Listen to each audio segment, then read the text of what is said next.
Birth Control. A Statement of Christian Doctrine Against the Neo-Malthusians. By Halliday G. Sutherland, M.D. Eden. Chapter 1: The Essential Fallacies of Malthusian Teaching. Section 1. Malthus and the Neo-Malthusians. A. Malthus. B. The Neo-Malthusians. Section 2. Teaching based on false premises.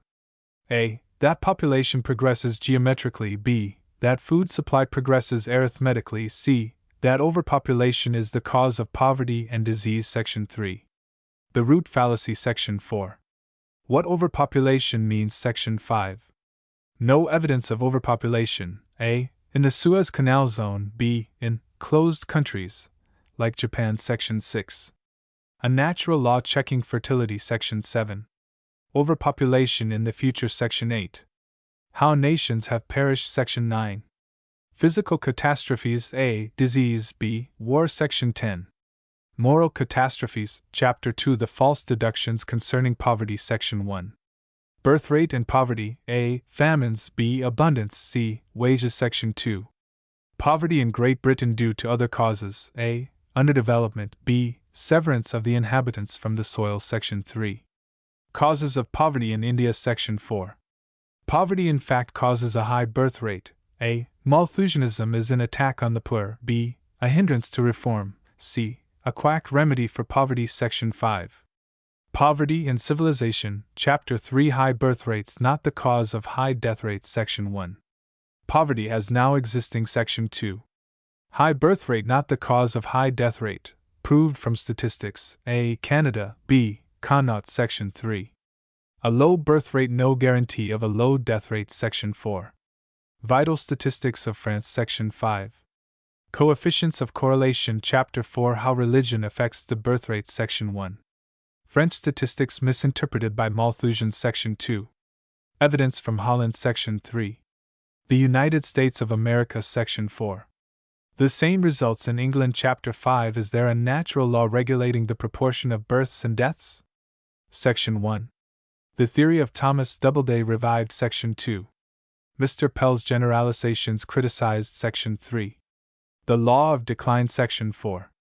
Illustrated from Greek history. A. Moral catastrophe in ancient Greece. B. The physical catastrophe induced by selfishness. Chapter 6. The falling birth rate in England, its causes. Section 1. Not, as Malthusians assert, due mainly to contraceptives. Section 2.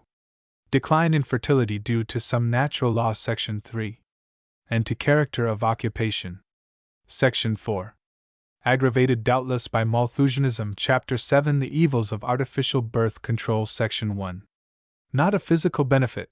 A. A cause of sterility. B. Neuroses. C. Fibroid tumors. Section 2. A scandalous suggestion. Section 3. A cause of unhappiness in marriage. Section 4. An insult to true womanhood. Section 5. A degradation of the female sex. Section 6. Specially hurtful to the poor. A. Affecting the young. B. Exposing the poor to experiment. C. Tending towards the servile state. Section 7. A menace to the nation. A. There is a limit to lowering the death rate. B. Birth control tends to extinguish the birth rate. C. A danger to the empire. D. The dangers of small families. Section 8. The plot against Christendom. Chapter 8. The religious argument against birth control. Section 1. An offense against the law of nature. Section 2. Reflected in the normal conscience. Section 3. Expressed in the science of ethics. Section 4. Birth control condemned by Protestant churches. Appendix to Chapter 8. A Neo-Malthusian attack on the Church of England. Chapter 9. The teaching of the Catholic Church on birth control. Section 1. A false view of her doctrine. Section 2. The essence and purpose of marriage. Section 3. Artificial sterility wholly condemned. Section 4. The only lawful method of birth control. Section 5. Conclusion. Bibliography. Birth control. Chapter 1. The essential fallacies of Malthusian teaching. Section 1. Malthus and the Neo-Malthusians. Birth control, in the sense of the prevention of pregnancy by chemical, mechanical, or other artificial means, is being widely advocated as a sure method of lessening poverty and of increasing the physical and mental health of the nation. It is, therefore, advisable to examine these claims and the grounds on which they are based. The following investigation will prove that the propaganda throughout Western Europe and America in favor of artificial birth control is based on a mere assumption, bolstered up by economic and statistical fallacies. That Malthusian teaching is contrary to reason and to fact. That Neo-Malthusian practices are disastrous alike to nations and to individuals. And that those practices are in themselves an offense against the law of nature, whereby the divine will is expressed in creation. A. Malthus. The Rev. Thomas Malthus, M.A., in 1798 published his essay on the principle of population. His pamphlet was an answer to Condorcet and Godwin, who held that vice and poverty were the result of human institutions and could be remedied by an even distribution of property. Malthus, on the other hand, believed that population increased more rapidly than the means of subsistence, and consequently that vice and poverty were always due to overpopulation and not to any particular form of society or of government. He stated that owing to the relatively slow rate at which the food supply of countries was increased, a high birth rate, 1, inevitably led to all the evils of poverty, war, and high death rates. In an infamous passage he wrote that there was no vacant place for the superfluous child at nature's mighty feast, that nature told the child to be gone, and that she quickly executed her own order. This passage was modified in the second, and deleted from the third edition of the essay. In later editions he maintained that vice and misery had checked population, that the progress of society might have diminished rather than increased the evils resulting from the principle of population, and that by moral restraint, overpopulation could be prevented. As Cannon has pointed out, too, this last suggestion destroyed the force of the argument against Godwin, who could have replied that in order to make moral restraint universal, a socialist state was necessary. In order to avoid the evils of overpopulation, Malthus advised people not to marry, or, if they did, to marry late in life and to limit the number of their children by the exercise of self-restraint. He reprobated all artificial and unnatural methods of birth control as immoral, and as removing the necessary stimulus to industry. But he failed to grasp the whole truth that an increase of population is necessary as a stimulus not only to industry, but also as essential to man's moral and intellectual progress. B. The Neo-Malthusians. The Malthusian League accept the theory of their revered teacher, but curiously enough, they reject his advice as being impracticable and productive of the greatest possible evils to health and morality. 3. On the contrary, they advise universal early marriage combined with artificial birth control. Although their policy is thus in flat contradiction to the policy of Malthus, there are two things common to both. Each is based on the same fallacy, and the aim of both is wide of the mark. Indeed, the Neo-Malthusian, like Malthus, has a mist of speculation over his facts, and a vapor of fact over his ideas. For, moreover, as will be shown here, the path of the Malthusian League, although at first glance an easy way out of many human difficulties, is in reality the broad road along which a man or a nation travels to destruction, and as guides the Neo-Malthusians are utterly unsafe, since they argue from a. false premises to b. false deductions. We shall deal with the former in this chapter.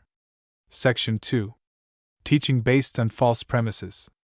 The theory of Malthus is based on three errors, namely, a. that the population increases in geometrical progression, a progression of 1, 2, 4, 8, 16, and so on upwards, b. that the food supply increases in arithmetical progression, a progression of 1, 2, 3, 4, 5, and so on upwards, and c. that overpopulation is the cause of poverty and disease. If we show that de facto there is no overpopulation, it obviously cannot be a cause of anything, nor be itself caused by the joint operation of the first two causes. However, each of the errors can be severally refuted. A. In the first place, it is true that a population might increase in geometrical progression, and that a woman might bear 30 children in her lifetime. But it is wrong to assume that because a thing might happen, it therefore does happen. The population, as a matter of fact, does not increase in geometrical progression, because nature, 5, places her own checks on the birth rate, and no woman bears all the children she might theoretically bear, apart altogether from artificial birth control. B. Secondly, the food supply does not of necessity increase in arithmetical progression, because food is produced by human hands, and is therefore increased in proportion to the increase of workers, unless the food supply of a country or of the world has reached its limit. The food supply of the world might reach a limit beyond which it could not be increased. But as yet this event has not happened, and there is no indication whatsoever that it is likely to happen. Human life is immediately sustained by food, clothing, shelter, and fuel. Food and clothing are principally derived from fish, fowl, sheep, cattle, and grain, all of which tend, more so than man, to increase in geometrical ratio, although actually their increase in this progression is checked by man or by nature. As regards shelter, there can be no increase at all, either arithmetical or geometrical, apart from the work of human hands. Again, the stock of fuel in or on the earth cannot increase of itself, and is gradually becoming exhausted. On the other hand, within living memory, new sources of fuel, such as petroleum, have been made available, and old varieties of fuel have been used to better advantage, as witness the internal combustion engine driven by smoke from sawdust. Moreover, in the ocean tides is a vast energy that one day may take the place of fuel. See, thirdly, before anyone can reasonably maintain that overpopulation is the cause of poverty and disease, it is necessary to prove that overpopulation actually exists, or is likely to occur in the future. By overpopulation we mean the condition of a country in which there are so many inhabitants that the production of necessaries of livelihood is insufficient for the support of all, with the result that many people are overworked or ill-fed. Under these circumstances the population can be said to press on the soil, and unless their methods of production could be improved, or resources secured from outside, the only possible remedy against the principle of diminishing returns would be a reduction of population. Otherwise, the death rate from want and starvation would gradually rise until it equaled the birth rate in order to maintain an unhappy equilibrium. Section 3. The root fallacy. According to Malthusian doctrine, overpopulation is the cause of poverty, disease, and war, and consequently, unless the growth of population is artificially restrained, all attempts to remedy social evils are futile. Malthusians claim that, if only the devastating torrent of children could be arrested for a few years, it would bring untold relief. They hold that overpopulation is the root of all social evil, and the truth or falsehood of that proposition is therefore the basis of all their teaching. Now, when Malthusians are asked to prove that this their basic proposition is true, they adopt one of two methods, not of proof, but of evasion. Their first method of evading the question is by asserting that the truth of their proposition is self-evident and needs no proof. To that we reply that the falsity of the proposition can and will be proved.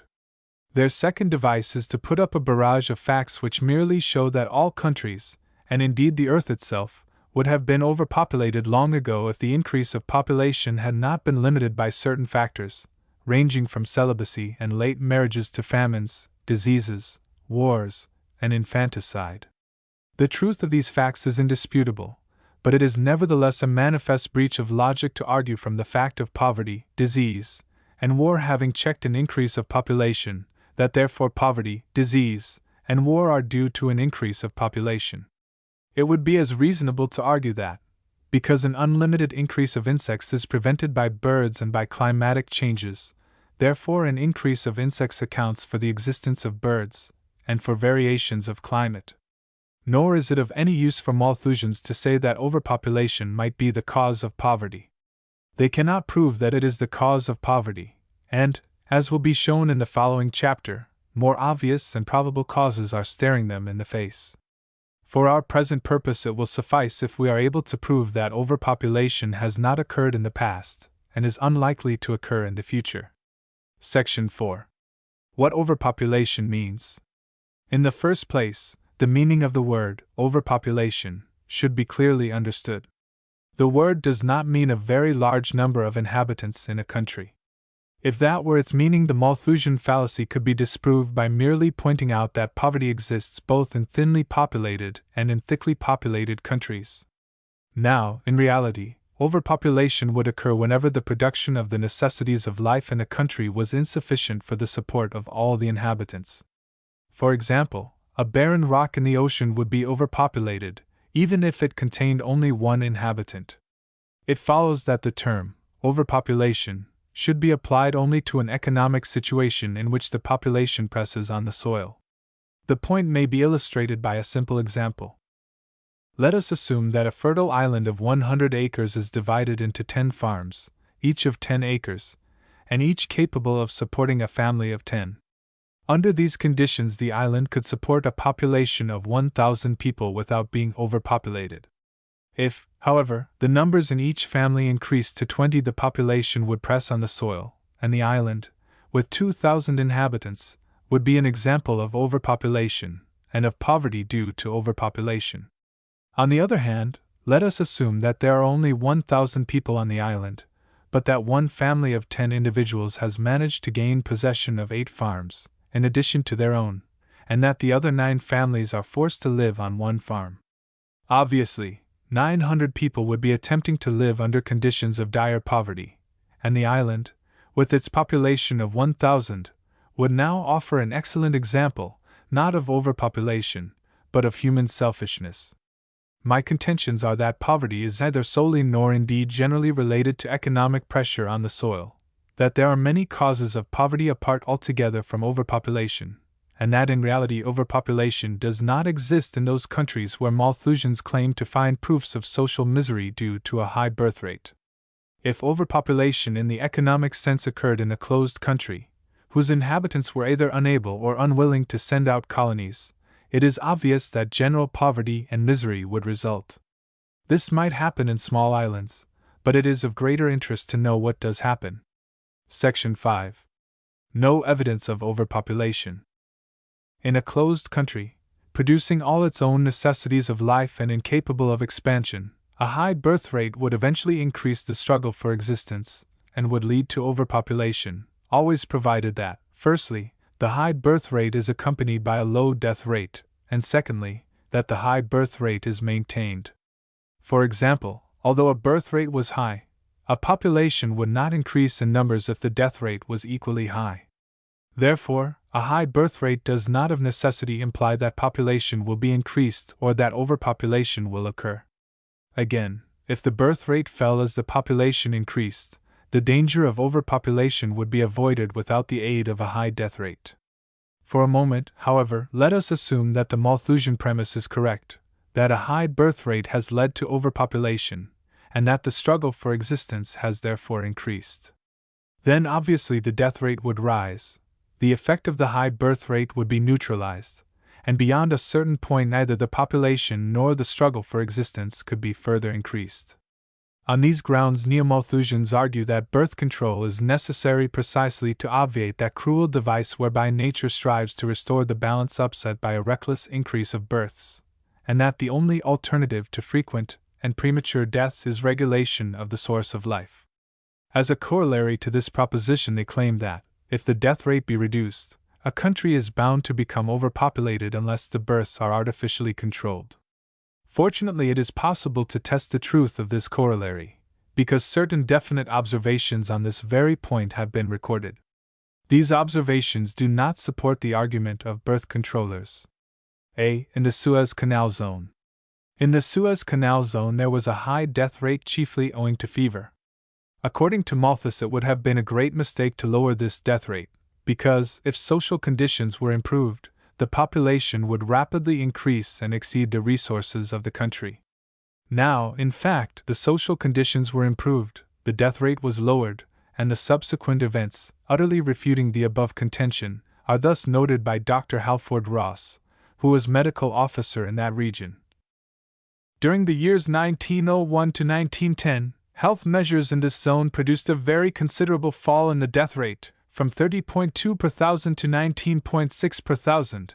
The infant mortality was also reduced very greatly, and it was expected that, after a lapse of time, the reduction of the death rate would result in a rise of the birth rate and a corresponding increase of the population. But such was not the case. When the death rate fell, the birth rate fell too, and the number of the population remained the same as before, even after nearly a decade had passed, and notwithstanding the fact that the whole district had become much healthier, and one town, Port Said, was converted from an unhealthy, fever-stricken place into a seaside health resort. 6.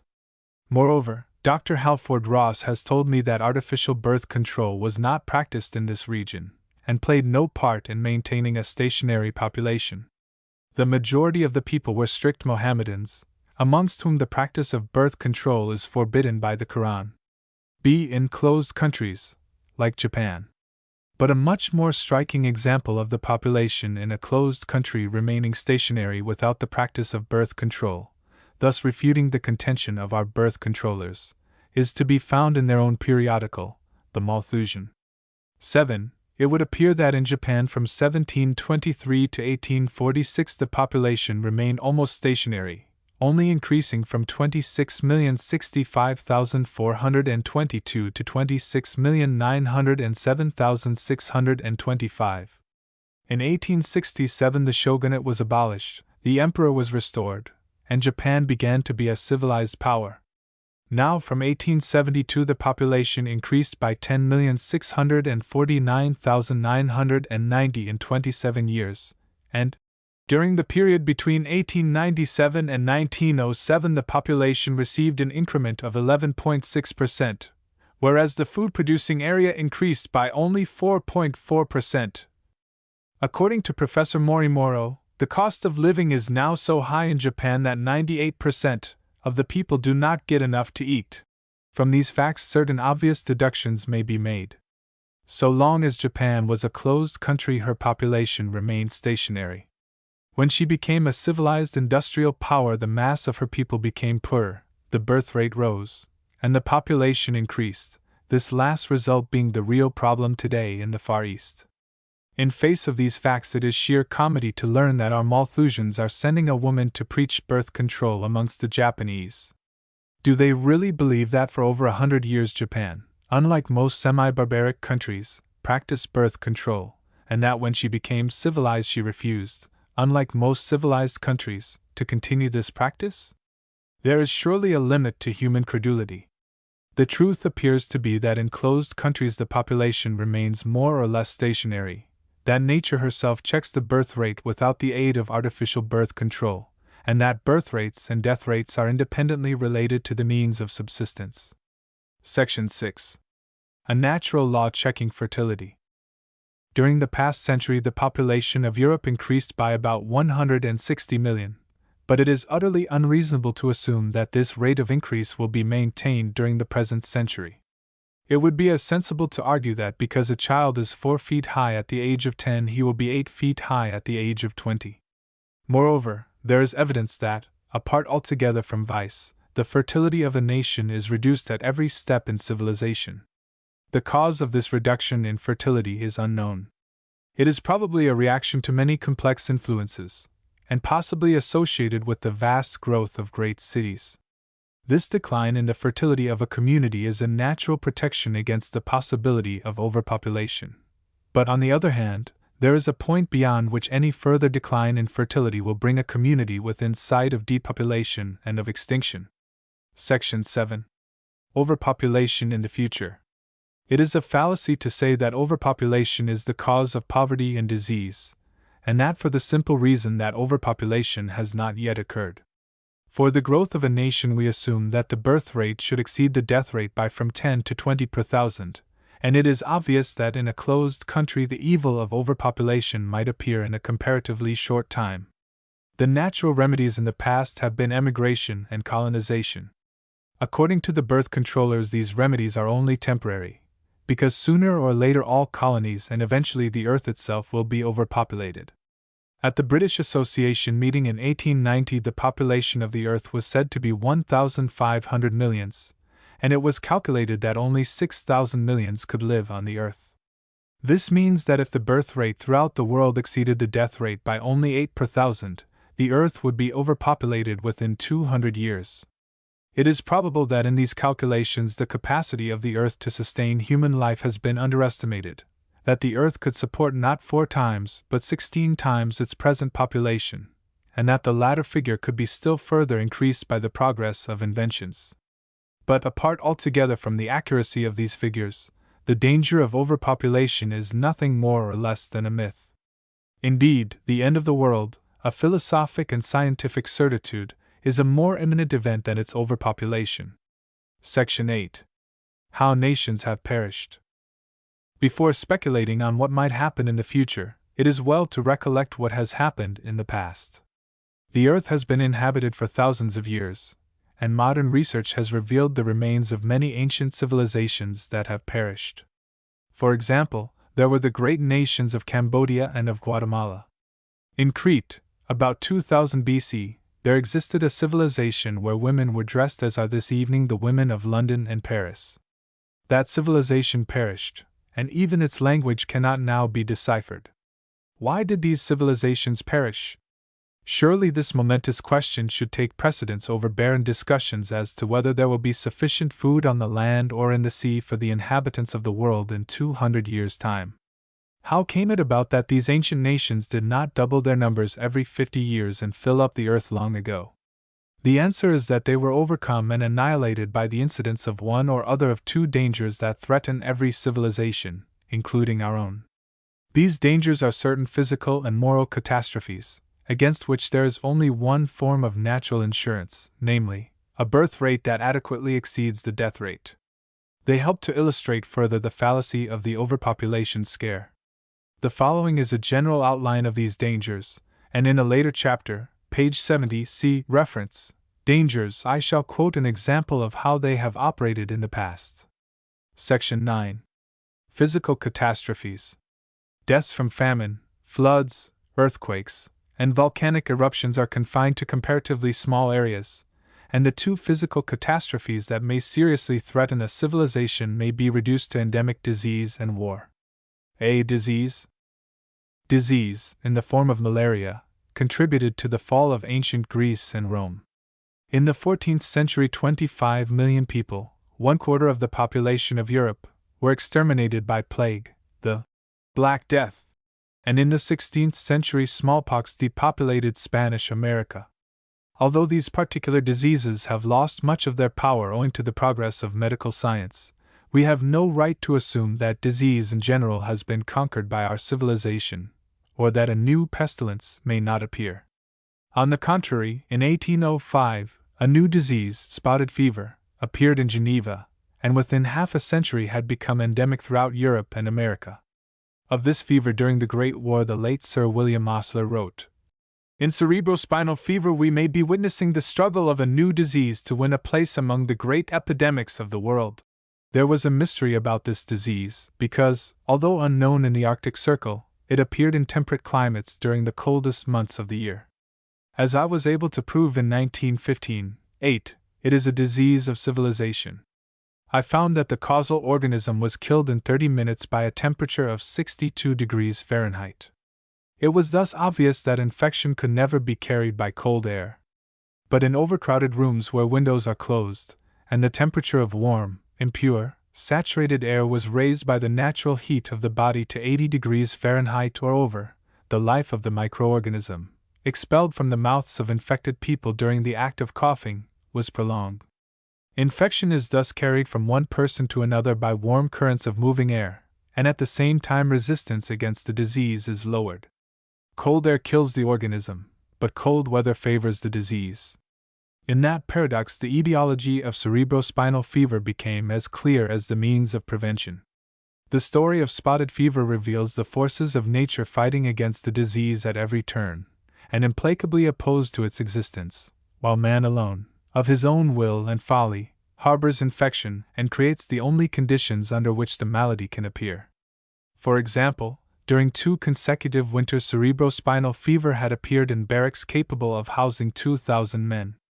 A simple and effective method of ventilation was then introduced. From that day to this not a single case of cerebrospinal fever has occurred in these barracks, although there have been outbreaks of this disease in the town in which the barracks are situated. There are many other diseases peculiar to civilization, and concerning the wherefore and the why an apposite passage occurs in the works of Sir William Gull. Causes affecting health and shortening life may be inappreciable in the individual, but sufficiently obvious when their effect is multiplied 1,000-fold. If the conditions of society render us liable to many diseases, they in return enable us to establish the general laws of life and health, a knowledge of which soon becomes a distributive blessing. The cure of individual diseases, whilst we leave open the dark fountains from which they spring, is to labor like Sisyphus, and have our work continually returning upon our hands. And again, there are diseases over which, directly, we have little or no control, as if Providence had set them as signs to direct us to wider fields of inquiry and exertion. Even partial success is often denied, lest we should rest satisfied with it, and forget the truer and better means of prevention. 9. Medical and sanitary science have made great progress in the conquest of enteric fever, diphtheria, scarlet fever, measles, and whooping cough. The mortality from bronchitis and from pulmonary tuberculosis has also been reduced, but nevertheless tuberculosis still claims more victims in the prime of life than any other malady. It is a disease of civilization and is intimately associated with economic conditions. The history of tuberculosis has yet to be written. On the other hand, deaths from certain other diseases are actually increasing, as witness the following figures from the reports of the Registrar General for England and Wales. Disease. Number of deaths in 1898. 1919. Diseases of the heart and circulatory system 50,492, 69,637, cancer 25,196, 42,144, pneumonia 35,462, 38,949, influenza 10,405, 44,801. In view of these figures, it is folly to suppose that the final conquest of disease is imminent. War. War, foreign or civil, is another sword hanging over civilizations, whereby the fruits of a long period of growth may be destroyed in a few years. After the 30 Years' War, the recovery of Germany occupied a century and a half. During the 14 years of the Taiping Rebellion in China, whole provinces were devastated and millions upon millions of people were killed or died. In spite of the Great War during the past decade, there are some who would delude themselves and others into the vain belief that, without a radical change in international relations and a determined effort to neutralize its causes, there will be no more war. But unless the nations learn through Christianity that justice is higher than self-interest, the following brilliant passage by Davis is as true today as when it was written in 1901. True that the spread of humanitarianism and cosmopolitanism made many people think, towards the end of the 19th century, that bloodshed was at an end. But their hopes were dreams. The visible growth of national rivalry and gigantic armaments can only issue in desperate struggles, while not a few among the nations are troubled with the growth of internal dissensions and accumulations of social hatred that point to bloody catastrophes in the future, and the tremendous means of destruction that modern science puts in our hands offer frightful possibilities of slaughter, murderous anarchical outrages, and rivers of blood shed in pitiless repression. 10. Malthusians may inveigh against wars waged to achieve the expansion of a nation, but so long as international rivalry disregards the moral law, their words will neither stop war nor prevent a Malthusian country from falling an easy prey to a stronger people. On the contrary, a low birth rate, by reducing the potential force available for defense, is actually an incentive to a declaration of war from an envious neighbor, because it means that he will not hesitate so long when attempting to count the costs beforehand. In 1850, the population of France and Germany numbered practically the same, 35,500,000. In 1913, that of France was 39,600,000, that of Germany 67 million. 11. The bearing of these facts on the Great War is obvious. In 1919, the New Germany, including Silesia, had a population of just over 60 million, whereas, in 1921, France, including Alsace-Lorraine, had a population of 39,200,000. Thus, despite her victory in the war, the population of France is less today than it was 7 years ago. Section 10. Moral catastrophes. In view of past history, only an ostrich with its head in the sand can profess to believe that there will be no calamities in the future to reduce the population of the earth. And apart from cataclysms of disease or of war, empires have perished by moral catastrophe. A disbelief in God results in selfishness, and in various moral catastrophes. In the terse phrase of Mr. Bernard Shaw, voluptuaries prosper and perish. 12. For example, during the 2nd century BC, the disease of rationalism, 13, spread over Greece, and a rapid depopulation of the country began.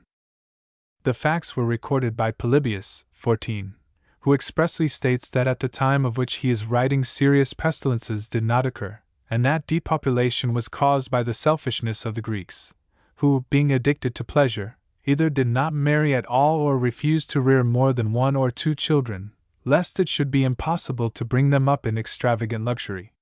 This ancient historian also noted that the death of a son in war or by pestilence is a serious matter when there are only 1 or 2 sons in a family. Greece fell to the conquering Romans, and they also in course of time were infected with this evil canker. There came a day when over the battlements of Constantinople the blood-red crescent was unfurled. Later on all Christendom was threatened, and the King of France appealed to the Pope for men and arms to resist the challenge to Europe of the Mohammedan world. The empire of the Turks spread over the whole of southeastern Europe. But once more the evil poison spread, this time into the homes in many parts of Islam, and today the once triumphant foes of Christianity are decaying nations whose dominions are the appanage of Europe. In face of these facts it is sheer madness to assume that all the great powers now existing will maintain their population and prove immune from decay. Indeed, the very propaganda against which this essay is directed is in itself positive proof that the seeds of decay have already been sown within the British Empire. Yet, in an age in which thought and reason are suppressed by systematized confusion and spiritless perplexity, the very simplicity of a truth will operate against its general acceptance.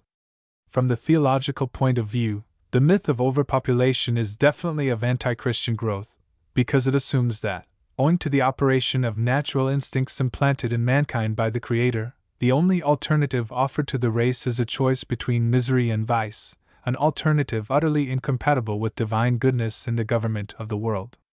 Footnote 1. The birth rate is the number of births per 1,000 of the whole population. In order to make a fair comparison between one community and another, the birth rate is often calculated as the number of births per 1,000 married women between 15 and 45 years of age, as these constitute the great majority of childbearing mothers.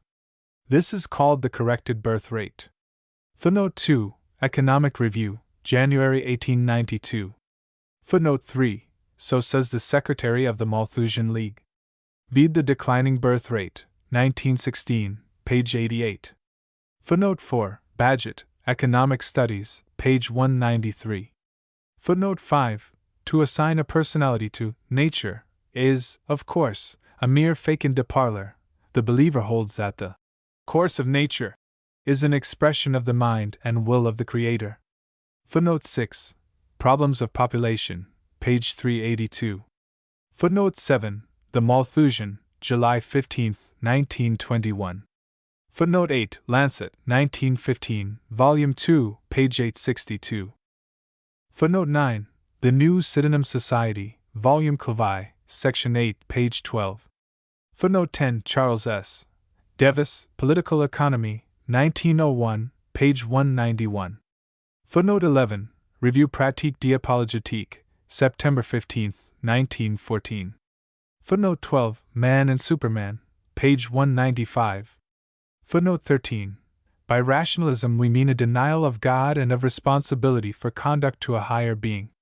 Footnote 14. Quoted by W. H. S. Jones, Malaria and Greek History 1909, p. 95. Chapter 2. The False Deductions Concerning Poverty. From the original root fallacy Malthus argued that poverty, prostitution, war, disease, and a high death rate are necessary in order to keep down the population, and from the same false premises birth controllers are now arguing that a high birth rate causes 1. Poverty, and 2. A high death rate. The steps in the argument whereby these amazing conclusions are reached are as follows. Before the death rate can be lowered, the social conditions of the people must be improved. If social conditions are improved, there will be an enormous increase of population in geometrical progression. The food supply of the country and even of the world cannot be increased at the same rate, and therefore there will be greater poverty and a higher death rate unless the birth rate is lowered. Thus Malthusians argue. In view of the false premises on which their argument is based, it is not surprising to find that their deductions are erroneous and contain many economic and statistical fallacies. to the consideration of which we may now devote our attention. Section 1. Birth rate and poverty.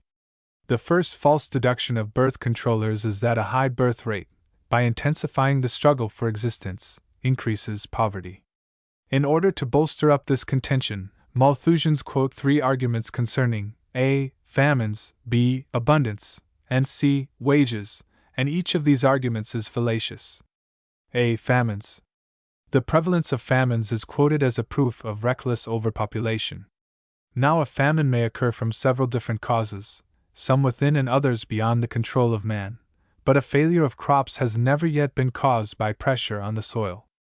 On the contrary, famine is less likely to arise in a country whose soil is intensively cultivated, because intensive cultivation means a variety of crops, and therefore less risk of all the crops failing. Moreover, during the past century, famine has occurred in Bengal, where population is dense, in Ireland, where population is moderate, and in eastern Russia, where population is scanty. The existence of famine is therefore no proof that a country is overpopulated, although it may indicate that a country is badly governed or underdeveloped. B. abundance. Malthusians also claim that by means of artificial birth control we could live in a land of abundance. They point out that, as the population of a new colony increases, the colonists, by applying the methods of civilization to the rich soil, become more and more prosperous. Eventually there comes a time when capital or labor applied to the soil gives a maximum return per head of population. Once that point has been reached, any further capital or labor applied to the soil will produce a smaller return per head of population. This law of diminishing returns may be illustrated by a simpler example. Let us suppose that during 1 year a market garden worked by one man has produced vegetables to the value of 10 pounds. During the second year the garden is worked by 10 men and produces vegetables to the value of 200 pounds. It is obvious that the work of 10 men has produced twice as much per head as the work of one man, because each man has produced not 10 pounds but 20 pounds. During the third year the garden is worked by 20 men and yields vegetables to the value of 300 pounds. The total yield is greater, but the yield per head is less, because each man has produced not 20 pounds but 15 pounds. The point of maximum production per head has been passed, and the law of diminishing returns is operating. By restricting the birth rate, Malthusians would limit the population to the number necessary for maximum production per head. Now, in the first place, it would be very difficult, if not impossible, in the case of a country with various industries, to decide when the line of maximum production had been passed at any given time. Moreover, it would be utterly impossible to fix this line permanently. In the case of our market garden, the introduction of intensive horticulture might mean that maximum production per head required the work of 40 men.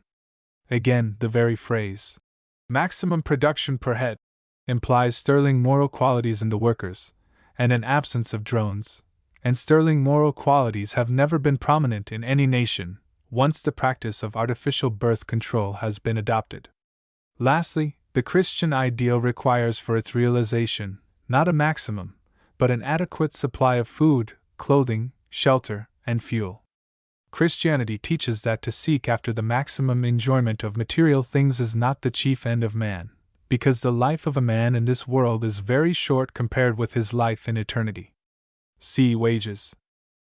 The wages fund theory is an economic reflection of the Malthusian myth. This theory assumes that a definite fixed sum is available every year for distribution as wages amongst laborers, so that the more numerous the laborers, the less wages will each one receive. From this theory, Malthusians argue that the only remedy for low wages is artificial birth control. They carefully refrain from telling the working classes the other aspect of this wages fund theory, namely, that if the workers in one trade receive a rise in wages, a corresponding reduction must be made in the wages of others, so that a rise in wages here and there confers no real benefit on the laboring classes as a whole. That is merely one illustration of capitalist bias in the Malthusian propaganda. In any case, economic science has discarded the wages fund theory as a pure fiction. No fixed or definite sum is available for wages, because the wages of a laborer are derived from the produce of his work. Even in the case of making a railway, where wages are paid before the work is completed, the money is advanced by shareholders on the security of the proceeds that will eventually accrue from the produce of the laborers. Section 2. Poverty in Great Britain due to other causes. A. Underdevelopment. Even if the theory of birth controllers, that a high birth rate increases poverty, were as true as it is false, it could not possibly apply to Great Britain or to any other country open to commercial intercourse with the world, because there is no evidence that the supply of food in the world either cannot or will not be increased to meet any actual or possible demand. Within the British Empire alone there was an increase of 75% in the production of wheat between 1901 and 1911. 15. In Great Britain there has been not only an increase of population but also an increased consumption of various foods per head of the population. Moreover, if Britain were as well cultivated as is Flanders, we could produce all or nearly all our own food. 16. The truth is that in countries such as England, Belgium, and Bengal, usually cited by Malthusians, as illustrating the misery that results from overpopulation, there is no evidence whatsoever to prove that the population is pressing on the soil.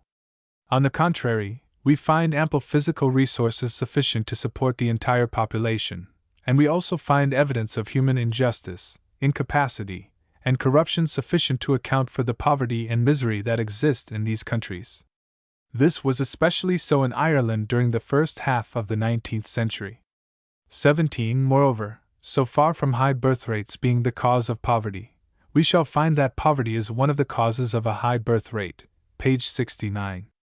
B. Severance of the inhabitants from the soil. It was not a high birth rate that established organized poverty in England. In the 16th century the greater part of the land, including common land belonging to the poor, was seized by the rich. They began by robbing the Catholic Church, and they ended by robbing the people. 18. Once machinery was introduced in the 18th century, the total wealth of England was enormously increased, but the vast majority of the people had little share in this increase of wealth that accrued from machinery, because only a small portion of the people possessed capital. More children came, but they came to conditions of poverty and of child labor in the mills. In countries where more natural and stable social conditions exist, and where there are many small owners of land, large families, so far from being a cause of poverty, are of the greatest assistance to their parents and to themselves. There are means whereby poverty could be reduced, but artificial birth control would only increase the total poverty of the state, and therefore of the individual. From early down to Tudor times, the majority of the inhabitants of England lived on small holdings. For example, in the 15th century there were 21 small holdings on a particular area measuring 160 acres. During the 16th century the number of holdings on this area had fallen to 6, and in the 17th century the 160 acres became one farm. Occasionally an effort was made to check this process, and by a statute of Elizabeth penalties were enacted against building any cottages, without laying 4 acres of land thereto.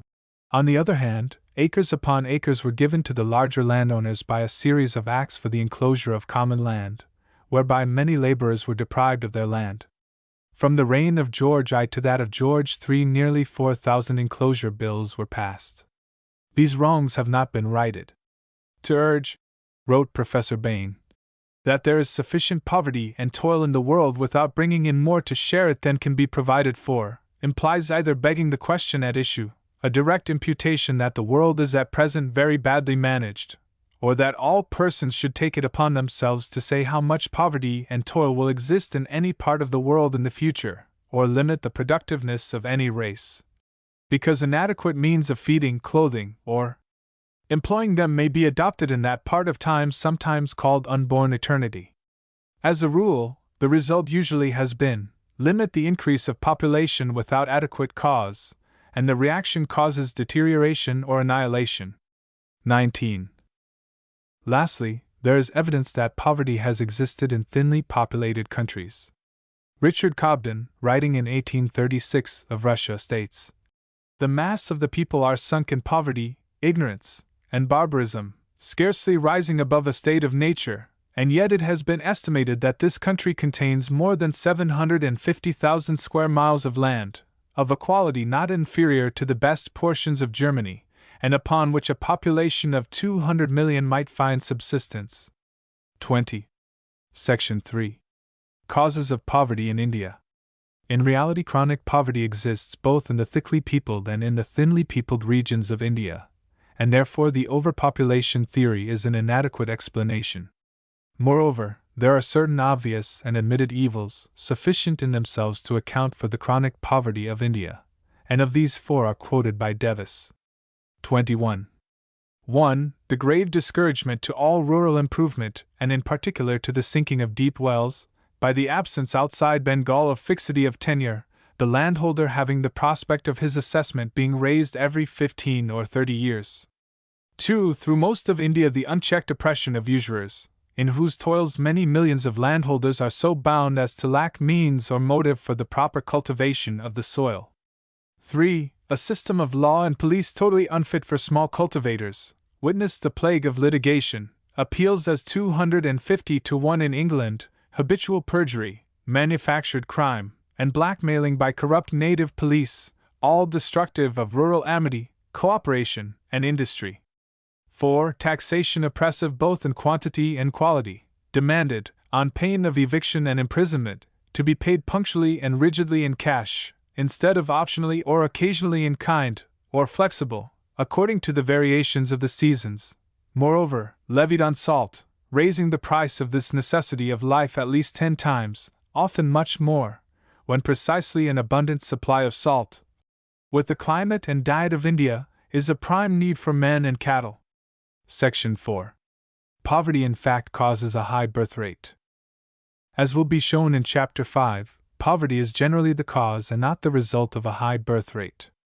The Malthusian doctrine has been and is today a barrier to social reform, because it implies that humane legislation, by encouraging population, will of necessity defeat the aim of those who desire to improve the conditions of the poor by methods other than the practice of artificial birth control.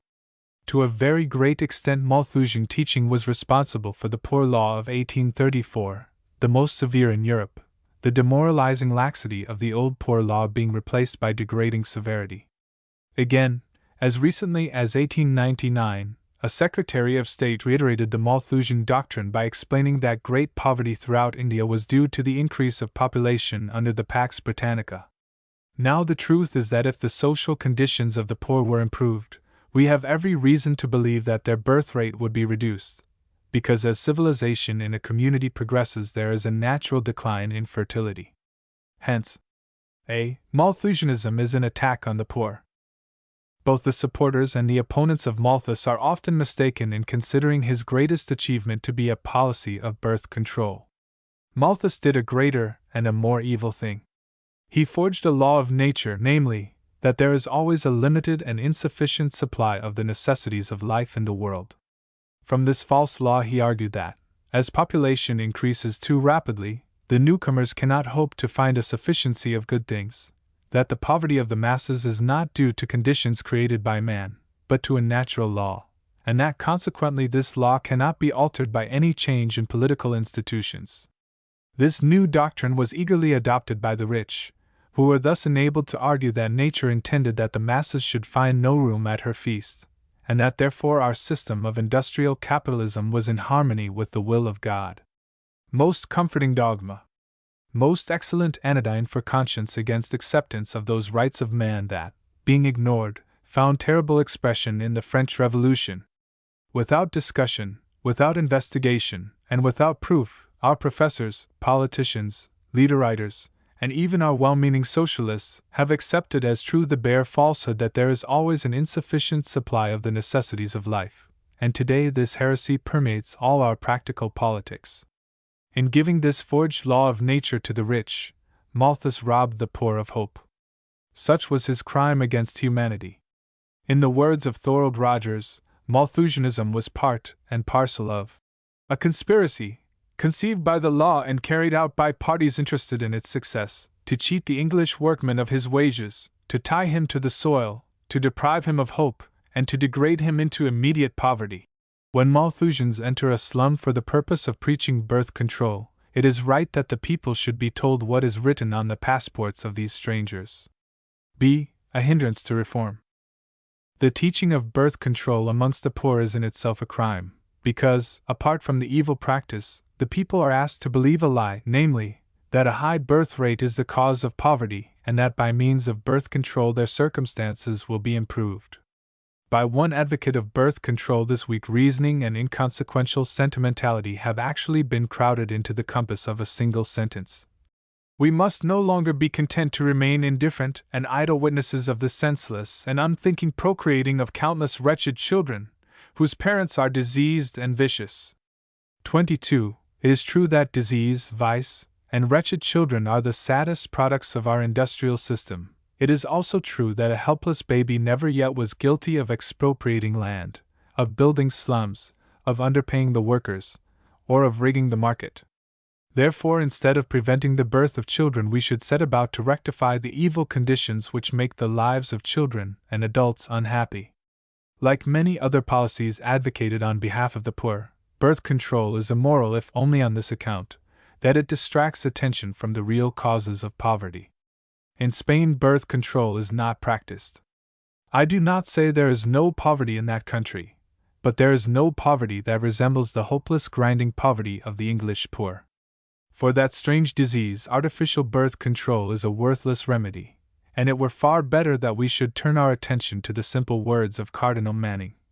There is a natural and divine law, anterior and superior to all human and civil law, by which men have the right to live of the fruits of the soil on which they are born, and in which they are buried. 23. C. A quack remedy for poverty. Artificial birth control is one of the many quack remedies advertised for the cure of poverty, and G.K. Chesterton has given the final answer to the Malthusian assertion that some form of birth control is essential because houses are scarce. Consider that simple sentence, and you will see what is the matter with the modern mind. I do not mean the growth of immorality, I mean the genesis of gibbering idiocy. There are 10 little boys whom you wish to provide with 10 top hats, and you find there are only 8 top hats. To a simple mind it would seem not impossible to make 2 more hats, to find out whose business it is to make hats, and induce him to make hats, to agitate against an absurd delay in delivering hats, to punish anybody who has promised hats and failed to provide hats. The modern mind is that which says that if we only cut off the heads of 2 of the little boys, they will not want hats, and then the hats will exactly go round. The suggestion that heads are rather more important than hats is dismissed as a piece of mystical metaphysics. The assertion that hats were made for heads, and not heads for hats, savors of antiquated dogma. The musty text which says that the body is more than raiment, the popular prejudice which would prefer the lives of boys to the mathematical arrangement of hats, all these things are alike to be ignored. The logic of enlightenment is merciless, and we duly summon the headsman to disguise the deficiencies of the hatter. For it makes very little difference to the logic of the thing that we are talking of houses and not of hats. The fundamental fallacy remains the same, that we are beginning at the wrong end, because we have never troubled to consider at what end to begin. 24. Section 5. Poverty and Civilization. A modern writer is burdened by many words that carry an erroneous meaning, and one of these is the word civilization, intended to mean the art of living. This word, by wrong usage, now implies that our method of combining mental culture and bodily comfort is the highest, noblest, and best way to live. Yet this implication is by no means certain. On the contrary, the spectacle of our social life would bring tears to eyes undimmed by the industrial traditions of the past 100 years. This I know to be true, having once traveled to London in the company of a young girl who came from the 13th century. She had lived some 12 years on the low Sierra of Andalusia, where in a small sunlit village she may have vainly imagined our capital to be a city with walls of amethyst and streets of gold, for when the train passed through that district which lies to the south of Waterloo, the child wept. "Look at these houses," she sobbed. "Dios mío, they have no view." Footnote 15. Memorandum issued by the Dominion's Royal Commission, December 3, 1915, page 2. Footnote 16. Prince Kropotkin, Fields, Factories, and Workshops, 1899, Chapter 3. Footnote 17. Viewed the Economic History of Ireland from the Union to the Famine, by S. O'Brien, Longmans, 1921. Footnote 18. William Cobbett, Social Effects of the Reformation. Catholic Truth Society, H. 132, Price 2_D_. Footnote 19. Quoted by F. B. Atkinson, M.D., in Edinburgh Medical Journal, September 1880, page 229. Footnote 20. Ibid, page 234. Footnote 21. Charles S. Davis, Political Economy, 1901, page 199. Footnote 22. British Medical Journal, July 23, 1921, page 131. Footnote 23. Quoted in Tablet, November 5, 1921, page 598. Footnote 24. Quoted from America, October 29, 1921, page 31. Chapter 3. High Birth Rates Not the Cause of High Death Rates. Section 1. Poverty as now existing. The second contention of birth controllers is that a high birth rate, by increasing poverty, causes a high death rate. In the first place, there is no doubt that poverty, necessary features of which are malnutrition or insufficient food and bad housing, is directly associated with a high death rate, although this view was once shown by the Lancet to need important qualifications. With respect to the greater mortality amongst the poor than the rich, we have yet to learn that the only hope of lessening the death rate lies in diminishing the birth rate. We have no proof as yet that the majority of the evils at present surrounding the poor are necessarily attendant upon poverty. We have yet to see a poor population living in dry, well-drained, well-ventilated houses, properly supplied with pure water and the means of disposal of refuse. And we have yet to become acquainted with a poor population spending their scant earnings entirely, or in a very large proportion, upon the necessities of life, for such is not the case when half the earnings of a family are thrown away to provide adulterated alcoholic drinks for one member of it. Until reforms such as these and others have been carried out, and the poor are able and willing to conform to known physiological laws, it is premature to speak of taking measures to lessen the birth rate, a proposal, be it said, which makes the humiliating confession of man's defeat in the battle of life. 25. It will be seen that the qualifications practically remove the question from dispute. 26. If the conditions of the poor were thus altered, poverty, as it exists today, would of course disappear. As things are, we find that a high death rate is related to poverty, as is proved, for example, by the death rate from tuberculosis being 4 times greater in slums than in the best residential quarters of a city. The correct answer to the birth controllers is that a high birth rate is not the cause of a high death rate, because high birth rates, as shown in the previous chapter, are not the cause of poverty, but vice versa. Moreover, all the statistical evidence goes to prove that in this matter we are right and that Malthusians are wrong. Section 2. High birth rate not the cause of high death rate, proved from statistics. In China, where there is said to be a birth rate of over 50 per 1,000, and where over 70% of infants are helped to die, the high death rate is due clearly to degraded social customs. In the slums of Great Britain, the high death rate is also due to degraded social conditions. It is not due to the birth rate. Of this the proof is simple. Among the French Canadians, where the average family numbers about 9, this high birth rate is not associated with a high death rate, but with the increase of a thrifty, hard-working race. In Ontario, the birth rate went up from 21.10 in 1910 to 24.7 in 1911, and the death rate fell from 14 to 12.6. Again, in 1911 the corrected birth rate for Connaught was 45.3 as against a crude rate of 24.7 for England and Wales, and in Connaught, where there is no need for societies for preventing parents being cruel to their children, the infant mortality rate, 27, is very much lower than in England, although the birth rate is much higher and the poverty much greater. In Bradford, a prosperous English town which pays particular attention to its mothers and children, the infant mortality in 1917 was 132 per 1,000 and the birth rate 13.2. In Connaught, where there are no maternity centers or other aids to survival, but on the contrary a great dearth of the means of well-being, the infant mortality was only 50, whilst the birth rate was actually 45. 28. so untrue is it to say that a high death rate is due to a high birth rate. Section 3. A low birth rate, no guarantee of a low death rate. Again, birth controllers claim that a low birth rate leads to a low infant mortality rate. Now, it is really a very extraordinary thing that, whatever be the statement made by a Malthusian on the subject of birth control, the very opposite is found to be the truth. During the last quarter of last century, a falling birth rate in England was actually accompanied by a rising infant mortality rate. During 1918 in Ireland, 29, the crude birth rate was 19.9, with an infant mortality rate of 86, whereas in England and Wales, 30, the crude birth rate was 17.7 with an infant mortality rate of 97, and in the northern boroughs the appalling rate of 120. In England and Wales the lowest infant mortality rate was found to be in the southern rural districts, where the rate was 63, but in Connaught the rate was 50.5.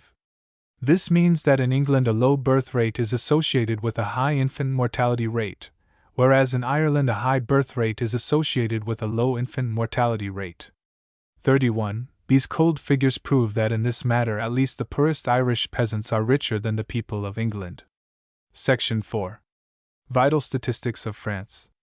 The Malthusian claim that a low birth rate leads to a low death rate is also disproved by the vital statistics of France. The death rate of France has not declined at the same rate as the birth rate has, and while the incidence of mortality in France was equal to that of England in the middle of the 70s, the English mortality is now only 5/7 of the French. England thus maintains a fair natural increase, although the birth rate has declined at an even faster pace than has been the case in France. The French death rate is higher than is the case with most of her neighbors, and it can quite well be reduced. The reasons for her fairly high mortality are not to be found in climatic conditions, racial characteristics, or other unchangeable elements of nature, nor even in her occupations, since some of the most industrial regions have a low mortality. 32. I have tabulated certain vital statistics of 20 departments of France. The following table, covering 2 periods of 5 years in 20 departments, proves that the death rate was lower in the 10 departments having the highest birth rate in France than in the 10 departments having the lowest birth rate. Table I. The 10 departments having the highest birth rate: France 1909 to 1913, 1915 to 1919 rates per 1,000 population, still rates per 1,000 births population departments. Living deaths natural per 1,000 births, deaths births increase births. Moselle 27.6 16.5 plus 11.1 to 14.7 15.4 Finistère 27.2 18.1 plus 9.1 4.0 15.9 18.2 Pas-de-Calais 26.8 17.4 plus 9.4 4.2 Morbihan 25.7 17.8 plus 7.9 4.4 15.0 19.0 Côtes du Nord 24.5 20.6 plus 3.9 4.2 14.4 20.0 Barin 24.3 16.2 plus 8.0 to 13.3 16.1 Meurthe Moselle 23.2 19.2 plus 4.0 4.3 Lazare 22.6 17.3 plus 5.2 4.2 12.4 17.5 Audrin 22.4 16.0 plus 6.4 to 10.3 15.4 Vosges 22.0 18.7 plus 3.3 4.7. Total averages 24.6 17.7 plus 6.8 4.2 13.7 17.3. The 10 departments having the lowest birth rate in France. Côte d'Or 15.4 18.2 minus 2.8 3.1 9.9 20.5 Allier 15.1 15.7 minus 0.6 3.3 8.4 18.8 Gironde 15.1 17.3 minus 2.2 4.5 10.1 21.2 Haute-Garonne 15.1 20.4 minus 5.3 4.0 9.0 22.5 Lot 15.0 21.0 minus 6.0 4.5 7.5 20.6 Nivra 14.9 17.4 minus 2.5 3.2 8.8 20.0 Tarn-et-Garonne 14.9 20.1 minus 5.14.7 7.9 20.7 Yan 14.4 19.1 minus 4.7 3.88.9 22.0 Lati Tigaran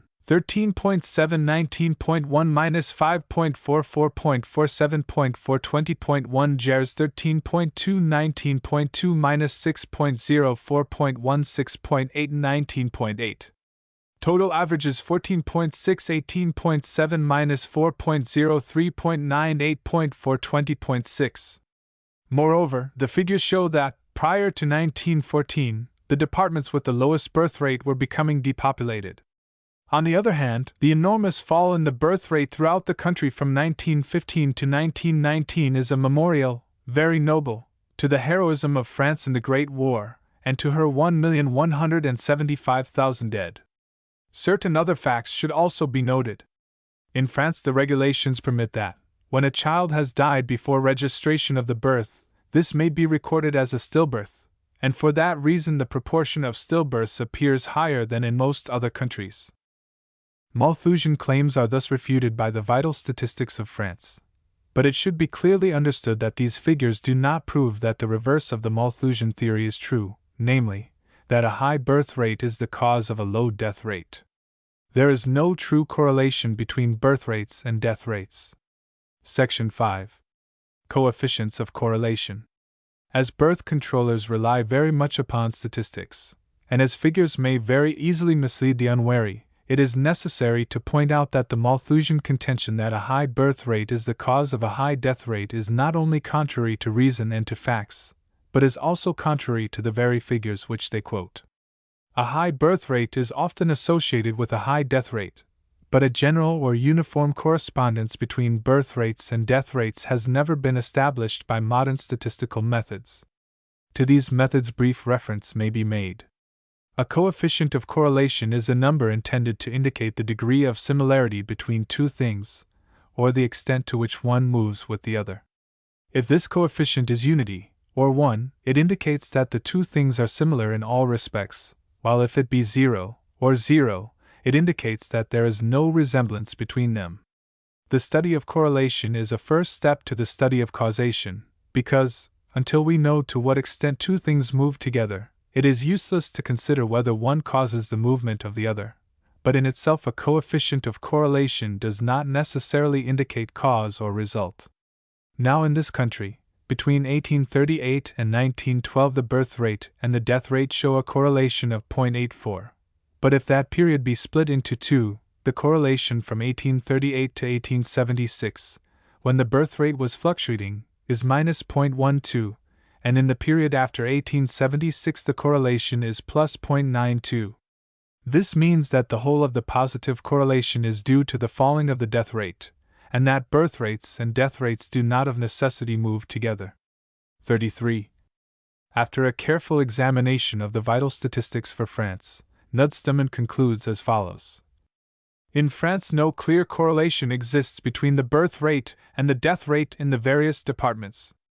The coefficient of correlation between the birth rate and the general death rate by departments, 1909 to 1913, was 0.0692 plus or minus 0.1067, and including Alsace and Lorraine, 0.0212 plus or minus 0.1054, indicating no correlation whatsoever.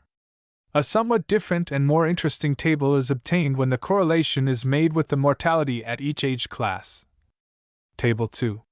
Under 1 year 0.3647 plus or minus 0.09861 to 19 years 0.4884 plus or minus 0.081620 to 39 years 0.6228 plus or minus 0.065640 to 59 years 0.5028 plus or minus 0.080160 years, and over 0.2577 plus or minus 0.1001.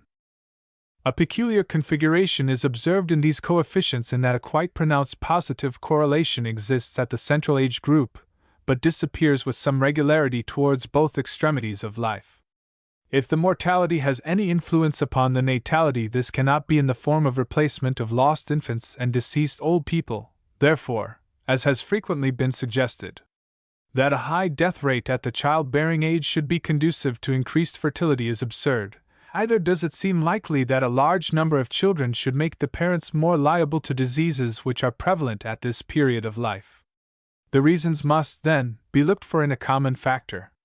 Now, the only disease of importance representing the same age curve as do the correlation coefficients is tuberculosis.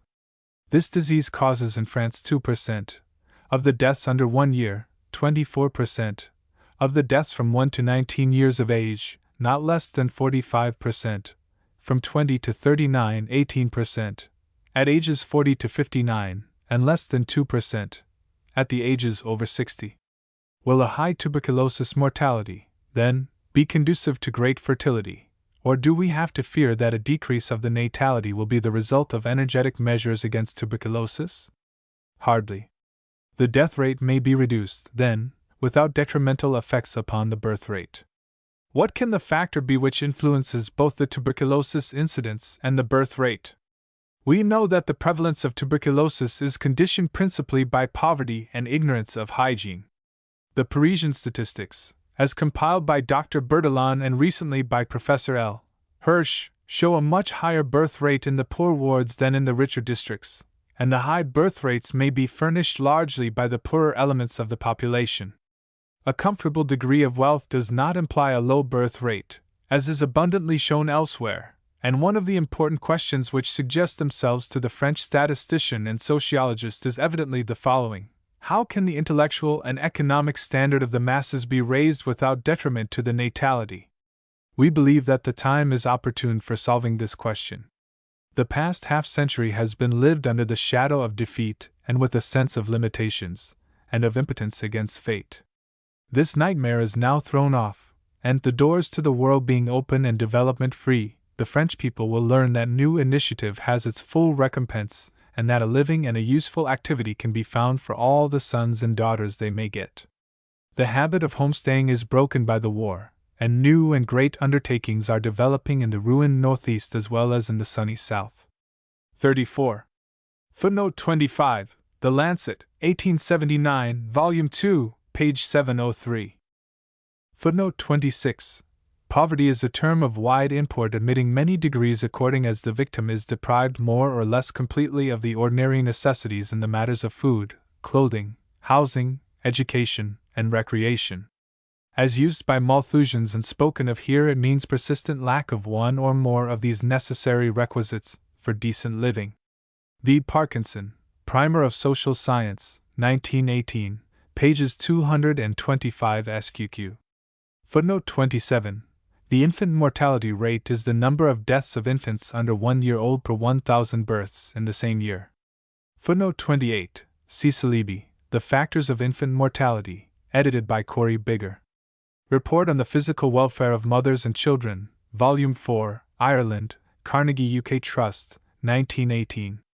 Footnote 29, 55th Annual Report of the Registrar General for Ireland, containing a general abstract of the numbers of marriages, births, and deaths, 1918, pages X, 29, and 24. Footnote 30, 81st Annual Report of the Registrar General of Births, Deaths, and Marriages in England and Wales, 1918, pages 24, 32, and 35. Footnote 31. This is also the emphatic testimony of Sir Arthur Newsholme, in his report of child mortality, issued in connection with the 45th Annual Report of the Local Government Board, dated 191, pages 77 to 8. Footnote 32, Nudsteman. The Repopulation of France. International Journal of Public Health, Volume 2, Number 4, page 421. Footnote 33, Dr. Major Greenwood. Vide The Declining Birth Rate, 1916, page 130. Footnote 34, International Journal of Public Health, Volume 2, Number 4, page 423. Chapter 4, How Religion Affects the Birth Rate, Section 1. French statistics misinterpreted by Malthusians. The fact that Malthusians are in the habit of citing the birth rate in certain Catholic countries as a point in favor of their propaganda is only another instance of their maladroit use of figures, because for that argument there is not the slightest justification. The following paragraph from a recent speech, 35, in the Anglican Church Congress by Lord Dawson, physician to the King, is a good example of their methods in controversy. Despite the influence and condemnations of the Church, artificial birth control has been practiced in France for well over half a century, and in Belgium and other Catholic countries is extending. And if the Roman Catholic Church, with its compact organization, its power of authority, and its discipline, cannot check this procedure, is it likely that Protestant churches will be able to do so? For Protestant religions depend for their strength on the conviction and esteem they establish in the heads and hearts of their people. I have italicized the closing words because it would be interesting to know, in passing, whether anyone denies that these human influences also contribute to the strength of the Catholic Church. Among recent converts to the faith in this country are many Protestant clergymen who may be presumed to have known what claims on their conviction and esteem their communion had. Moreover, in France, amongst recent converts are some of the great intellects of that country. If it be not conviction and esteem in their heads and hearts, what other motive, I ask, has induced Huysmans, Bars, and others to make submission to Rome? Secondly, it is true that for over half a century the birth rate of France has been falling, and that to some extent this decline is due to the use of contraceptives. But it is also true that during the past 50 years the government of France has made a determined but unsuccessful effort to overthrow the Catholic Church, and that it is in so far as the government has weakened Catholic influence and impeded Catholic teaching that the birth rate has fallen. The belief of a nation will not influence its destiny unless that belief is reflected in the actions of the citizens. Father Herbert Thurston, S.J. 36, thus deals with the argument implied. Catholicism, which is merely Catholicism in name, and which amounts to no more in the supposed believer than a vague purpose of sending for a priest when he is dying, is not likely to have any restraining effect upon the decline of the birth rate. Further, it is precisely because a really practical Catholicism lays such restrictions upon freedom in this and in other matters, that members of the educated and comfortable classes, the men especially, are prone to emancipate themselves from all religious control with an anti-clerical rancor hardly known in Protestant lands. Had it not been for these defections from her teaching, the Catholic Church, in most countries of mixed religion, would soon become predominant by the mere force of natural fertility. Even as it is, we believe that a country like France owes such small measure of natural increase as she still retains almost entirely to the religious principle of the faithful few. Where the Catholic Church preserves her sway over the hearts of men, the maintenance of a vigorous stock is assured. In the first place, it is noteworthy that the birth rate varies with practical Catholicism in France, being much higher in those departments where the Church is more flourishing. As was shown by Professor Merrick Booth in 1914, there are certain districts of France where the birth rate is higher than in the usual English country districts. For example, the birth rate in Finistère was 27.1, in Pas-de-Calais 26.6, and in Morbihan 25.8. On the other hand, in many departments the birth rate was lower than the death rate. This occurred, for example, in Lot, Haute-Garonne, Tarn-et-Garonne, Lot-et-Garonne, and in Gers. In the two last named departments the birth rates were 13.6 and 13.0 respectively. In the following table I have tabulated more recent figures concerning the vital statistics in these two groups of departments, and rates for the two periods of 5 years, 1909 to 1913, and 1915 to 1919, in each group are compared. It will be noted that in the three departments, where practical Catholicism is most flourishing. Table 3. 1909 to 1913, 1915 to 1919. Departments. Rates per 1,000 still deaths, rates per 1,000 population births under population per 1 year living deaths national 1,000 per births deaths births increase births 1,000 living births. Finistère. 27.2 18.1 plus 9.14.0 116.7 15.9 18.2 Pas-de-Calais 26.8 17.4 plus 9.44.2 135.3 Morbihan. 25.7 17.8 plus 7.94.4 113.7 15.0 19.0. Total averages 26.5 17.7 plus 8.84.2 121.9 15.4 18.6. Lot 15.0 21.0 minus 6.0 4.5 148.0 7.5 20.6 Haute Garonne 15.1 20.4 minus 5.3 4.0 121.3 22.5 Tarn-et Garonne 14.9 20.1 minus 5.1 4.7 134.7 7.9 20.7 Lot-et Garonne 13.7 19.1 minus 5.4 4.4 112.0 7.4 20.1 Gers 13.2 19.2 minus 6.0 4.1 102.4 6.8 19.8. Total averages 14.3 19.9 minus 5.5 4.3 123.6 7.7 20.7. There is a high birth rate, and moreover that in these departments both the death rate and the infant mortality rate is lower than in the 5 departments with the lowest birth rate. Professor Merrick Booth's comments are as follows. The above 5 departments, in which the decline of population has been most marked, are adjacent to one another in the fertile valley of the Garonne, one of the wealthiest parts of France, and we may well ask, why should the birth rate under such favorable conditions be less than half that which is noted for the bleak district of Finistère? The noted statistician M. Lirabolle has some interesting observations to offer upon this paradoxical state of things. Considering the country in general, and these districts in particular, he notes that the most prolific parts of France are those in which the people have retained their allegiance to the traditional church. In the case of the Pas-de-Calais, we have a certain degree of adherence to the Orthodox faith combined with the presence of a large mining population. M. Lirabolle expresses the opinion that the Catholic Church tends, by means of its whole atmosphere, to promote a general increase of population, for, more than other types of Christianity, it condemns egoism, materialism, and inordinate ambition for self or family, and moreover, it works in the same direction through its uncompromising condemnation of modern Malthusian practices. He draws our attention, further, to the new wave of religious life which has swept over the whole bourgeoisie of France during the last few decades, and he does not hesitate to connect this with the fact that this class is now one of the most prolific, perhaps the most prolific, in the nation.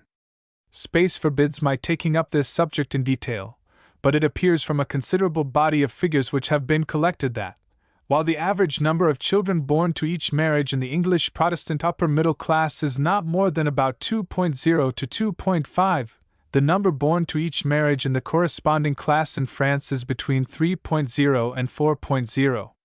Taking the foregoing facts into consideration, it would appear that Roman Catholicism, even in France, is very considerably more prolific, where the belief of the people is at all deep, than English Protestantism. This applies both to the upper and lower classes. 37. In all probability Lord Dawson was unaware of the foregoing, but there is one fact which, as a Neo-Malthusian, he ought to have known, because the omission of this fact in his address is a serious matter.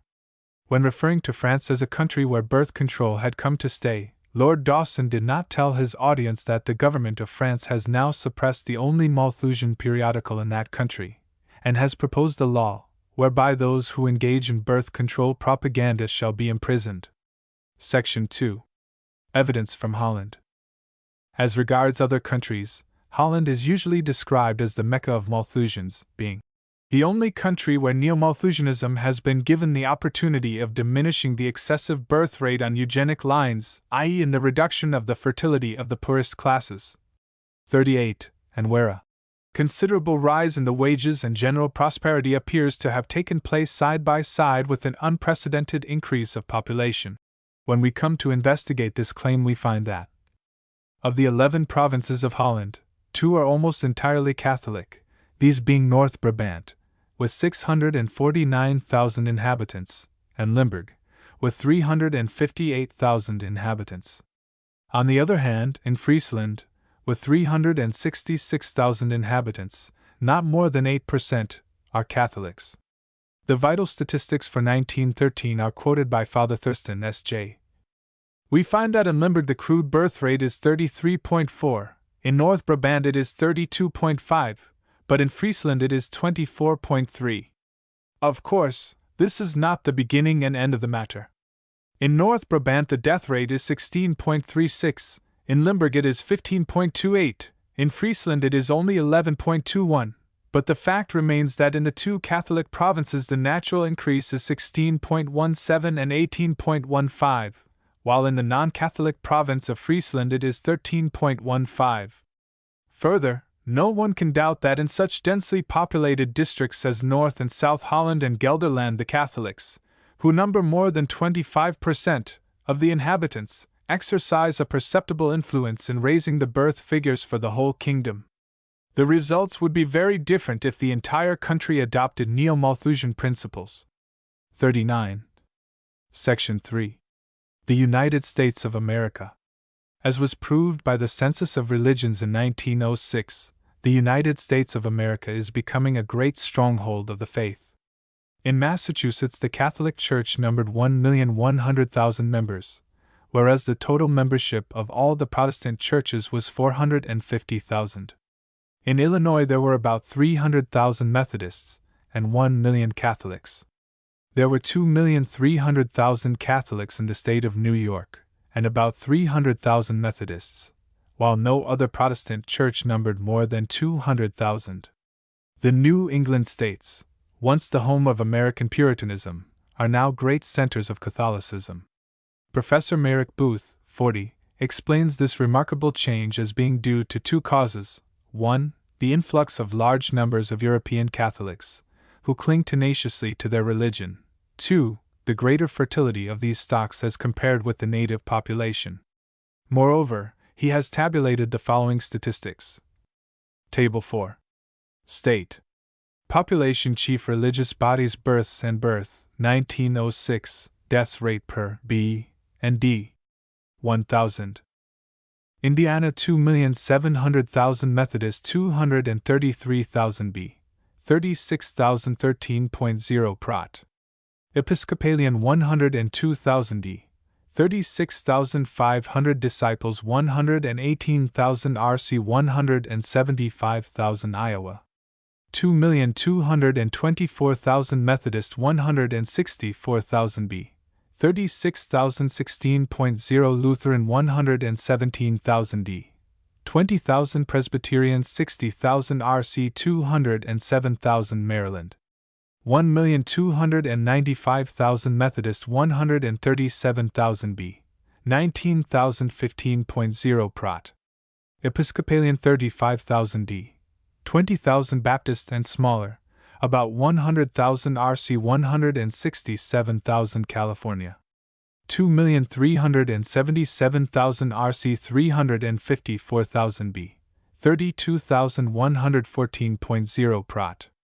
Bodies about D, 32,400, all churches weak, 250,000 Kentucky 2,290,000 Baptist 312,000 B, 35,015.0 Methodist 156,000 D, 18,000 RC 166,000. In these states the birth rate is low, in 3 there are actually more deaths than births, and in all 5 the proportion of Catholics is comparatively small.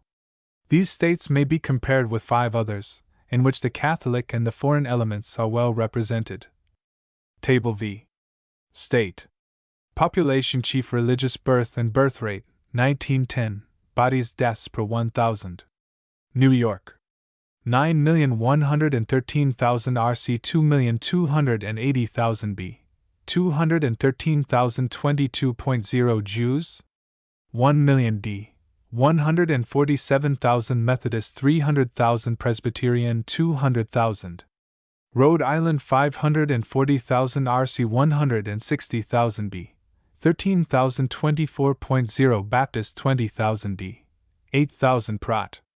Episcopalian 15,000. Massachusetts 3,336,000 RC 1,080,000 B, 84,025.0 Congregational 120,000 D, 51,000 Baptist 80,000 All Protestants together 450,000.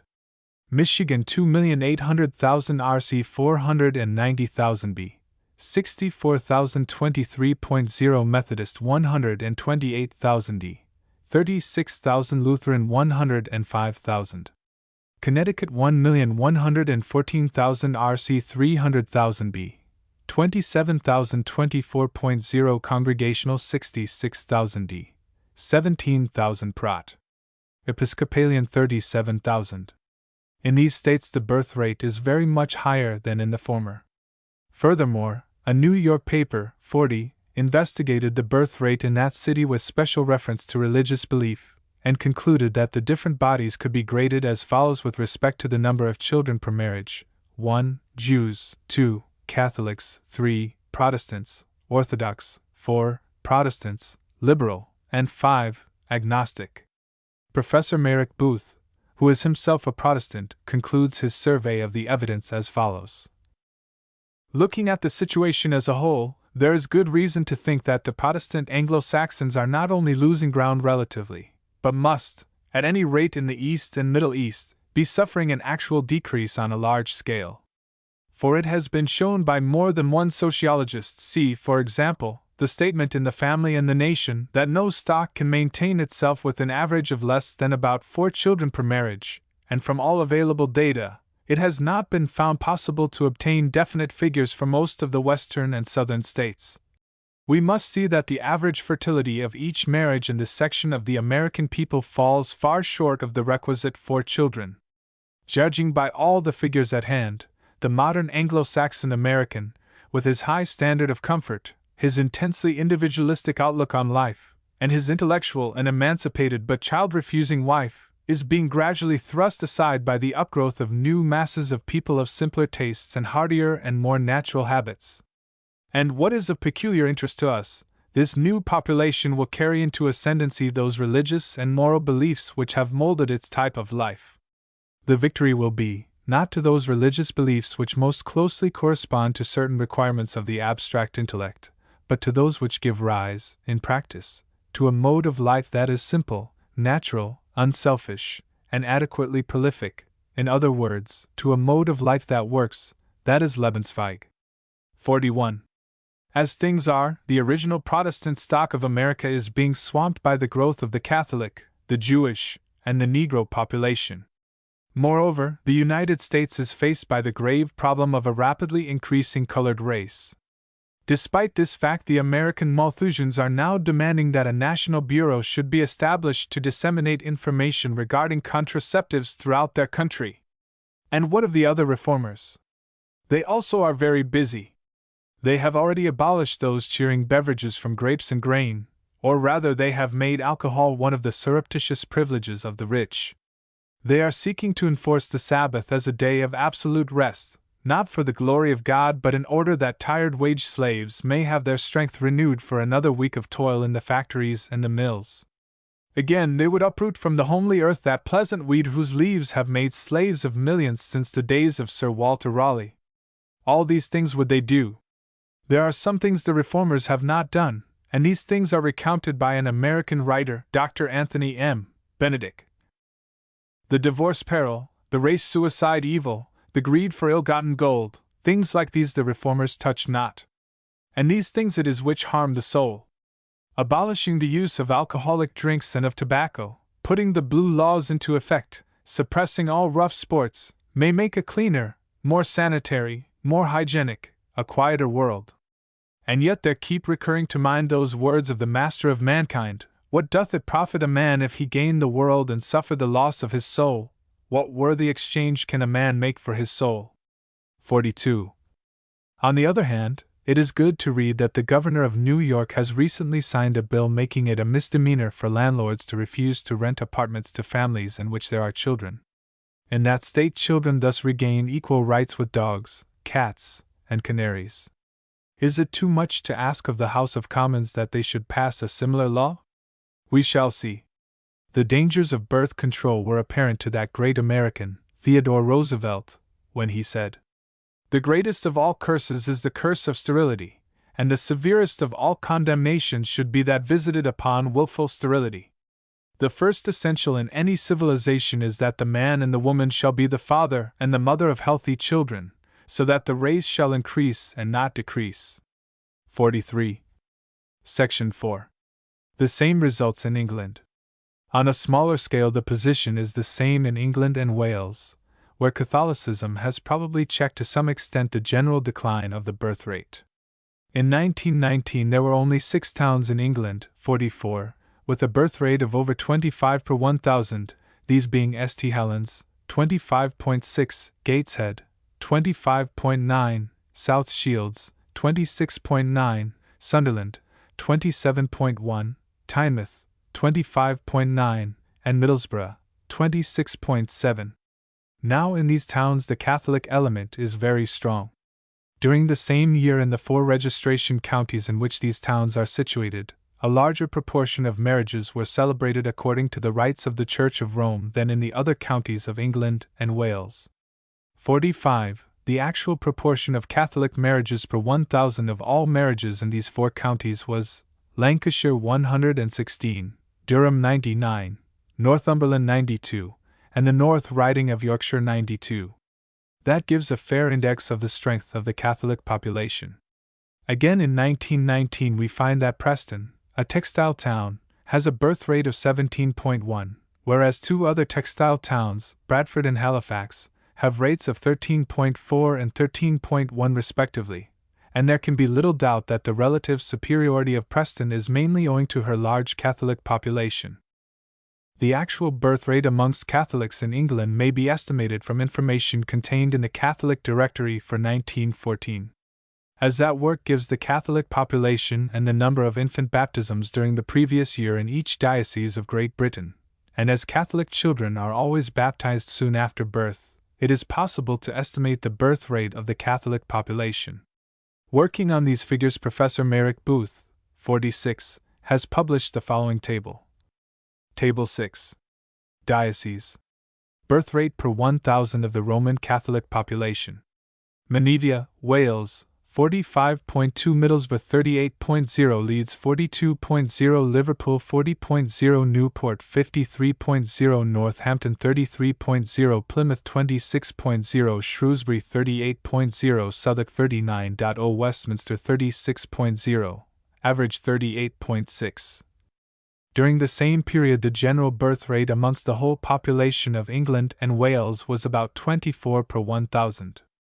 And figures that are even more remarkable have been published by Mr. W.C.D. Wetham and Mrs. Wetham. 47. These writers, having investigated the number of children in the families of the landed gentry, show that the birth rate amongst the aristocracy has declined. 100 fertile marriages for each decade from 1831 to 1890 have been taken consecutively from those families who have held their title to nobility for at least 2 preceding generations, thus excluding the more modern commercial middle-class element in the present peerage, which can be better dealt with elsewhere. We then get the full effect of hereditary stability and a secure position, and do away with any disturbing influence that might occur from a sudden rise to prosperity. 48. The results were as follows. Reference: population. Year. Number of children to each fertile marriage. 1831 to 47.1, 1841 to 66.1, 1871 to 84.36, 1881 to 93.13. The birth rate amongst 30 families of the landed gentry, who were known to be definitely Catholic, was also investigated, with the following results. Years. Number of children to each fertile marriage. 1871 to 96.6. As compared with 3.74 for the landed families as a whole during the same period. The interpretation of these figures is not a matter of faith, but of reason. I submit that the facts are prima facie evidence that by observance of the moral law, as taught by the Catholic Church, even a highly cultured community is enabled to escape those dangers of over-civilization that lead to diminished fertility, and consequently to national decline. The truth of this statement has been freely acknowledged by many Anglicans. according to Canon Edward Littleton. The discipline of the Roman Communion prohibits the artificial prevention of conception, hence Ireland is the only part of the United Kingdom in which the birth rate has not declined, and the decline is least in places like Liverpool and those districts where Roman Catholics are most numerous. As we have already seen, there are also other reasons why Catholicism preserves the fertility of a nation. Without wishing to hurt the feelings of the most sensitive materialist, it is necessary to point out that, apart altogether from the question as to whether the chief or immediate cause of a declining birth rate is the practice of artificial birth control, or, as seems to be possible, a general lowering of fertility, birth rates are more dependent on morals and religion than on race and country. During the past century, irreligion spread throughout France, and the birth rate fell from 32.2 during the first decade of the 19th century to 20.6 during the first 10 years of the 20th century. In America, amongst the descendants of the New England Puritans, a decay of religion and morals has also been accompanied by a dwindling birth rate. The decline of the original New England stock in America has been masked to some extent by the high birth rate amongst the immigrant population, but nevertheless it is apparent in the census returns for 1890, when a population of 65 million was expected and only 62,500,000 was returned. Moreover, there is ample evidence in history that, wherever the Christian ideal of a family has been abandoned, a race is either able to return to the family life of healthy pagan civilizations nor to escape decay. During the past 50 years in England, family life has been definitely weakened by increased facilities for divorce amongst the rich, by the discouragement of parental authority amongst the poor, and by the neglect of all religious teaching in the schools. And thus, in the words of Charles Davis, we have of late years, with perverse ingenuity, been preparing the way for the low birth rate of irreligion and the high death rate of civil disorder. 49. The birth rate in England and Wales reached its highest point, 36.3, in 1876, and has gradually fallen to 18.5 in 1919. During the first 2 quarters of that year, the rate was the lowest yet recorded. During the pre-war year, 1913, the rate was 24.1. In conclusion, the following statements by a Protestant writer are of interest. Judging from a number of figures which cannot be quoted here, owing to considerations of space, it would seem that the English middle-class birth rate has fallen to the extent of over 50% during the last 40 years, and we have actual figures showing that the well-to-do artisan birth rate has declined, in the last 30 years, by 52%. Seeing that the Protestant churches draw their members mainly from these very classes, we have not far to seek for an explanation of the empty Sunday schools. Under these circumstances, it is not in the least necessary for Protestant ministers and clergymen to cast about them for evidence of Jesuit machinations wherewith to explain the decline of the Protestant churches in this country. Let them rather look at the empty cradles in the homes of their own congregations. 50. The author of the above-quoted paragraphs thus attributes the decline both of the birth rate and of the Protestant churches to the general adoption of artificial birth control. With that explanation I disagree, because it puts the horse behind the cart. When the Protestant faith was strong, the birth rate of this country was as high as that of Catholic lands.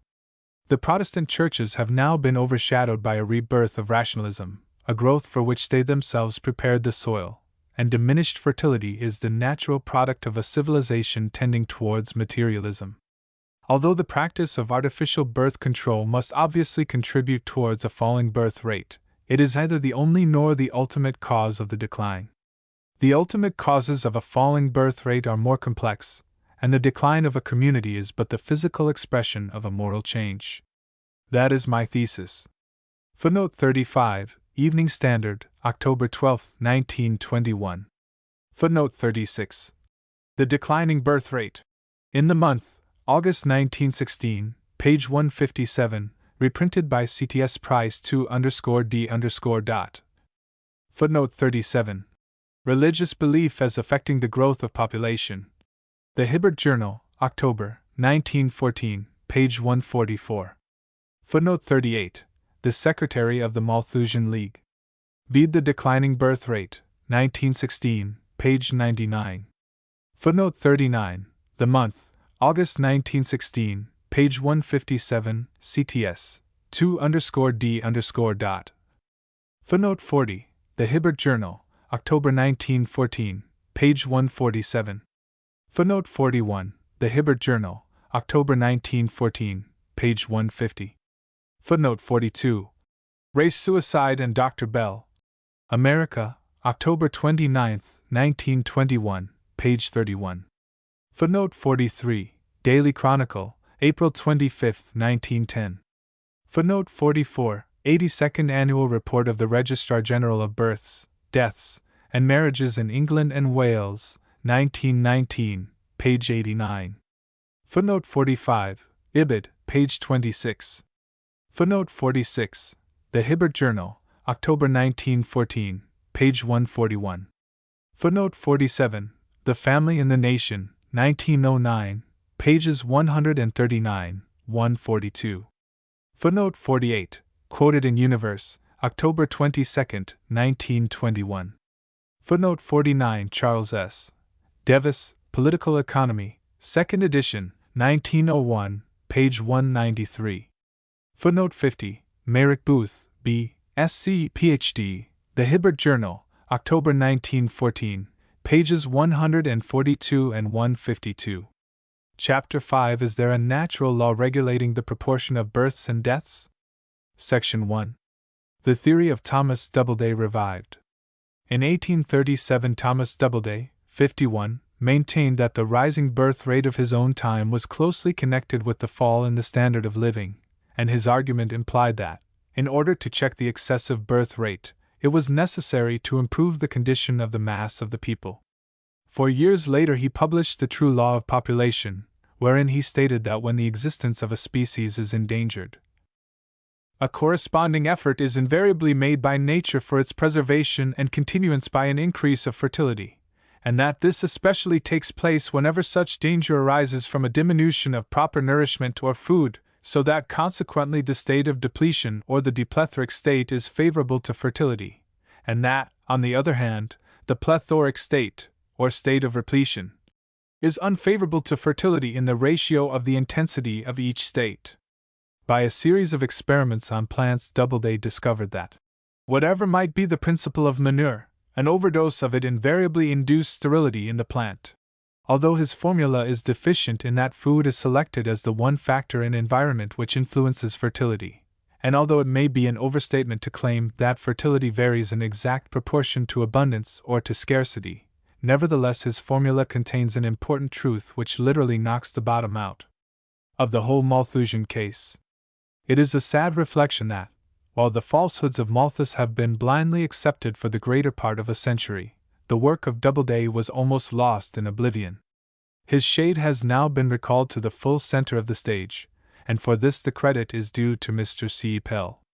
His recent book, 52, is a stimulating essay on the declining birth rate, and contains much evidence that supports the main contention of Doubleday. Although it is impossible to agree with all the deductions made by Mr. Pell, he has nevertheless done a public service by restating the problem of the birth rate in a new way, by effectively bursting the Malthusian bubble, and by tabulating fresh evidence against the birth controllers. Section 2. Mr. Pell's generalizations criticized. Mr. Pell defines the law of births and deaths in 2 generalizations. The first is, we have seen that it is a necessary condition of the success of the evolutionary scheme that the variation of the inherited potential degree of fertility between species and species must bear an inverse proportion to their capacity for survival.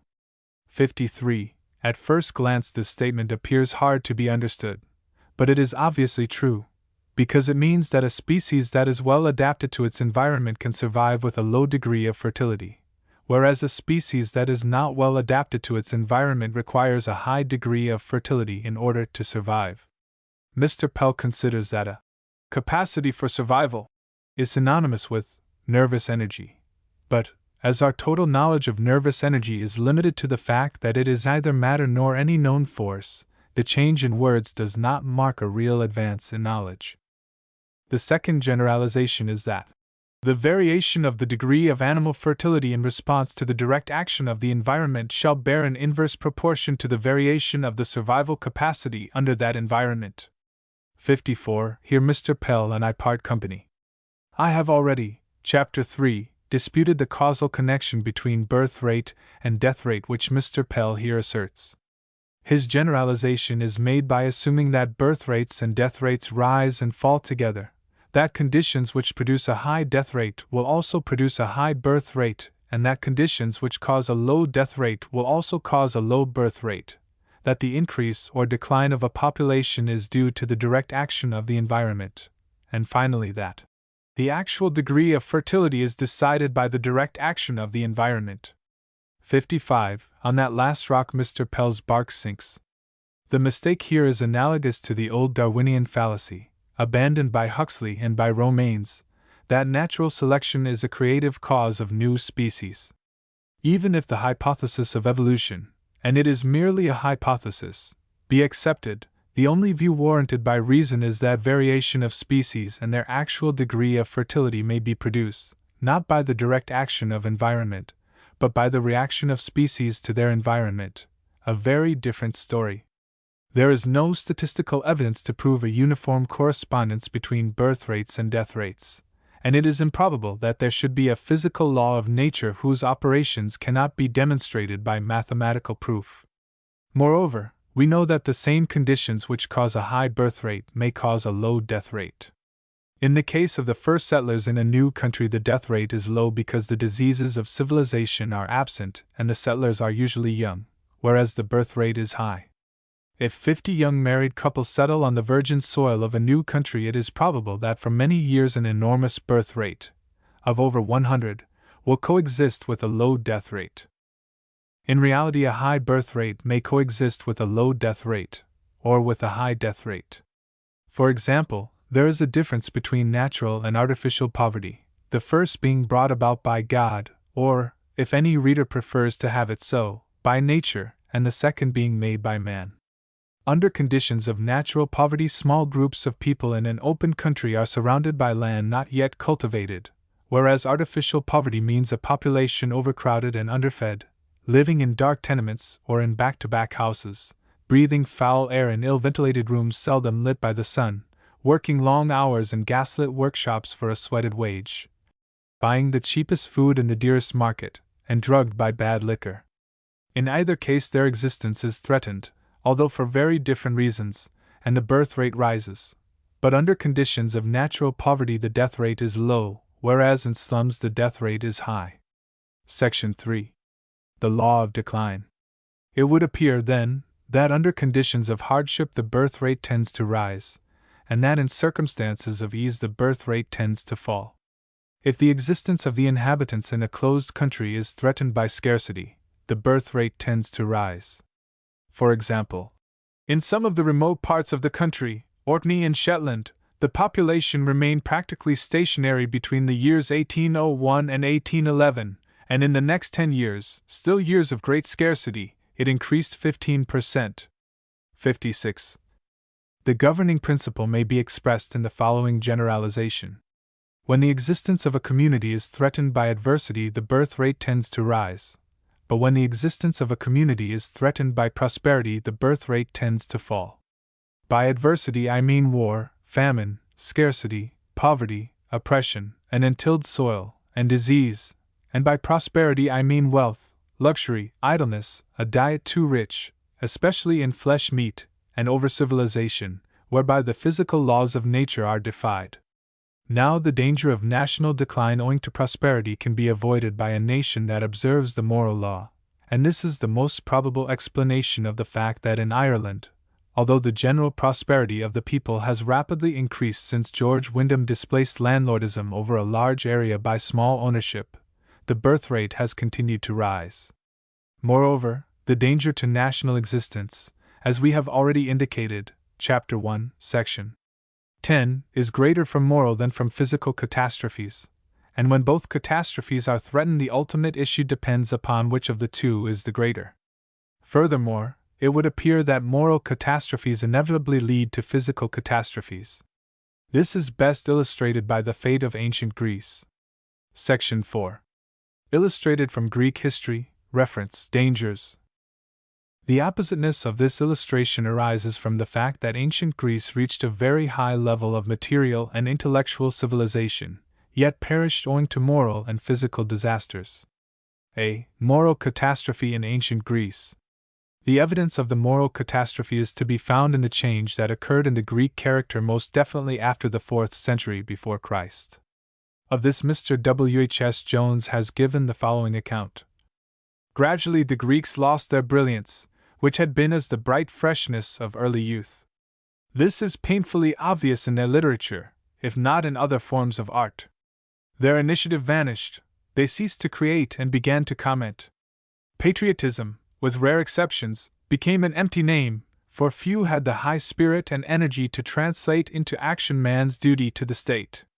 Vacillation, indecision, fitful outbursts of unhealthy activity followed by cowardly depression, selfish cruelty, and criminal weakness are characteristic of the public life of Greece from the struggle with Macedonia to the final conquest by the arms of Rome. No one can fail to be struck by the marked difference between the period from Marathon to the Peloponnesian War and the period from Alexander to Mummius.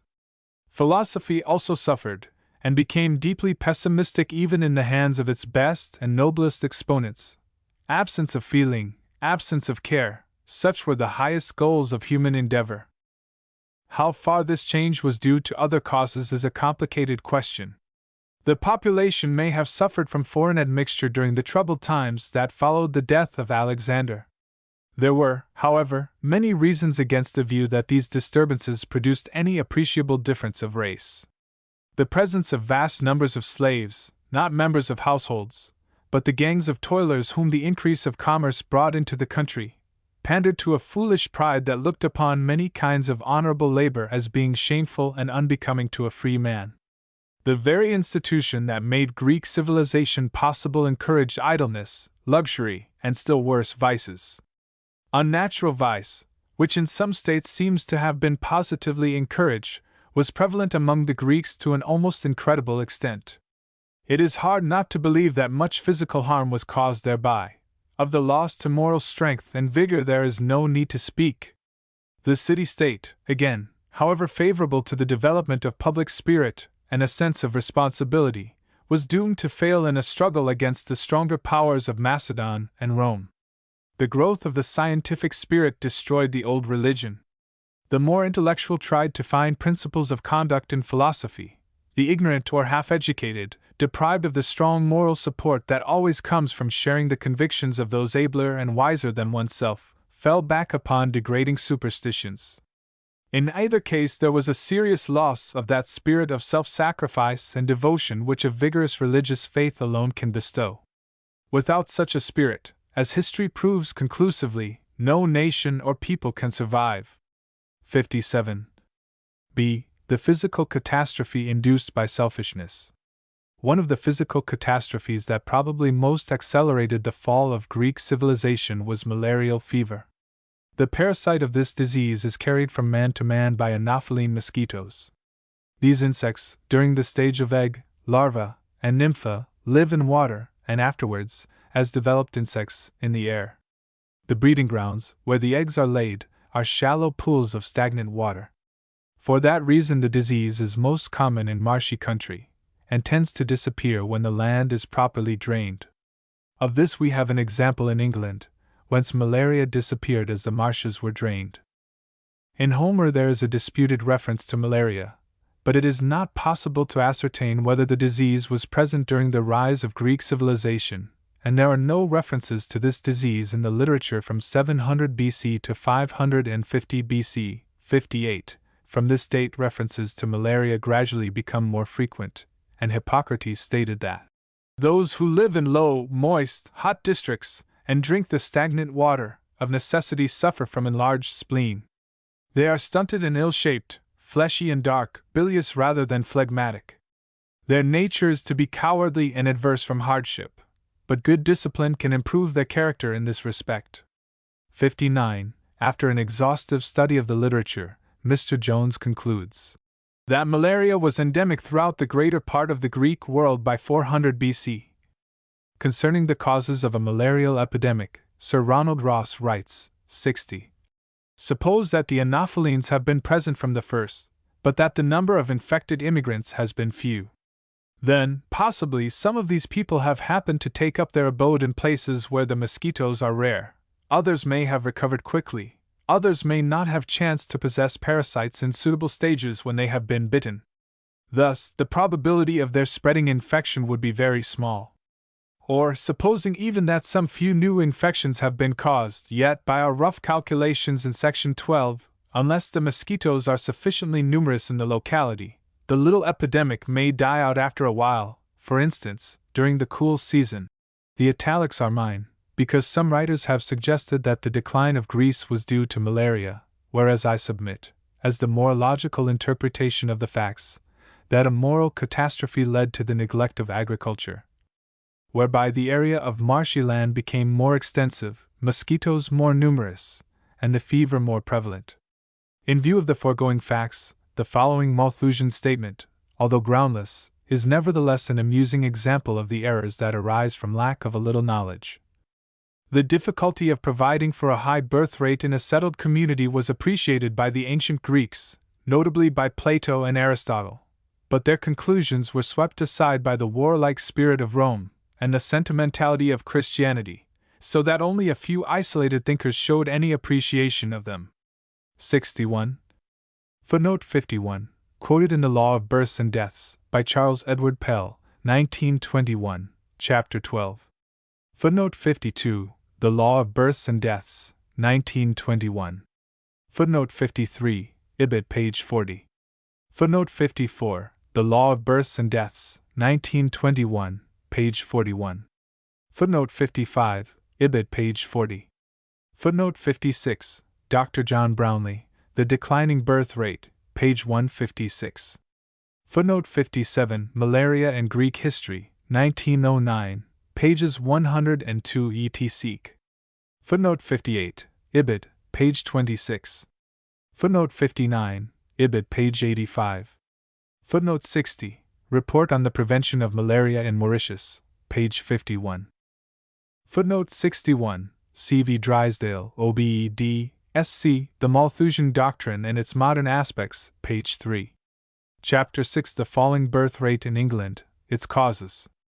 Birth controllers claim that the fall in the English birth rate, which began to decline in 1876, is mostly due to the use of contraceptives. But the very fact that this claim is made by these reckless propagandists makes it imperative that we should scrutinize the evidence very carefully.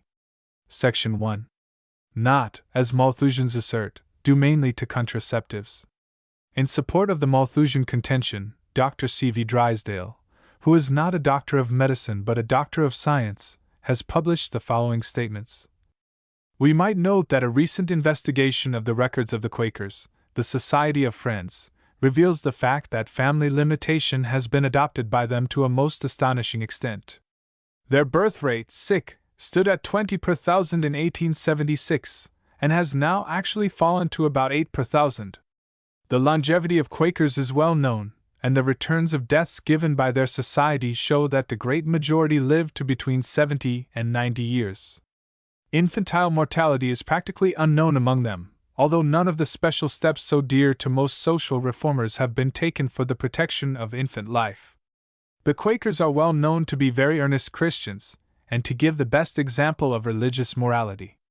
Their probity in business and their self-sacrifice in humanitarian work of all kinds are renowned. Yet it would seem that they have adopted family restriction to a greater extent than any other body of people, and since the decline of their birth rate only began in 1876, that it is due to adoption of preventive methods. 62. Again, he translates the following quotation from a Swiss author. In France, a national committee has been formed which has as its object an agitation for the increase of the population. Upon this committee there sit, besides President Poincaré, who, although married, has no children, 24 senators and littérateurs. These 25 persons, who preach to their fellow citizens by word and pen, have between them 19 children, or not one child on the average per married couple.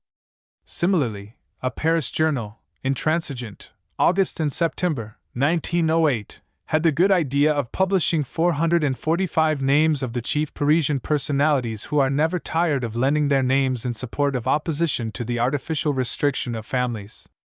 I give these figures briefly without the names, which have no special interest for us. Anyone interested in the names can consult the paper well known in upper circles. Among them, 176 married couples had 0 children equals 0 children 106. 1 child equals 106, 88, 2 children equals 176, 43, equals 120, 19, 4 equals 76, 7, 5, equals 35, 4, 6 equals 24, 3, 7, equals 21, 1, 9 equals 9, 1, 11 equals 11. Total 445 with 578. That is, an average 1 1/3 children per couple, while each single one of these families could much more easily have supported 20 children than a working-class family a single child. Comment on the above is superfluous, adds Dr. C.V. Drysdale, and with that remark most people will cordially disagree. The obvious interpretation of the foregoing figures is that there has been a decline in natural fertility amongst highly educated and civilized people. But that interpretation does not suit Dr. Drysdale's book, and hence we have the disgraceful spectacle of a writer who, in order to bolster up an argument which is rotten from beginning to end, does not hesitate to launch without a particle of evidence a charge of gross hypocrisy against the Quakers of England, a body of men and women who in peace and in war have proved the sincerity of their faith, and against 470 respected citizens of Paris. Further comment on that is superfluous. At the same time, it is obvious that, in so far as their pernicious propaganda spreads and is adopted, Malthusians may claim to contribute to the fall of the birth rate, and towards the decline of the empire. Section 2. Decline in fertility due to some natural law. In the course of an inquiry on the fertility of women who had received a college education, the National Birth Rate Commission, 63, attempted to discover to what extent birth control was practiced amongst the middle and professional classes. Of those amongst whom the inquiry was made, 477 gave definite answers, from which it was ascertained that 289, or 60%, consciously limited their families, or attempted to do so, and that 188, or 40%, made no attempt to limit their families. Amongst those who limited their families, 183 stated the means employed, and of these, 105, or 57%, practiced continence, while 78, or 43%, used artificial or unnatural methods. Now comes a most extraordinary fact. Dr. Major Greenwood, 64, a statistician whose methods are beyond question, discovered that there was no real mathematical difference between the number of children in the limited families and the number in the unlimited families. In both groups of families, the number of children was smaller than the average family in the general population, and in both groups there were fewer children than in the families of the preceding generation to which the parents belong. Dr. Greenwood states that this is prima facie evidence that deliberate birth control has produced little effect, and that the lowered fertility is the expression of a natural change. Nevertheless, he holds that the latter explanation cannot be accepted as wholly proved on the evidence, owing to certain defects in the data on which his calculations were based. I am of opinion that we should hesitate before adopting that interpretation in view of the cogent indirect evidence afforded by other data that the fall of the birth rate is differential, and that the differentiation is largely economic. There are at least two considerations which must be borne in mind in connection with these schedules. The first is that all the marriages described as unlimited may not have been so. I do not suggest that the answers are intentionally false, but it is possible that many may have considered that limitation implied the use of mechanical means, that marriages in which the parties merely abstained from, or limited the occasions of, sexual intercourse may have frequently entered as of unrestricted fertility. The above italics are mine, because, if that surmise be correct, it goes to prove that the restriction of intercourse to certain periods, which restriction the married may lawfully practice, is as efficacious in limiting the size of a family as are those artificial methods of birth control contrary both to natural and to Christian morality. Dr. Major Greenwood continues as follows. In the second place, the schedules do not provide us with information as to when limitation was introduced. We are told, for instance, that the size of the family was 5 and that its number was limited. This may mean either that throughout the duration of the marriage preventive measures were adopted from time to time, or that after 5 children had been born fertile intercourse was stopped. In the absence of detailed information on this point, it is plainly impossible to form an accurate judgment as to the effect of limitation. There are, therefore, no accurate figures to indicate the extent to which birth control has contributed to the decline in the birth rate. Section 3. And to character of occupation. Moreover, the claim of birth controllers, that the decline in the English birth rate is mainly due to the use of contraceptives, is rendered highly improbable by the fact that the Registrar General, 65, has shown that in 1911 the birth rate in different classes varied according to the occupation of the fathers. The figures are these. Births per 1,000 married social class. Males aged under 55, including retired. 1. Unskilled workmen 213 2. Intermediate class 158 3. Skilled workmen 153 4. Intermediate 132 5. Upper and middle class 119. Thus, ascending the social scale, we find, in class upon class, that as the annual income increases, the number of children in the family diminishes, until we come to the Old English nobility, of whom, according to Darwin, 19% are childless. These last have every reason to wish for heirs to inherit their titles and what land and wealth they possess, and, as their record in war proves them to be no coward's breed, it would be a monstrous indictment to maintain that their childlessness is mostly due to the use of contraceptives. If all these results arose from the practice of birth control, it would imply a crescendo of general national selfishness unparalleled in the history of humanity. No, it is not possible to give Neo-Malthusians credit, even for all the evil they claim to have achieved. Section 4. Aggravated doubtless by Malthusianism. Nevertheless, artificial birth control is an evil and too prevalent thing.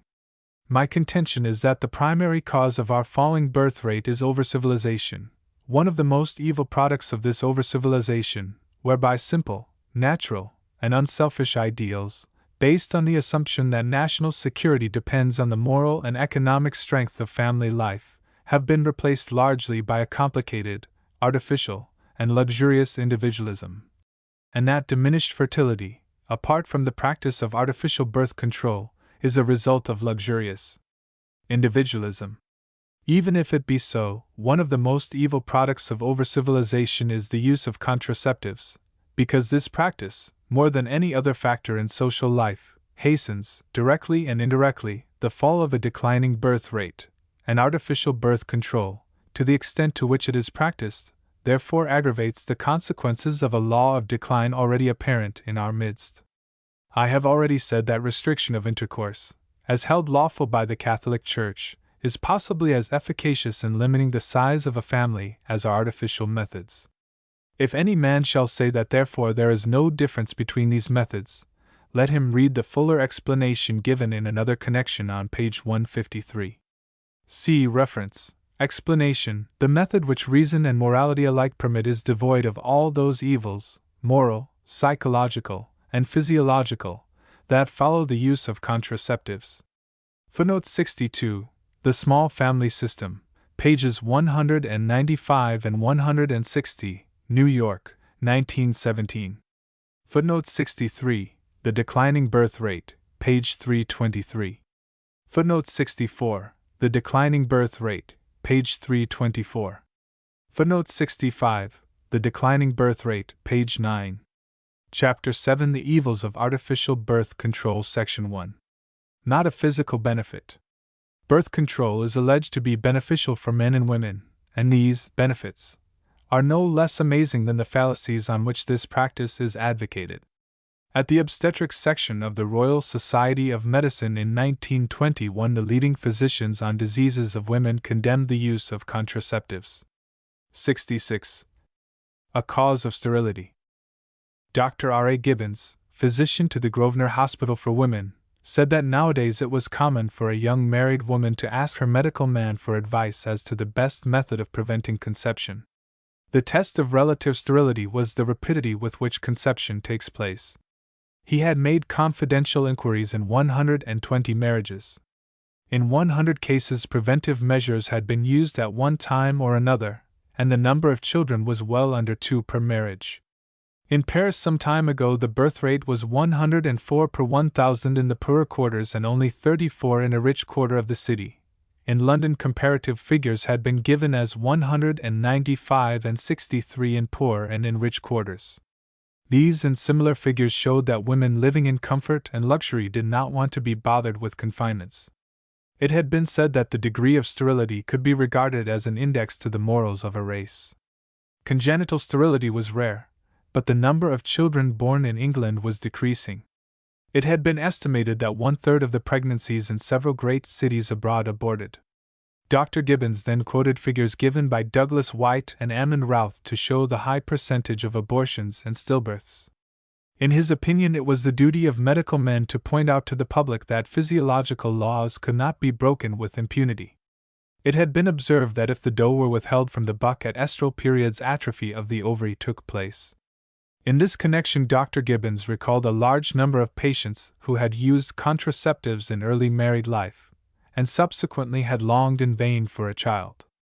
This applied also to those who had decided, after the first baby, to have no more children, and had subsequently regretted their decision. Neuroses. Professor McElroy, of the London School of Medicine for Women, deplored the amount of time spent on attempting to cure sterility when contraceptives were so largely used. The fact that neuroses were largely the result of the use of contraceptives should be made widely known, and also that in women the maternal passion was even stronger, though it might develop later, than sexual passion, and would ultimately demand satisfaction. Fibroid tumors. Dr. Arthur E. Giles, senior surgeon to the Chelsea Hospital for Women, endorsed Dr. Gibbons's remarks as to the great unhappiness resulting from deliberately childless marriages, and he added that he had always warned patients of this. He believed that quinine had a permanently bad effect. Those who waited for a convenient season to have a child often laid up trouble for themselves. On the question of fibroid tumors, he had come to the conclusion that these were not a cause but in a sense a consequence of sterility. Women who were subjected to sexual excitement with no physiological outlet appeared to have a tendency to develop fibroids. He would like the opinion to go forth from the section that the use of contraceptives was a bad thing. All these authorities are agreed that the practice of artificial sterility during early married life is the cause of many women remaining childless, although later on these women wish in vain for children. To meet this difficulty, one of the advocates of birth control advises all young couples to make sure of some children before adopting these practices, thus demanding of young parents, at the very time when it is most irksome, that very sacrifice of personal comfort and prosperity to prevent which is the precise object of the vicious practice. Nor is sterility the only penalty. The disease known as neurasthenia arises both in women and in men in consequence of these methods. Dr. Mary Charlieb, 67, after 40 years' experience of diseases of women, writes as follows.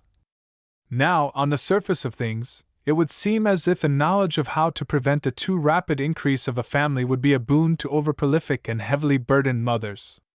There are, however, certain reasons which probably convert the supposed advantage into a very real disadvantage.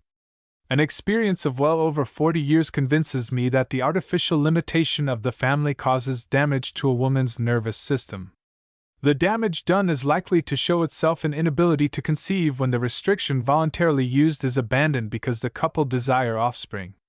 I have for many years asked women who came to me desiring children whether they have ever practiced prevention, and they very frequently tell me that they did so during the early days of their married life because they thought that their means were not adequate to the support of a family. Subsequently, they found that conception, thwarted at the time that desire was present, fails to occur when it becomes convenient. In such cases, even although examination of the pelvic organ shows nothing abnormal, all one's endeavors to secure conception frequently go unrewarded.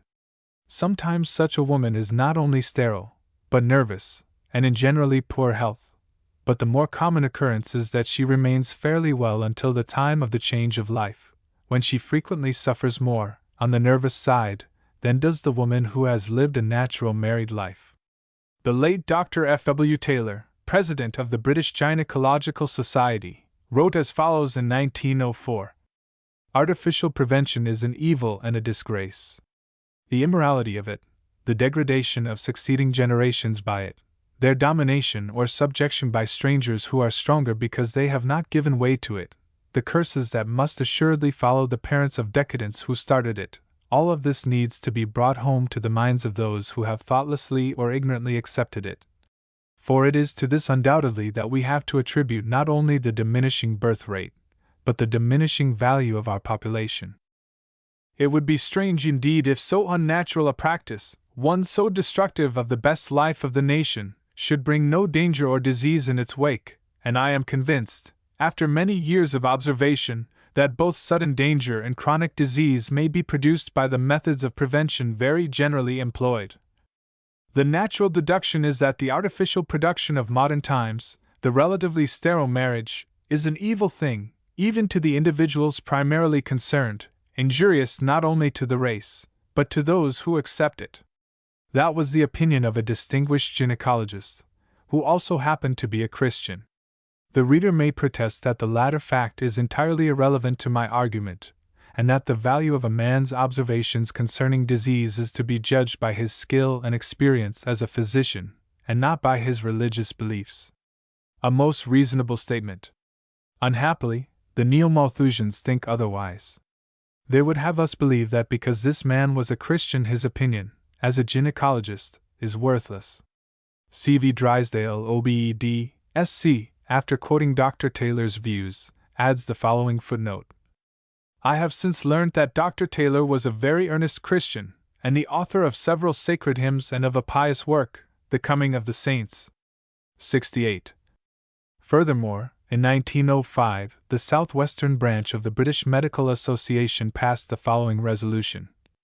That this branch is of opinion that the growing use of contraceptives and ecbolics is fraught with great danger both to the individual and to the race. That this branch is of opinion that the advertisements and sale of such appliances and substances, as well as the publication and dissemination of literature relating thereto, should be made a penal offense. 69. Section 2. A scandalous suggestion. The foregoing opinions are very distasteful to Neo-Malthusians, and these people, being unable apparently to give a reasoned answer, do not hesitate to suggest that medical opposition, when not due to religious bias, is certainly due to mercenary motives. As the Church has a vested interest in souls, so the medical profession has a vested interest in bodies. Birth is a source of revenue, direct and indirect.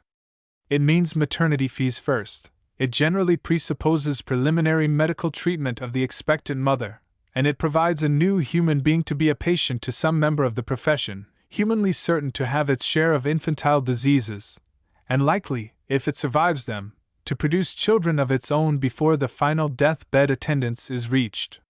70. That scandalous suggestion has recently been repeated by the president of the Society for Constructive Birth Control and Racial Progress under the following circumstances. On October 31, 1921, the Sussex Daily News published the following paragraph from its London correspondent. Birth control.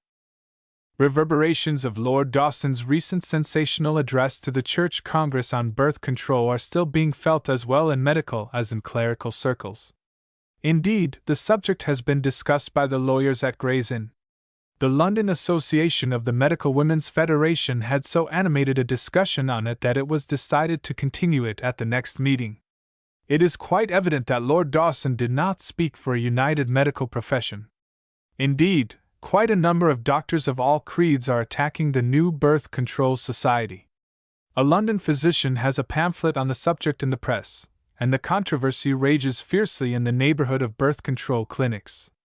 Much is likely to be made of the example of France, where the revolt against the practices advocated is now in full swing, and strong legal measures have been taken and are in contemplation. French medical opinion is said to be very pronounced on the subject, and it has, of course, a great deal of clinical experience to back it. On November 8th, a second paragraph appeared. Birth control. My remark recently that a number of doctors of all creeds are attacking the new birth control society has been challenged by the Han, secretary of the body in question, who observes that I am misinformed. I must adhere to my statement, which was a record of personal observation.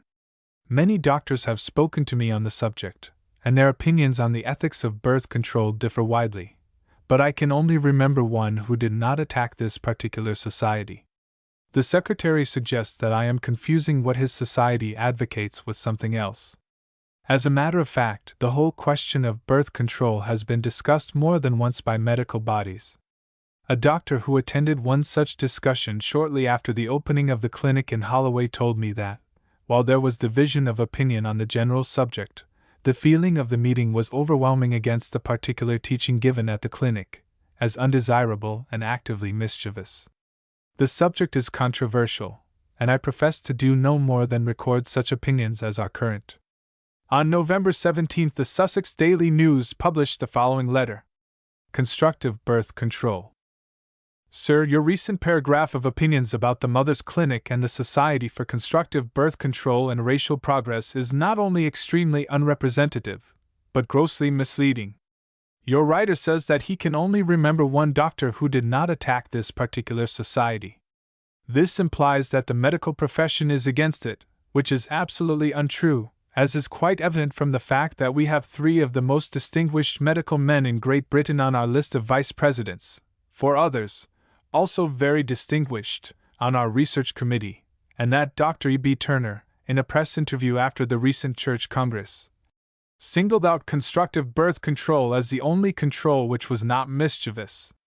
That there may be medical men who do not approve of birth control is natural, when one remembers that a doctor has to make his living, and can do so more easily when women are ailing with incessant pregnancies than when they maintain themselves in good health by only having children when fitted to do so.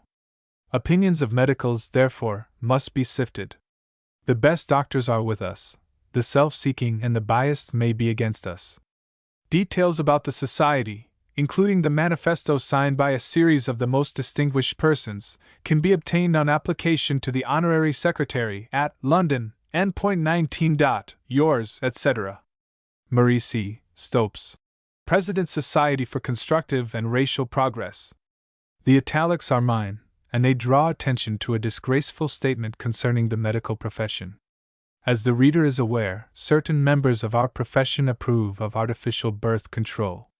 What, I ask, would be the opinion of the general public, and of my friends, if I were so distraught as to suggest that these men approved of birth control because they had a financial interest in the sale of contraceptives? That suggestion would be as reckless and as wicked as the statement made by Dr. Marie C. Stopes. In the British Medical Journal of November 26 I quoted, without comment, the above italicized paragraph as her opinion of the medical profession, and on December 10 the following reply from the lady appeared. Your 2 correspondents, Dr. Halliday Sutherland and Dr. Binney Dunlop, by quoting paragraphs without their full context, appear to lend support to views which by implication are, to some extent, detrimental to my own. This method of controversy has never appealed to me, but in the interests of the society with which I am associated, I must be allowed to answer the implications. The paragraph quoted by Dr. Sutherland is not, as would appear from his letter, a simple opinion of mine on the medical profession, but was written in reply to a rather scurrilous paragraph so worded as to lead the public to believe that the medical profession as a whole was against the Society for Constructive Birth Control and Racial Progress. My answer, which appeared not only in the papers quoted but in others, contained the following statement. We have 3 of the most distinguished medical men in Great Britain on our list of vice presidents, 4 others, also very distinguished, on our research committee. Reading these words before the paragraph your correspondent quotes, and taking all in conjunction with an attack implying that the entire medical profession was against us, it is obvious that the position is rather different from what readers of Dr. Sutherland's letter in your issue of November 26 might suppose. It will be noted that Dr. Stopes does not withdraw but attempts to justify her scandalous suggestion by stating, firstly, that the full context of her letter was not quoted by me, and secondly, that her original letter was written In reply to a rather scurrilous paragraph, as I have now quoted in full her original letter, excepting the address of her society, and the 2 paragraphs from the Sussex Daily News, my readers may form their own judgment on the following points. Is it possible to maintain that the whole context of her original letter puts a different complexion on her remarks concerning the medical profession? Can either of the paragraphs from the Sussex Daily News be truthfully described as rather scurrilous, or are they fair comment on a matter of public interest? Moreover, even if a daily paper had published a misleading paragraph about this society, surely that is not a valid reason why its president should make a malignant attack, not on journalists, but on the medical profession? Section 3. A cause of unhappiness in marriage. Nor does birth control lead to happiness in marriage. On the contrary, experience shows that the practice is injurious not only to the bodies but also to the minds of men and women. As no method of contraception is infallible, the wife who allows or adopts it may find herself in the truly horrible position of being secretly or openly suspected of infidelity. Again, when a family has been limited to 1 or 2 children and these die, the parents may find themselves solitary and childless in old age, and mothers thus bereaved are often the victims of profound and lasting melancholy. The mother of a large family has her worries, many of them not due to her children, but to the social evils of our time, and yet she is less to be pitied than the woman who is losing her beauty after a fevered life of vanity and self-indulgence, and who has no one to love her, not even a child. Moreover, these practices have an influence on the relation between husband and wife, on their emotions towards each other, and towards the whole sexual nisus. Mr. Bernard Shaw recently stated, 71, that when people adopt methods of birth control they are engaging, not in sexual intercourse, but in reciprocal masturbation. That is the plain truth of the matter. Or, from another point of view, it may be said that the man who adopts these practices is simply using his wife as he would use a prostitute, as indeed was said long ago by St. Thomas Aquinas. 72. The excuse offered for illicit sexual intercourse is not usually pleasure, but that the sex impulse is irresistible, and the same argument is used for conjugal union with prevention. In both cases, the natural result of union is not desired, and positive means are taken to prevent it. And what of the results on the mutual love, if an old-fashioned word be not now out of place, and on the self-respect of 2 people so associated? Birth control cannot make for happiness, because it means that mutual love is at the mercy of an animal instinct, either satisfied nor denied. It is an old truth that those who seek happiness for itself never find it. And yet the advocates of birth control have the temerity to claim that these practices lead to happiness. I presume that of the bliss following marriage with contraceptives the crowded lists of our divorce courts are an index. The marriage bond is weakened when a calm and lasting interest in the care of children is replaced by transient sexual excitement. Once pregnancy is abolished, there is no natural check on the sexual passions of husband or wife, for they have learned how sexual desire may be gratified without the pain, publicity, and responsibility of having children. In the experience of the world, marriages based merely on passion are seldom happy, and artificial birth control means passion uncontrolled by nature. These methods are not practiced by nations such as Ireland and Spain, who accept the moral rule of the natural law expressed in God's commandments and sanctioned by His judgments, and no man who has ever lived in these countries could truthfully maintain that the people there, on whom the burdens of marriage press as elsewhere, are in reality anxious to obtain facilities for divorce.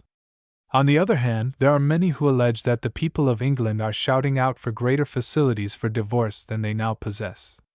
At any rate, it is obvious enough that there are those amongst us who are straining every nerve to force such facilities upon them. Section 4. An insult to true womanhood. It has been said that patriotism is the last refuge of a scoundrel, and apparently chivalry is the last refuge of a fool. Some of the advocates of birth control who have never thought the matter out, either passionately or dispassionately, claim to speak on behalf of women.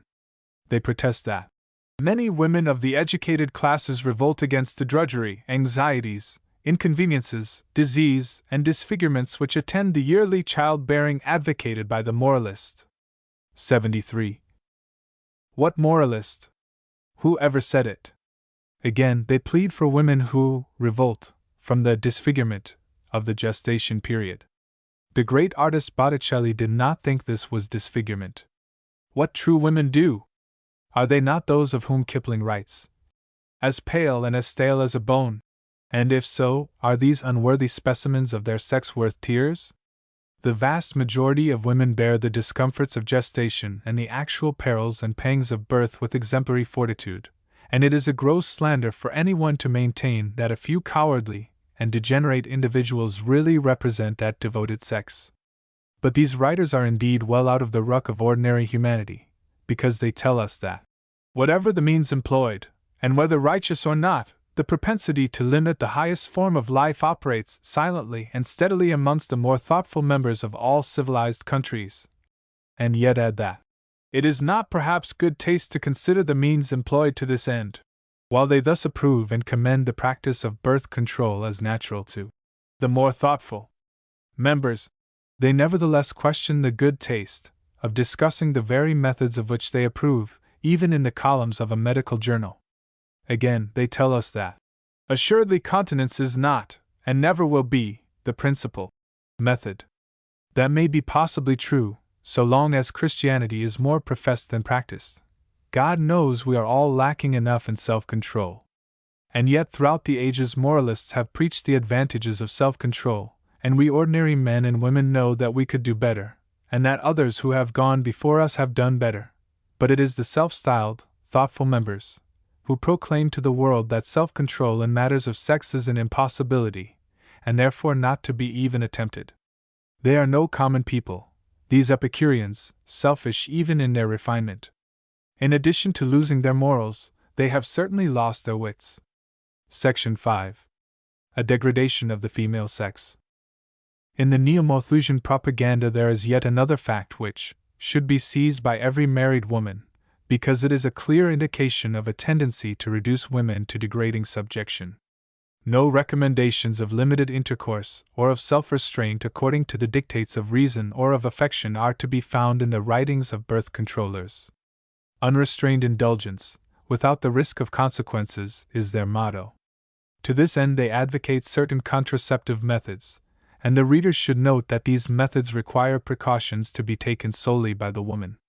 If she fails to take these precautions, or if the precautions themselves fail, all responsibility for the occurrence of conception rests on her alone, because her Malthusian masters have decided that she alone is to be made responsible for preventing the natural or possible consequences of intercourse. Why?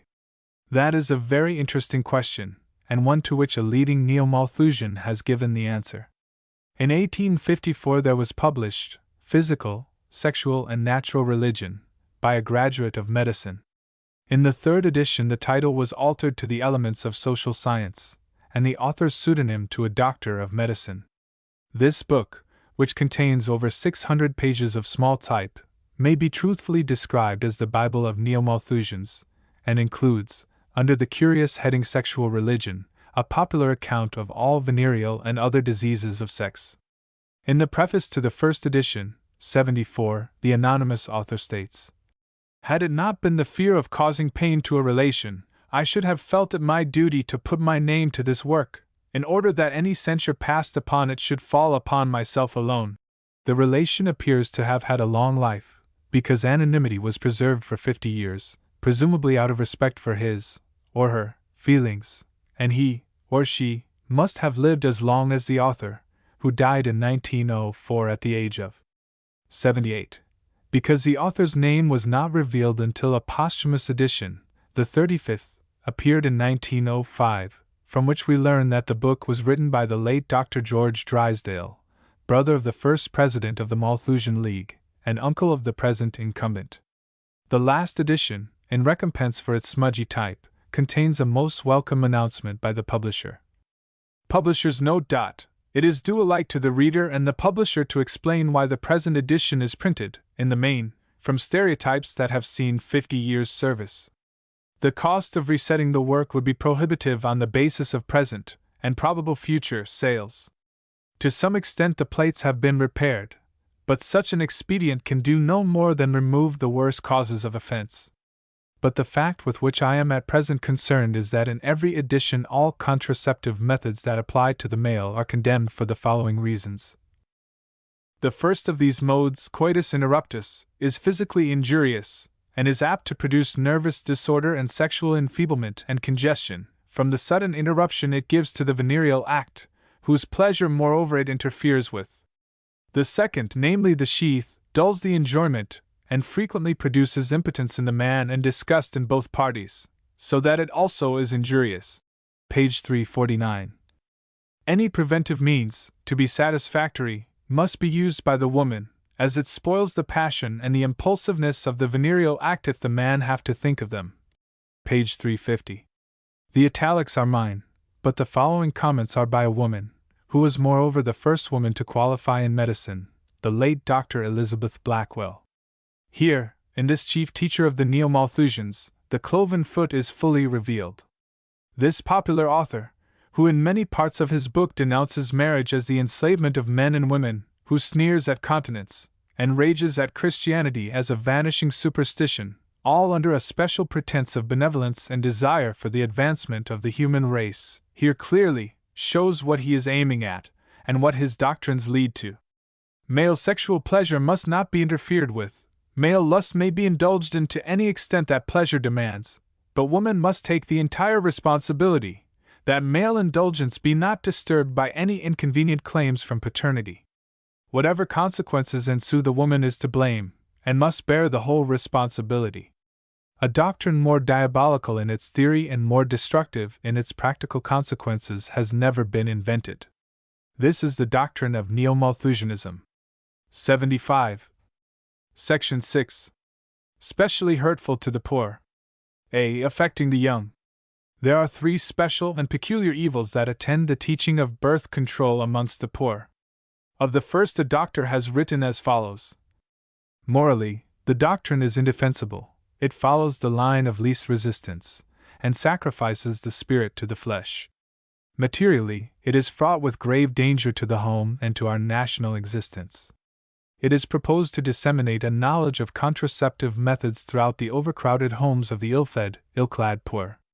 Now it is in these homes that the moral sense has already but little chance of development, where the child of 8 or 10 already knows far more than is good for the health of either body or mind, and though we may succeed in reducing the size of the family, yet the means we employ will militate against the raising of the moral tone of the household, and the children will not be any less precocious than before. 76. That danger is ignored by the advocates of birth control. But he that shall scandalize one of these little ones that believe in me, it were better for him that a millstone were hanged about his neck, and that he were drowned in the depth of the sea. 77. B. Exposing the poor to experiment. Secondly, the ordinary decent instincts of the poor are against these practices, and indeed they have used them less than any other class. But owing to their poverty, lack of learning, and helplessness, the poor are the natural victims of those who seek to make experiments on their fellows. In the midst of a London slum, a woman, who is a doctor of German philosophy, Munich, has opened a birth control clinic, where working women are instructed in a method of contraception described by Professor McElroy as the most harmful method of which I have had experience. 78. When we remember that millions are being spent by the Ministry of Health and by local authorities on pure milk for necessitous expectant and nursing mothers, on maternity clinics to guard the health of mothers before and after childbirth, for the provision of skilled midwives, and on infant welfare centers, all for the single purpose of bringing healthy children into our midst, it is truly amazing that this monstrous campaign of birth control should be tolerated by the Home Secretary. Charles Bradlaugh was condemned to jail for a less serious crime. C. Tending towards the servile state. Thirdly, the policy of birth control opens the way to an extension of the servile state. 79. Because women as well as men could then be placed under conditions of economic slavery. Hitherto, the rule has been that during childbearing age a woman must be supported by her husband, and the general feeling of the community has been opposed to any conditions likely to force married women on to the industrial market. In her own home a woman works hard, but she is working for the benefit of her family, and not directly for the benefit of a stranger. If, instead of bearing children, women practice birth control, and if children are to be denied to the poor as a privilege of the rich, then it would be very easy to exploit the women of the poorer classes. If women have no young children, why should they be exempt from the economic pressure that is applied to men?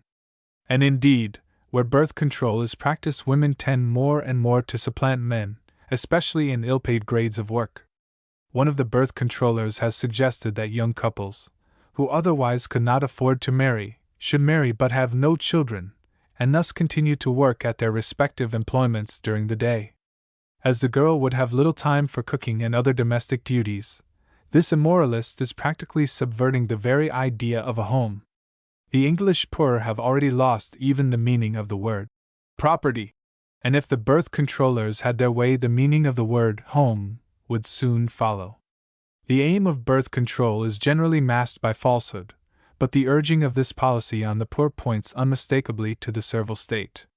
When a nation, or a section of a nation, is oppressed, their birth rate rises. That is the immutable law of nature as witnessed in history. Thus, the Israelites increased under the oppression of the Pharaohs. Thus, the Irish, from the Union to the famine, multiplied prodigiously under the oppression of an iniquitous political and land system. By the operation of this law, the oppressed grow in numbers, and break their chains. Section 7. A menace to the nation. A. There is a limit to lowering the death rate. Birth controllers believe that a high birth rate is the cause of a high death rate, and that overpopulation is the cause of poverty. Yet, in spite of their beliefs, they make the following statement. Neo-Malthusians have not aimed at reducing population, but only at reducing unnecessary death, which injures the community without adding to its numbers. 80. In defense of this statement, they argue that if the death rate falls, people will live longer, and therefore the population will not decrease, although the birth rate is lowered. There are two fallacies in their argument.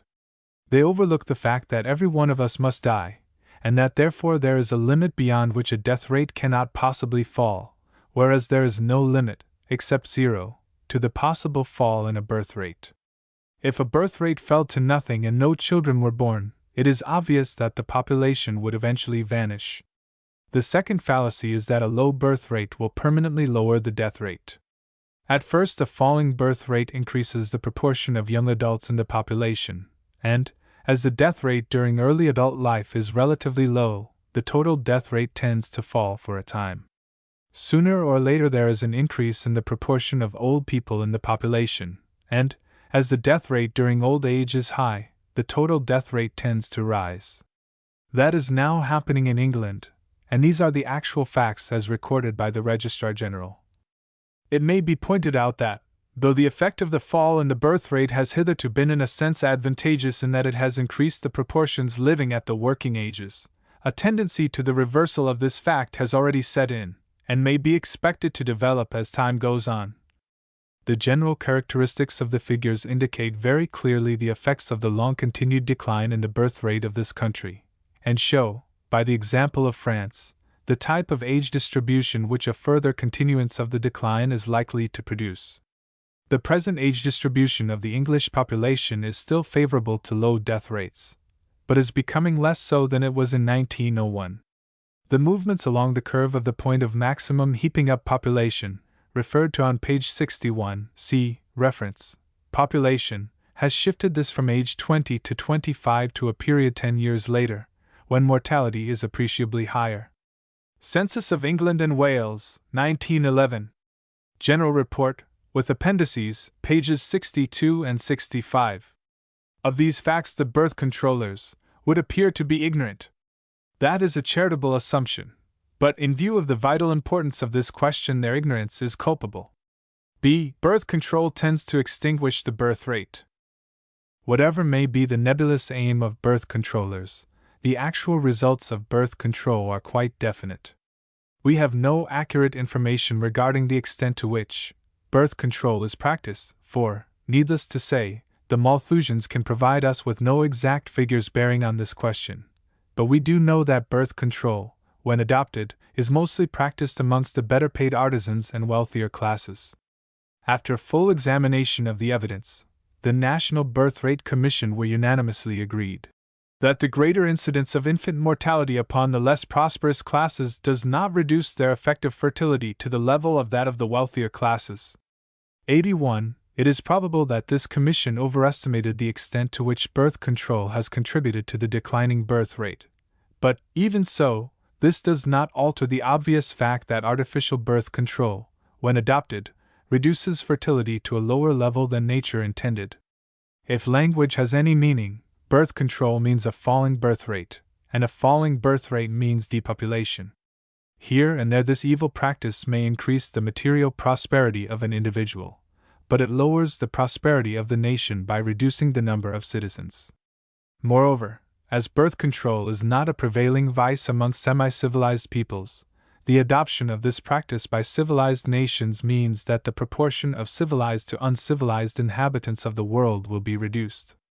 If birth control had been extensively practiced in the past, the colonization of the British Empire would have been a physical impossibility, and today, in our vast overseas dominions, are great empty spaces whose untilled soil and excellent climate await a population.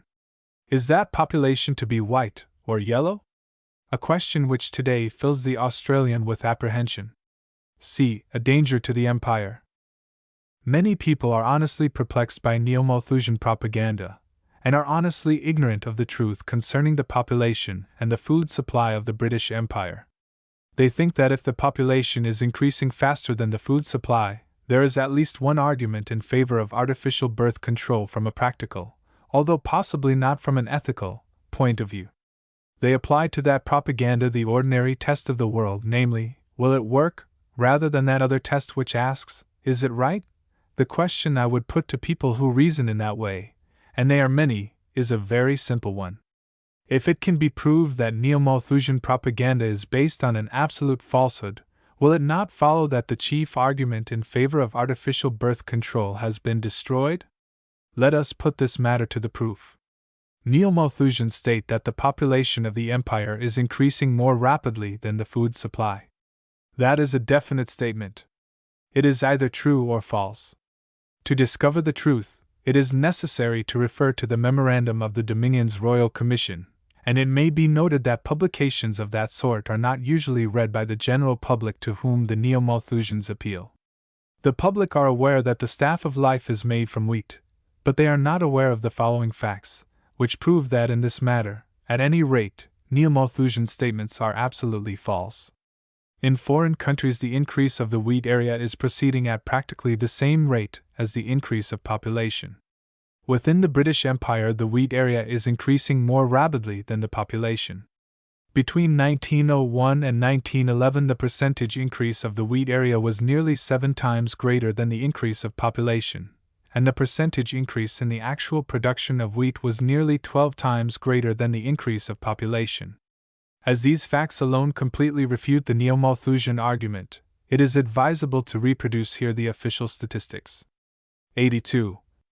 The requirements of wheat, 83, for the United Kingdom and the extent to which home and overseas supplies contributed towards these requirements during the period under review can be briefly summarized by the following table, viz. Normal supplies proportion of supply annual requirements average home overseas million per cent cent 1901 to 5 138.8 28.7 110.1 20.7 79.3 1906 to 10,143.2 31.9 111.3 22.3 77.7 1911 to 13,149.2 32.9 100 and 16.3 22.1 77.9. The main sources of overseas supply are too well known to require recapitulation here. The imports from the dominions in India and their proportionate contribution to the United Kingdom's total imports and wheat requirements since 1901 have been as follows. 1901 to 5% from annual total average imports requirements. Million per cwts cent. Canada 10.39.27.4, Australia 6.65.94.8, New Zealand 0.4.4.3, India 15.5, 13.9, 11.2. 32.829.423.7. 1906 to 10% from annual total average imports requirements. Million per CWTS cent. Canada 17.2 15.112.0, Australia 9.48.26.6, New Zealand 0.3.3.2, India 13.311.7 32.829.423.7. 1911 to 13% from annual total average imports requirements. Million per CWTS cent. Canada 24.5 20.5 16.4, Australia 12.6 10.68.4, New Zealand 0.4.3.3, India 21.5 18.0 14.4. 59.0 49.4 39.5. The large increase in the proportion received from the Dominions is, of course, mainly due to the great extension of wheat cultivation in Western Canada since the beginning of the century. 84. Future supplies. As the United Kingdom is dependent for so large a proportion of its wheat supplies on the surplus of overseas countries, it is of material interest to examine whether this surplus is increasing, or whether the growth of population is proceeding more rapidly than the extension of the wheat growing area. The Board of Agriculture and Fisheries in 1912 estimated, 85, that the extension of the wheat area and the growth of population during the period 1901 to 1911 was as follows. Wheat area % population. % wheat growing age in countries. 1901, 1911. Crease 1901. 1911, crease. British Empire thousands. United Kingdom, acres. Acres. Canada, Australia, New Zealand, and India. 34,696 50,490 plus 45.5 283,385 302,154 plus 6.6 European countries. 98,326 115,105 plus 17.1 291,685 337,181 plus 15.6 others 67,908 81,408 plus 19.9 139,927 168,818 plus 20.6. Underscore it is important to find that, while in foreign countries, both European and extra-European, the increase of wheat area is proceeding at practically the same rate as the increase of population, in the British Empire the wheat area is developing far more rapidly, so that the empire as a whole is becoming more self-supporting.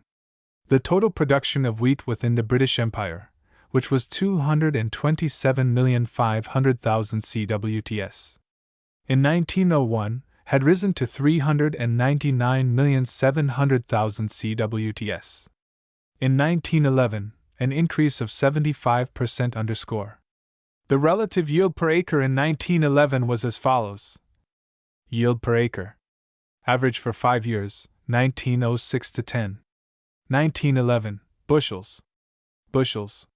United Kingdom 32.88 32.96, Canada 17.56, 86, 20.80, 87, Australia 11.749.65, 88, New Zealand 28.72 36.73, India, including native states, 11.44 12.02.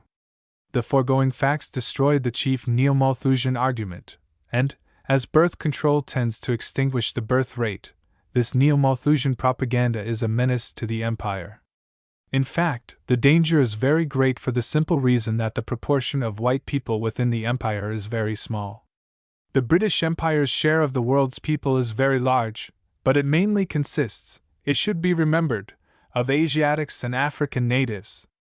The empire as a whole contains about 450 millions of the world's 1,800 millions, made up roundly as follows. United Kingdom 47 million, self-governing dominions 22 million, rest of the empire, chiefly India, 319 millions, 378 million, total 447 million. Of the great aggregate empire population of 447 millions, the white people account for no more than 65 millions. That is to say, outside the United Kingdom itself, the empire has only 18 million white people, or less than 4 million families. That figure, of course, includes Boers, French Canadians, and others of foreign extraction. This fact is clearly not realized by those present-day Malthusians who assure us that too many Britons are being born. 89. It is also well to remember that depopulation in Italy preceded the disintegration of the Roman Empire. Historians have estimated that, while under the Republic, Italy could raise an army of 800,000 men, under Titus that number was halved. Unfortunately, there are some to whom this argument will not appeal, and wandering about in our midst are a few lost souls, so bemused by the doctrines of international finance that they see no virtue in patriotism or, in other words, in the love that a man has for his own home. They are unmoved by the story of sacrifice, of thrift, and of patient trust in God that is told, for instance, in the history of the Protestant manses of Scotland, where ministers on slender stipends brought up families of 10 and 12, where the boys won scholarships at the universities, and where women were the mothers of men. These days have been recalled by Norman MacLeod. The minister, like most of his brethren, soon took to himself a wife, the daughter of a neighboring gentleman taxman, and the granddaughter of a minister, well-born and well-bred, and never did man find a help more meet for him. In that manse they lived for nearly 50 years, and there were born to them 16 children, yet neither father nor mother could ever lay hand on a child and say, "We wish this one had not been." They were all a source of unmingled joy. 90. A wise neighbor once remarked, "That minister with his large family will ruin himself, and if he dies they will be beggars, yet there has never been a beggar among them to the 4th generation. 91. How did they manage to provide for their children? In this pagan, spoon-fed age, many people will laugh when they read the answer, in a family letter, written more than 100 years ago by a man who was poor. But the thought, "I cannot provide for these." Take care, minister, the anxiety of your affection does not unhinge that confidence with which the Christian ought to repose upon the wise and good providence of God. What though you are to leave your children poor and friendless? Is the arm of the Lord shortened, that he cannot help? Is his ear heavy, that he cannot hear? You yourself have been no more than an instrument in the hand of his goodness, and is his goodness, pray, bound up in your feeble arm? Do what you can, leave the rest to God. Let them be good, and fear the Lord, and keep his commandments, and he will provide for them in his own way and in his own time. Why, then, wilt thou be cast down, O my soul? Why disquieted within me? Trust thou in the Lord. Under all the changes and the cares and the troubles of this life, may the consolations of religion support our spirits. In the multitude of thoughts within me, thy comforts, O my God, delight my soul. But no more of this preaching like harangue, of which, I doubt not, you wish to be relieved.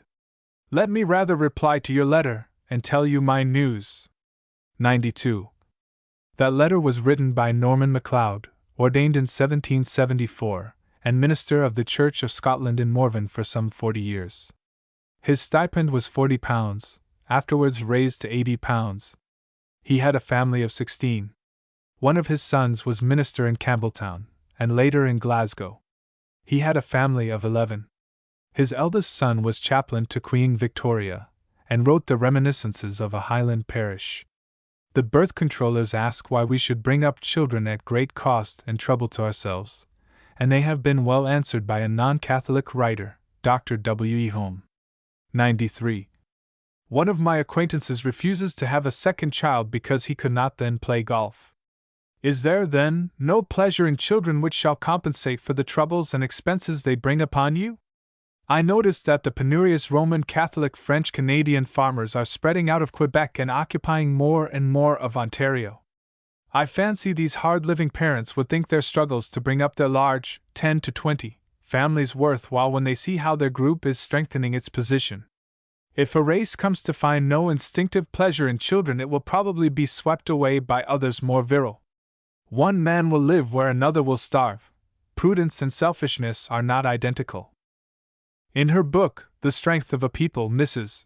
Bosanquet, who signed the majority report of the Poor Law Commission, tells the story of two girls in domestic service who became engaged. One was imprudent, married at once, lived in lodgings, trusted to the church and the parish doctor to see her through her first confinement, had no foresight or management, every succeeding child only added to her worries, and her marriage was a failure. The other was prudent, did not marry till, after 6 months, she and her fiancé had chosen a house and its furniture. Then she married, and their house was their own careful choice. Every table and chair reminded them of the afternoon they had had together when it was chosen. They were amusement enough to themselves, and they saved their money for the expenses of her confinement. He had not to seek amusement outside his home, did his work with a high sanction and got promoted, and each child was only an added pleasure. Idyllic, yes, but sometimes true. One of the happiest men I have known was a Marine sergeant with 10 children, and a bed in his house for stray boys he thought he should help. One of my friends married young and had 5 children. This required management. He certainly could not go trips, take courses and extra qualifications, but he did his work all right, and his sons were there to help in the war, and one of them has won a position of imperial usefulness far above that of his father or me. Is that no compensation to his parents for old-time difficulties they have by now almost forgotten? A bad tree cannot bring forth good fruit. Dr. W. E. Home is right, and the neo-Malthusian golfer is wrong. Moreover, he is wrong as a golfer. Golf requires skill, a fine coordination of sight and touch, much patience and self-control, and many unfortunate people lack these qualities of mind and body, and are therefore unable to play this game with pleasure to themselves or to others. Consequently, every golfer, no matter whether he accepts the hypothesis of Spencer or that of Weissman concerning the inheritance of acquired characteristics, should rejoice to see his large family in the links as a good omen for the future of this game, although there be some other reasons that also justify the existence of children. D. The dangers of small families. In a Malthusian leaflet, written for the poor, Dr. Binney Dunlop states, "You must at least admit that there would be nothing like the usual poverty if married couples had only 1 child for every 20s or so a week of wages. Yet the population would continue to increase rapidly, because very few of the children of small families die or grow up weakly, and it would become stronger, richer, and of course much happier." 94. The false suggestion contained in his first sentence, namely that a high birth rate is the cause of poverty, has already been exposed, Chapter 2, and apparently Dr. Binney Dunlop has never considered why so many of the English people should be so poor as to enable him to make use of their very poverty in order to tempt them to adopt an evil method of birth control. Moreover, his second contention, that a small family produces a higher type of child, better fed, better trained, and healthier, than is found amongst the children of large families, is contrary to the following facts, as stated by Professor Merrick Booth. 1. A civilization cannot be maintained with an average of less than about 4 children per marriage. A smaller number will lead to actual extinction. 2. Much information exists tending to show that heredity strongly favors the 3rd, 4th, 5th, and subsequent children born to a given couple, rather than the first 2, who are peculiarly apt to inherit some of the commonest physical and mental defects. Upon this important point, the records of the University of London Eugenics Laboratory should be consulted. A population with a low birth rate thus naturally tends to degenerate. It is the normal, and not the small family, that gives the best children. 3. The present differential birth rate, high amongst the less intelligent classes and low amongst the most capable families, so far from leading upwards, is causing the race to breed to a lower type. 4. The small family encourages the growth of luxury and the development of what M. Leroy Beaulieu calls l'esprit arriviste. 5. The popular idea that childbirth is injurious to a woman's health is probably quite erroneous. Where the birth rate is high, the health of the woman is apparently better than where it is artificially low. 6. A study of history does not show that nations with low birth rates have been able to attain to a higher level of civilization. Such nations have been thrust into the background by their hardier neighbors. 95. Moreover, M. L'Irobolu, in La Question de la Population 96, states that those districts of France which show an exceptionally low birth rate are distinguished by a peculiar atmosphere of materialism, and that their inhabitants exhibit, in a high degree, an attitude of mind well named l'esprit arriviste, the desire to concentrate on outward success, to push on, to be climbers, to advance themselves and their children in fashionable society. This spirit means the willing sacrifice of all ideals of ethics or of patriotism to family egoism. To this mental attitude, and to the corresponding absence of religion, he attributes the decline of population. In conclusion, the following evidence is quoted by Professor Merrick Booth.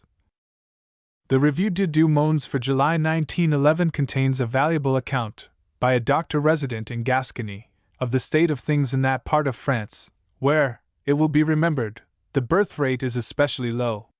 He expresses with the utmost emphasis the conviction that the Gascons are deteriorating, physically and mentally, and points out, at the same time, that the decline of population has had an injurious effect upon the economic condition of the country. El hyponatalite est une cause précise et directe de la dégénérescence de la race, he writes. And dealing with the belief that a low birth rate will result in the development of a superior type of child, he says, C'est une illusion que n'y résiste pas à la lumière de faits téléphones que les montre l'étude démographique de nos villages gascons. Depuis que beaucoup de banques restent vides à la petite école, les écoliers n'y sont ni mudouis, ni plus travailleurs, et ils sont certainement moins vigoureux. And again, la quantité est en général la condition première et souveraine de la qualité. 97. Section 8. The plot against Christendom. All purposive actions are ultimately based on philosophy of one sort or another. If, for example, we find a rich man founding hospitals for the poor, we may assume that he believes in the principle of charity. It is, therefore, of prime importance to determine what kind of philosophy underlies neo-Malthusian propaganda. The birth controllers profess to be actuated solely by feelings of compassion and of benevolence towards suffering humanity, and it is on these grounds that they are appealing to the Church of England to bless their work, or at least to lend to their propaganda a cloak of respectability. Now, the very fact that neo-Malthusians are sincere in their mistaken and dangerous convictions makes it all the more necessary that we should discover the doctrines on which their propaganda was originally based, because, although their economic fallacies were borrowed from Malthus, their philosophy came from a different source. This philosophy is to be found, naked and unashamed, in a book entitled The Elements of Social Science. I have already referred to this work as the Bible of Neo-Malthusians, and its teaching has been endorsed as recently as 1905 by the official journal of the Malthusian League, as witness the following eulogy, whose last lines recall the happy days of Bret Harte in the far west, and the eloquent periods of our old and valued friend Colonel Starbottle. This work should be read by all followers of J.S. Mill, Garnier, and the Neo-Malthusian school of economists. We could give a long criticism of the many important chapters in this book, but, as we might be considered as prejudiced in its favor because of our agreement with its aims, we prefer to cite the opinion given by the editor of that widely circulated and most enlightened paper, the Weekly Times and Echo, which appears in its issue of October 8, 98. Before quoting from the book, an explanation is due to my readers. I do not suggest that all of those who are today supporting the propaganda for artificial birth control would agree with its foolish blasphemies and driveling imbecilities, but it is nevertheless necessary to quote these things, because our birth controllers are too wise in their day and generation to reveal to the public, still less to the Church of England, the philosophy on which Neo-Malthusianism was originally based, and from which it has grown. Moreover, the Malthusians claim that it was the author of the Elements of Social Science who interested Mr. Charles Bradlaugh and Mrs. Annie Besant in the question. 99. For quotations from the last edition of the book will suffice. But this is a certain truth, that any human being, any one of us, no matter how fallen and degraded, is an infinitely more glorious and adorable being than any god that ever was or will be conceived. Page 413. In justice to the memory of John Stuart Mill, whom Malthusians are ever quoting, it should be noted that the foregoing blasphemy is nothing more nor less than a burlesque of positivism or of agnosticism. The teaching of Mill, Bain, and of Herbert Spencer was that the knowledge of God and of His nature is impossible, because our senses are the only source of knowledge. Their reasoning was wrong, because a primary condition of all knowledge is memory, in itself an intuition, because primary mathematical axioms are intellectual intuitions, and because mind has the power of abstraction. But, even so, not one of these men was capable of having written the above quoted passage. The next quotation refers to marriage. Marriage is based upon the idea that constant and unvarying love is the only one which is pure and honorable, and which should be recognized as morally good. But there could not be a greater error than this.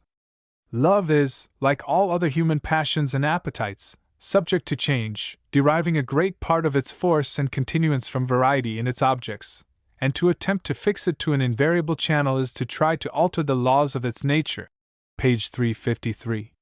That quotation is an example of how evil ideas may arise from muddled thinking, because if the word lust be substituted for the word love in the third sentence, the remaining 45 words would merely convey a simple truth, expressed by Kipling in 2 lines. For the more you have known of the others, the less will you settle to one. Very few people, I suppose, are so foolish as to believe that man is by nature either a chaste or a constant animal, and indeed in this respect he appears to his disadvantage when compared with certain varieties of birds, which are by nature constant to each other.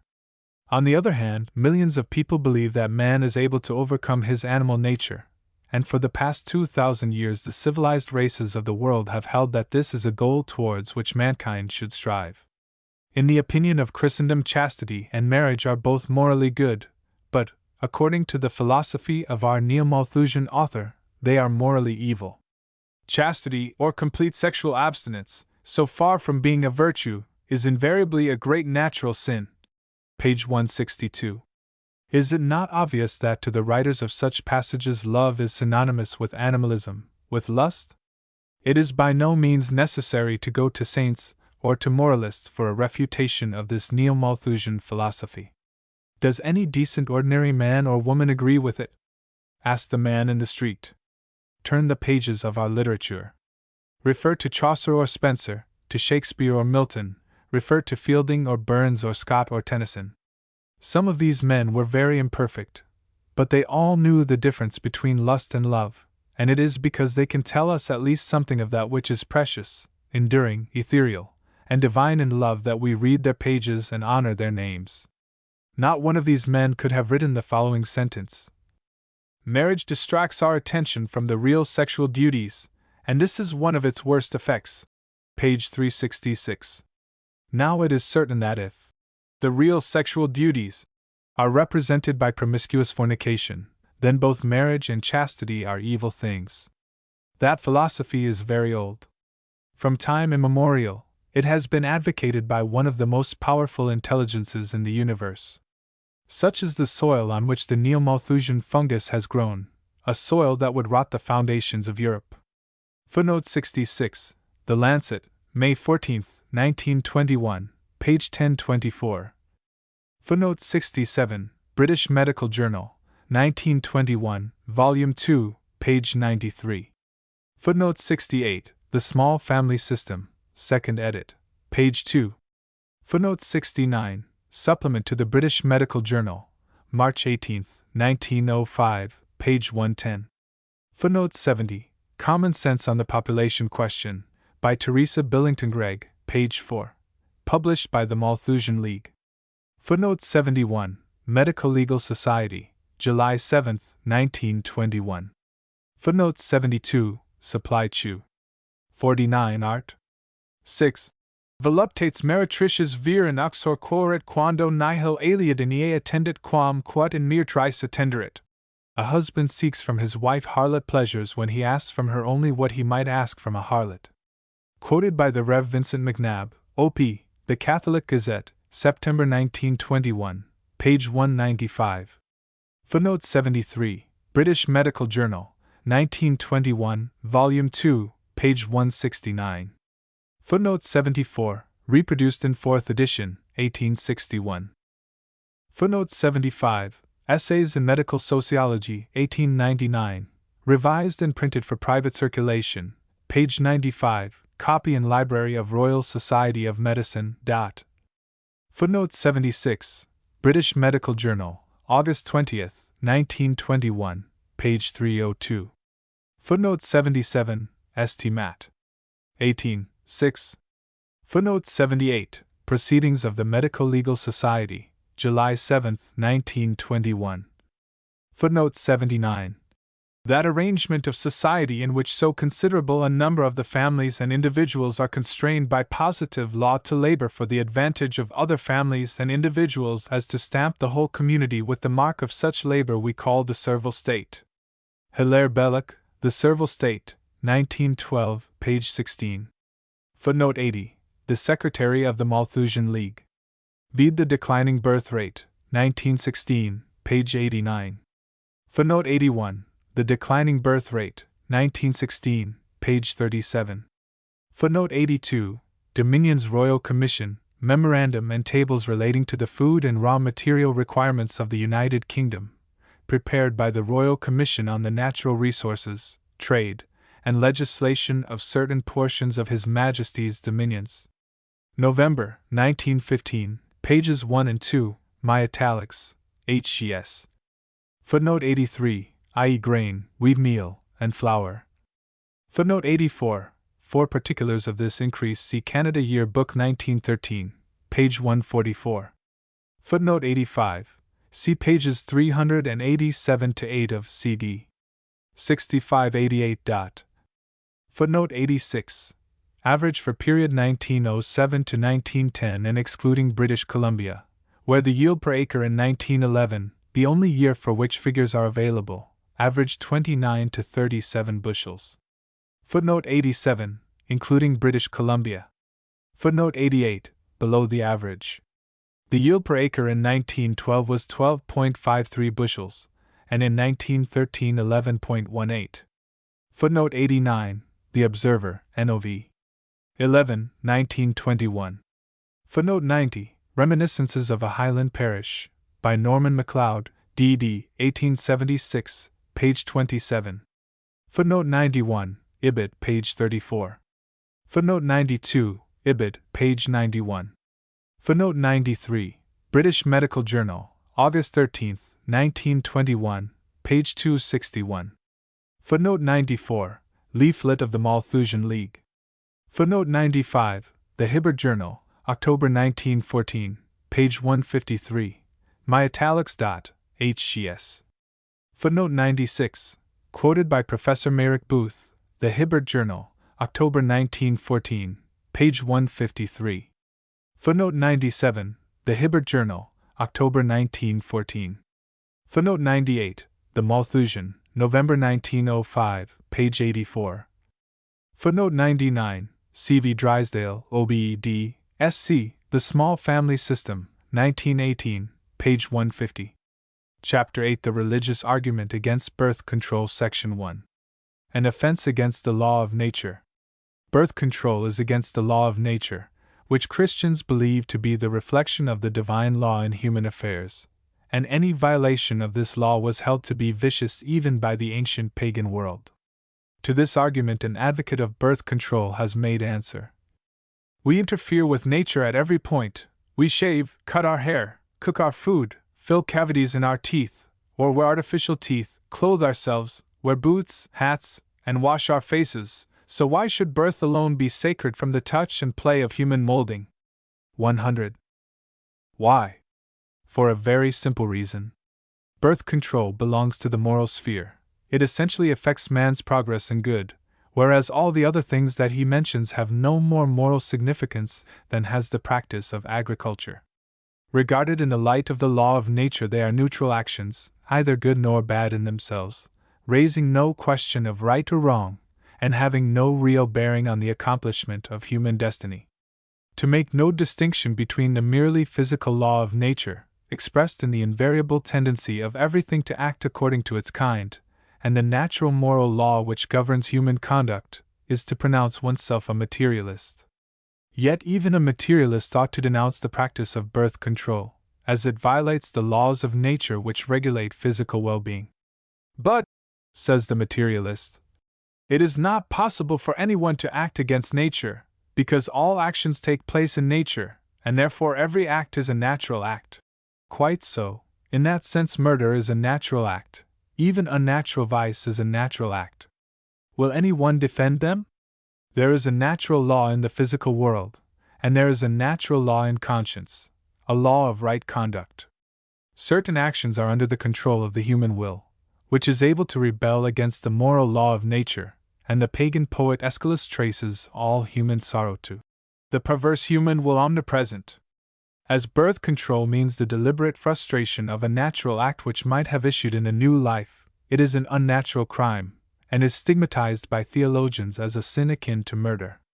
To this charge birth controllers further reply that millions of the elements of procreation are destroyed by nature herself, and that to add one more to these millions sacrificed by nature is surely no crime. This attempt at argument is pathetic. If these people knew even the ABC of biology, they would know that millions of those elements are allowed to perish by nature for a definite purpose, namely, to make procreation more certain. It is in order that the one may achieve the desired end that it is reinforced by millions of others. Moreover, although millions of deaths in the world occur every year from natural causes, it would nevertheless, I fear, be a crime if I were to cause one more death by murdering a birth controller. Section 2. Reflected in the normal conscience. In common with irrational animals, we have instincts, appetites, and passions, but unlike the animals, we have the power to reflect whether an action is right or wrong in itself apart from its consequences. This power of moral judgment is called conscience, and it is conscience which reflects the natural law, the divine nature expressed in creation. As conscience, when violated, can and does give rise to an unpleasant feeling of shame in the mind, we have good reason to believe that it exists for the purpose of preventing us from doing shameful actions, just as our eyes are intended, amongst other things, to prevent us from walking over precipices. Moreover, if the conscience is active, instructed, and unbiased, it will invariably give the correct answer to any question of right or wrong. It is possible to assert, without fear of contradiction, that no ordinary decent man or woman approaches or begins the practice of artificial birth control without experiencing at first unpleasant feelings of uneasiness, hesitation, repugnance, shame, and remorse. Later on, these feelings may be overcome by habit, for the voice of conscience will cease when it has been frequently ignored. This does not alter the fact that at first the natural moral instincts of both men and women do revolt against these practices. To the conscience of mankind, birth control is a shameful action. Section 3. Expressed in the science of ethics. The dictates of conscience go to form the science of ethics. According to ethics, the practice of birth control means the doing of an act whilst at the same time frustrating the object for which the act is intended. It is like using language to conceal the truth, or using appetite so as to injure rather than to promote health. During the decline of the Roman Empire, men gorged themselves with food, took an emetic, vomited, and then sat down to eat again. They satiated their appetite and frustrated the object for which appetite is intended. The practice of birth control is parallel to this piggishness. No one can deny that the sexual impulse has for aim the procreation of children. The birth controllers seek to gratify the impulse, yet to defeat the aim, and they are so honest in their mistaken convictions that, when faced with this argument, they boldly adopt an attitude which spells intellectual and moral anarchy. They say that it is simply a waste of time to discuss the moral aspect of this practice. Without being able to dispute the truth that birth control is against nature, conscience, and ethics, they attempt to prove that at any rate the results of this practice are beneficial, or in other words that a good end justifies the use of evil means. This is a doctrine that has been universally repudiated by mankind. 101. Nevertheless, if birth control, in spite of its being an offense against moral and natural law, was really beneficial to humanity, then birth controllers would be able to claim pragmatic justification for the practices, and to argue that what actually and universally tends to the good of mankind cannot be bad in itself. Birth control, as I have already shown, does not conform to these conditions. Therefore, that argument also fails. Section 4. Birth control condemned by Protestant churches. The Protestants, at the time of the Reformation, retained and even exaggerated certain beliefs of the undivided Catholic Church. None of them doubted, for instance, that the Bible was the Word of God and therefore a guide to moral conduct.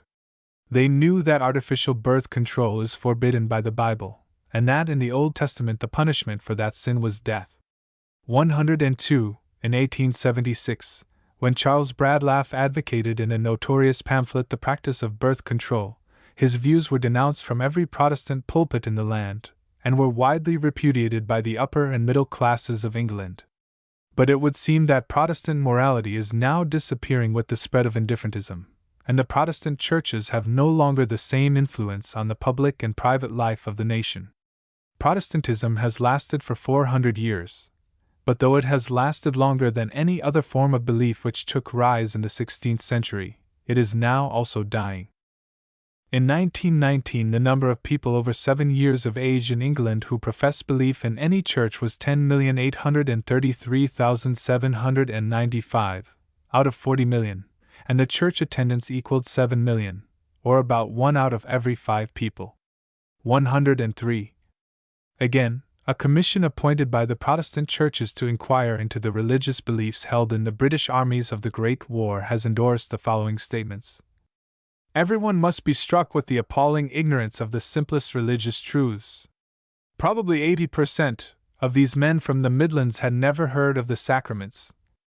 It is not only that the men do not know the meaning of Church of England, they are ignorant of the historical facts of the life of our Lord. Nor must it be assumed that this ignorance is confined to men who have passed through the elementary schools. The same verdict is recorded upon those who have been educated in our public schools. The men are hopelessly perplexed by the lack of Christian unity. 104. In my opinion, these statements are exaggerations, but that was not the view of the Commission. As regards Scotland, it has recently been stated at the Lothian Synod of the United Free Church that in 1911 at least 37% of the men and women of Scotland were without church connection. 105. In 1870, of every 1,000 marriages, 760 were according to the rites of the established church, but in 1919 the proportion had fallen to 597. During the same period, civil marriages without religious ceremonial increased from 98 to 231 per 1,000. 106. These figures are an index of the religious complexion of the country. The Protestant churches are being strangled by the development of a germ that was inherent in them from the beginning, and that growth is rationalism. The majority of the upper, professional, and artisan class can no longer be claimed as staunch Protestants, but as vague theists, and amongst these educated people, misled by false ideas of pleasure and by pernicious nonsense written about self-realization, the practice of birth control has spread most alarmingly. This is an evil against which all religious bodies who retain a belief in the fundamental facts of Christianity might surely unite in action. In a Catholic country there would be no need, in the furtherance of public welfare, to write on the evils of birth control. The teaching of the Catholic Church would be generally accepted, and a moral law generally accepted by the inhabitants of a country gives strength to the state. But Great Britain, no longer Catholic, is now in some danger of ceasing to be even a Christian country. In 1885 it was asserted, England alone is reported to contain some 700 sects, each of whom proves a whole system of theology and morals from the Bible. 107. Each of these that now survives gives its own particular explanation of the law of God, which it honestly tries to follow, but at one point or another each and every sect differs from its neighbors. On account of these differences of opinion, many people say, the churches cannot agree amongst themselves as to what is truth, they cannot all be right. It is, therefore, impossible for me to know with certainty what to believe, and to be quite honest, it may save me a lot of bother just at present to have no very firm belief at all. This means that in Great Britain there is no uniform moral law covering all human conduct and generally accepted by the mass of the people. As the practice of artificial birth rate control is not only contrary to Christian morality, but is also a menace to the prosperity and well-being of the nation, the absence of a uniform moral law, common to all the people and forbidding this practice, is a source of grave weakness in the state. Appendix to Chapter 8: A Neo-Malthusian Attack on the Church of England. As was proved in a previous chapter, page 120, artificial birth control was originally based on atheism and on a philosophy of moral anarchy. Further proof of this fact is to be found in the course of a most edifying dispute between two rival neo-Malthusians. This quarrel is between Dr. Marie C. Stopes, president of the Society for Constructive Birth Control and Racial Progress, who is not a doctor of medicine but of philosophy, and Dr. Binnie Dunlop, who is a bachelor of medicine, and when birth controllers fall out we may humbly hope that truth will prevail. Dr. Stopes maintains that artificial birth control was not an atheistic movement, whereas Dr. Binnie Dunlop contends that the pioneers of the movement were atheists. The beginning of the trouble was a letter written by Dr. Stopes to the British Medical Journal, in which she made the following statement. Dr. Martindale is reported in your pages to have given an address to medical women in which she pointed out that the birth control movement in England dated from the Bradlaugh trial in 1877. Had she attended the presidential address of the Society for Constructive Birth Control, she would have learned that there was a very flourishing movement, centering round Dr. Trall in 1866, years before Bradlaugh touched the subject, and also a considerable movement earlier than that. This point is important, as birth control has hitherto, erroneously, been much prejudiced in popular opinion by being supposed to be an atheistical movement originated by Bradlaugh. 108. Dr. Stopes, who has been working overtime in the attempt to obtain some religious sanction for her propaganda, is ready not only to throw the atheists overboard, but also to assert that a flourishing movement for artificial birth control centered round the late Dr. Trall, who was a Christian. Her letter was answered by Dr. Binnie Dunlop as follows. Dr. Marie C. Stopes, whose valuable books I constantly recommend, protests, page 872, against the statement that the birth control movement in England dated from the trial of Charles Bradlaugh in 1877, for republishing Dr. Knowlton's pamphlet, The Fruits of Philosophy, because the government had interdicted it. She must admit, however, that there was no organized movement anywhere until Bradlaugh and the Doctors Drysdale, immediately after the trial, founded the Malthusian League, and that the decline of Europe's birth rate began in that year. It may now seem unfortunate that the pioneers of the contraceptives idea, from 1818 onwards, James Mill, Francis Place, Richard Carlisle, Robert Dale Owen, John Stuart Mill, Dr. Knowlton, Dr. George Drysdale, Dr. C.R. Drysdale, and Charles Bradlaugh, were all freethinkers, and Dr. Stopes harps on the religious and praiseworthy Dr. Trall, an American, who published Sexual Physiology in 1866. But Dr. Trall was not at all a strong advocate of contraceptive methods. After a brief but helpful reference to the idea of placing a mechanical obstruction, such as a sponge, against the os uteri, he said, "Let it be distinctly understood that I do not approve any method for preventing pregnancy except that of abstinence, nor any means for producing abortion, on the ground that it is or can be in any sense physiological. It is only the least of two evils. When people will live physiologically, there will be no need of preventive measures, nor will there be any need for works of this kind." 109. That is a most informative letter. In simple language, Dr. Binnie Dunlop tells the remarkable story of how in 1876 three atheists, merely by forming a little society in London, were able to cause an immediate fall in the birth rate of Europe. When you come to think of it, that was a stupendous thing for any three men to have achieved. I am very glad that Dr. Binnie Dunlop has defended the atheists, and has painted the late Dr. Trall, despite that brief but helpful reference, in his true colors as a Christian. Nevertheless, Dr. Stopes had the last word. As regards Dr. Dunlop, he now shifts the atheist's position by adding the word organized. The atheists never tire of repeating certain definite misstatements, examples of which are, if it were not for the fact that the despised atheists, Charles Bradlaugh and Annie Besant, faced imprisonment, misrepresentation, insult, and ostracism for this cause 44 years ago, she, Dr. Stopes, would not be able to conduct her campaign today. Literary Guide, November, 1921, and before the Knowlton trial, either rich nor poor knew anything worth counting about contraceptive devices. Malthusian, November 15, 1921.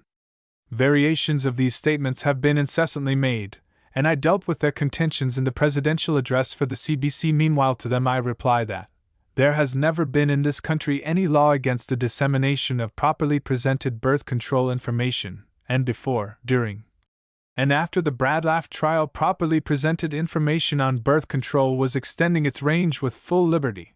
My address is now in the press, and when published will make public not only new matter from manuscript letters of very early date in my possession, but other overlooked historical facts. I have already told Dr. Dunlop I refuse to be drawn into a discussion on facts an account of which is still in the press. 110. The lady, by her dissertation on the laws of England, makes a clumsy effort to evade the point at issue, which is quite simple, namely, whether it was atheists or Christians who initiated the Neo-Malthusian movement, organized or unorganized. Dr. Binney Dunlop has here proved his case. I also do maintain that in this matter all credit must be given to the atheists, and that it would be truly contemptible to deny this fact merely in order to pander to a popular prejudice against atheism. Nor am I shaken in this opinion when Dr. Stopes points out that there was a Neo-Malthusian movement prior to 1876. Of course there was a movement, but it was always an atheistic movement. In the past no Christian doctor, and indeed no Christian man or woman, advocated artificial birth control. Let us give the Neo-Malthusian his due. Until recently both the Church of England and the medical profession presented practically a united front against Neo-Malthusian teaching, and, as late as 1914, the Malthusian League did not hesitate to make use of the following calumnies: very mean, very spiteful, very imbecile. Take the clergy. They are the officers of a church that has made marriage a source of revenue and of social control. They preach from a sacred book that bids the chosen people of God multiply and replenish the earth. They know that large families generally tend to preserve clerical influence and authority, and they claim that every baby is a new soul presented to God and therefore, for His honor and glory, the greatest possible number of souls should be produced. 111. That feeble attempt to poison the atmosphere was naturally ignored by intelligent people, and more than once Lambeth has ruled that artificial birth control is sin. Unfortunately, within the Church of England, in spite of the Lambeth ruling, there is still discussion as to whether artificial birth control is or is not sin, the bishops, as a whole, making a loyal effort to uphold Christian teaching against a campaign waged by Malthusians in order to obtain religious sanction for their evil propaganda. Although many Malthusians are rationalists, they are well aware that without some religious sanction their policy could never emerge from the dim underworld of unmentioned and unrespected things, and could never be advocated openly in the light of day. To this end birth control is camouflaged by pseudo-poetic and pseudo-religious phraseology, and the Anglican Church is asked to alter her teaching. Birth controllers realize that it is useless to ask this of the Catholic Church, a rock in their path, but as regards the Church of England, which makes no claim to infallibility, the case is different, and discussion is possible. 112. Let us consider, firstly, the teaching of the Church of England on this matter. At the Lambeth Conference of 1908 the bishops affirmed that deliberate tampering with nascent life is repugnant to Christian morality. In 1914 a committee of bishops issued a memorandum, 113, in which artificial birth control is condemned as dangerous, demoralizing, and sinful. The memorandum was approved by a large majority of the diocesan bishops, although in the opinion of D. Ninga, this is emphatically a matter in which every man and woman must judge for themselves, and must refrain from judging others. 114. The bishops also held that in some marriages it may be desirable, on grounds of prudence or of health, to limit the number of children.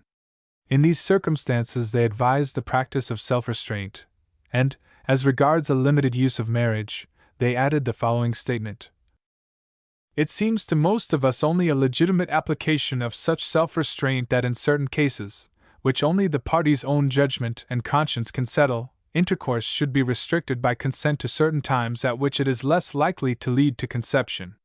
This is only to use natural conditions. It is approved by good medical authority. It means self-denial and not self-indulgence. And we believe it to be quite legitimate, or at least not to be condemned.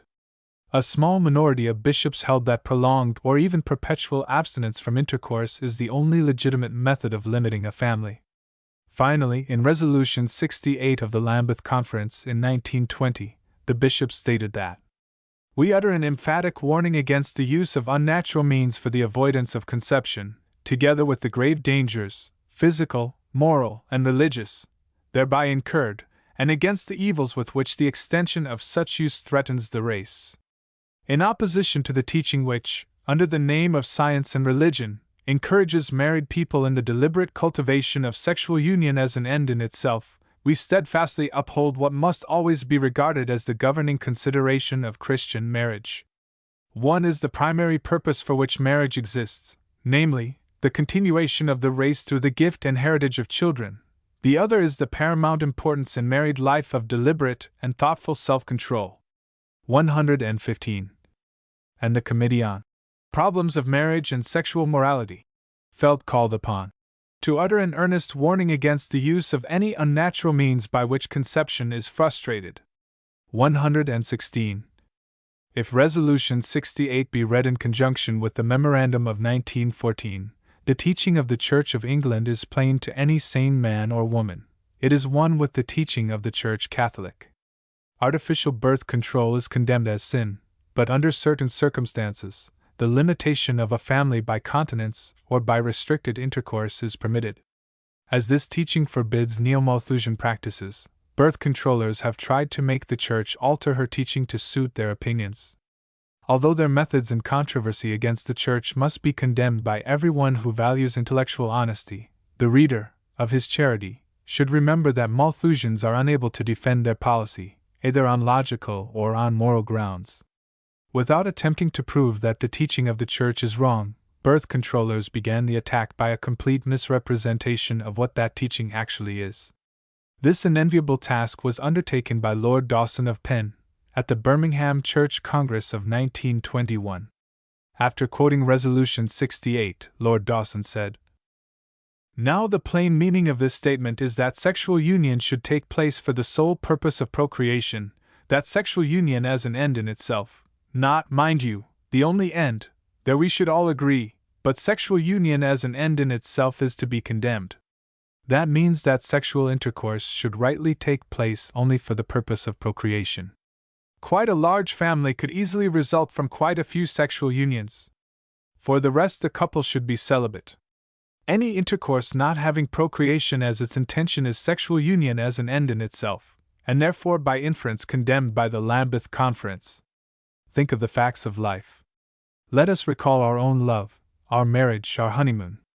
Has not sexual union over and over again been the physical expression of our love without thought or intention of procreation? Have we all been wrong? Or is it that the Church lacks that vital contact with the realities of life which accounts for the gulf between her and the people? The love envisaged by the Lambeth Conference is an invertebrate, joyless thing, not worth the having. Fortunately, it is in contrast to the real thing as practiced by clergy and laity. Fancy an ardent lover, and what respect have you for a lover who is not ardent? The type you would like your daughter to marry, virile, ambitious, chivalrous, a man who means to work hard and love hard. Fancy putting before these lovers, eager and expectant of the joys before them, the Lambeth picture of marriage. Do you expect to gain their confidence? 117. That sort of appeal is not very effective, even as rhetoric, but it is very easy to give an exact parallel. Fancy a fond father, and what respect have you for a father who is not fond? Being told by his daughter's suitor that he, his prospective son-in-law, looked forward to the physical joys of marriage, but intended to insist on his wife using contraceptives. Would any father regard such a one as the type he would like his daughter to marry? There is, unfortunately, another answer to Lord Dawson, and I put it in the form of a question. Can any intelligent man or woman, Catholic, Protestant, or rationalist, maintain that Lord Dawson has given a fair, a true, or an honest statement of the teaching of the Church of England? Moreover, it is past all understanding how a gross libel on Anglican doctrine has been overlooked by those most concerned. The address is actually hailed as wise, bold, and humane in the highest sense of the word. By the Spectator, 118, and that amazing journal, expert as ever in making the worse appear the better cause in a way that appeals to clergymen, goes on to say, Lord Dawson fearlessly and plainly opposed the teachings of the Roman Church and the alleged teachings of the Anglican. Having by a travesty of truth created a false theological bogey, bearing little resemblance either to Catholic or to Anglican teaching, Lord Dawson proceeds to demolish his own creation by a somewhat boisterous eulogy of sex love. Now, sex love is an instinct and involves no question of good or evil apart from the circumstances in which it is either gratified or denied. But, in view of the freedom with which Lord Dawson discussed this topic, it is only right to note that it was left to the Rev. R.J. Campbell to add to the gaiety of nations by his subsequent protest that the marriage service contains expressions which are offensive to modern delicacy of feeling. That protest is also a first-rate example of the anarchical state of the modern mind. The Rev. R.J. Campbell is a modern mind, so is Mr. George Bernard Shaw, but the latter refers to the sober decency, earnestness, and authority 119 of those very passages to which the former objects. Lord Dawson's eulogy of sexual intercourse was but a prelude to his plea for the use of contraceptives. I will next consider artificial control. The forces in modern life which make for birth control are so strong that only convincing reasons will make people desist from it. It is said to be unnatural and intrinsically immoral.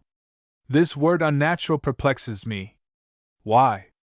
Civilization involves the chaining of natural forces and their conversion to man's will and uses. Much of medicine and surgery consists of means to overcome nature. That paragraph illustrates precisely the confused use of the word natural, which I have already criticized, page 124. Lord Dawson says he is perplexed, and I agree with him. Civilization, he says, involves the conversion of natural forces to man's will. So does every crime. Is that any defense of crime?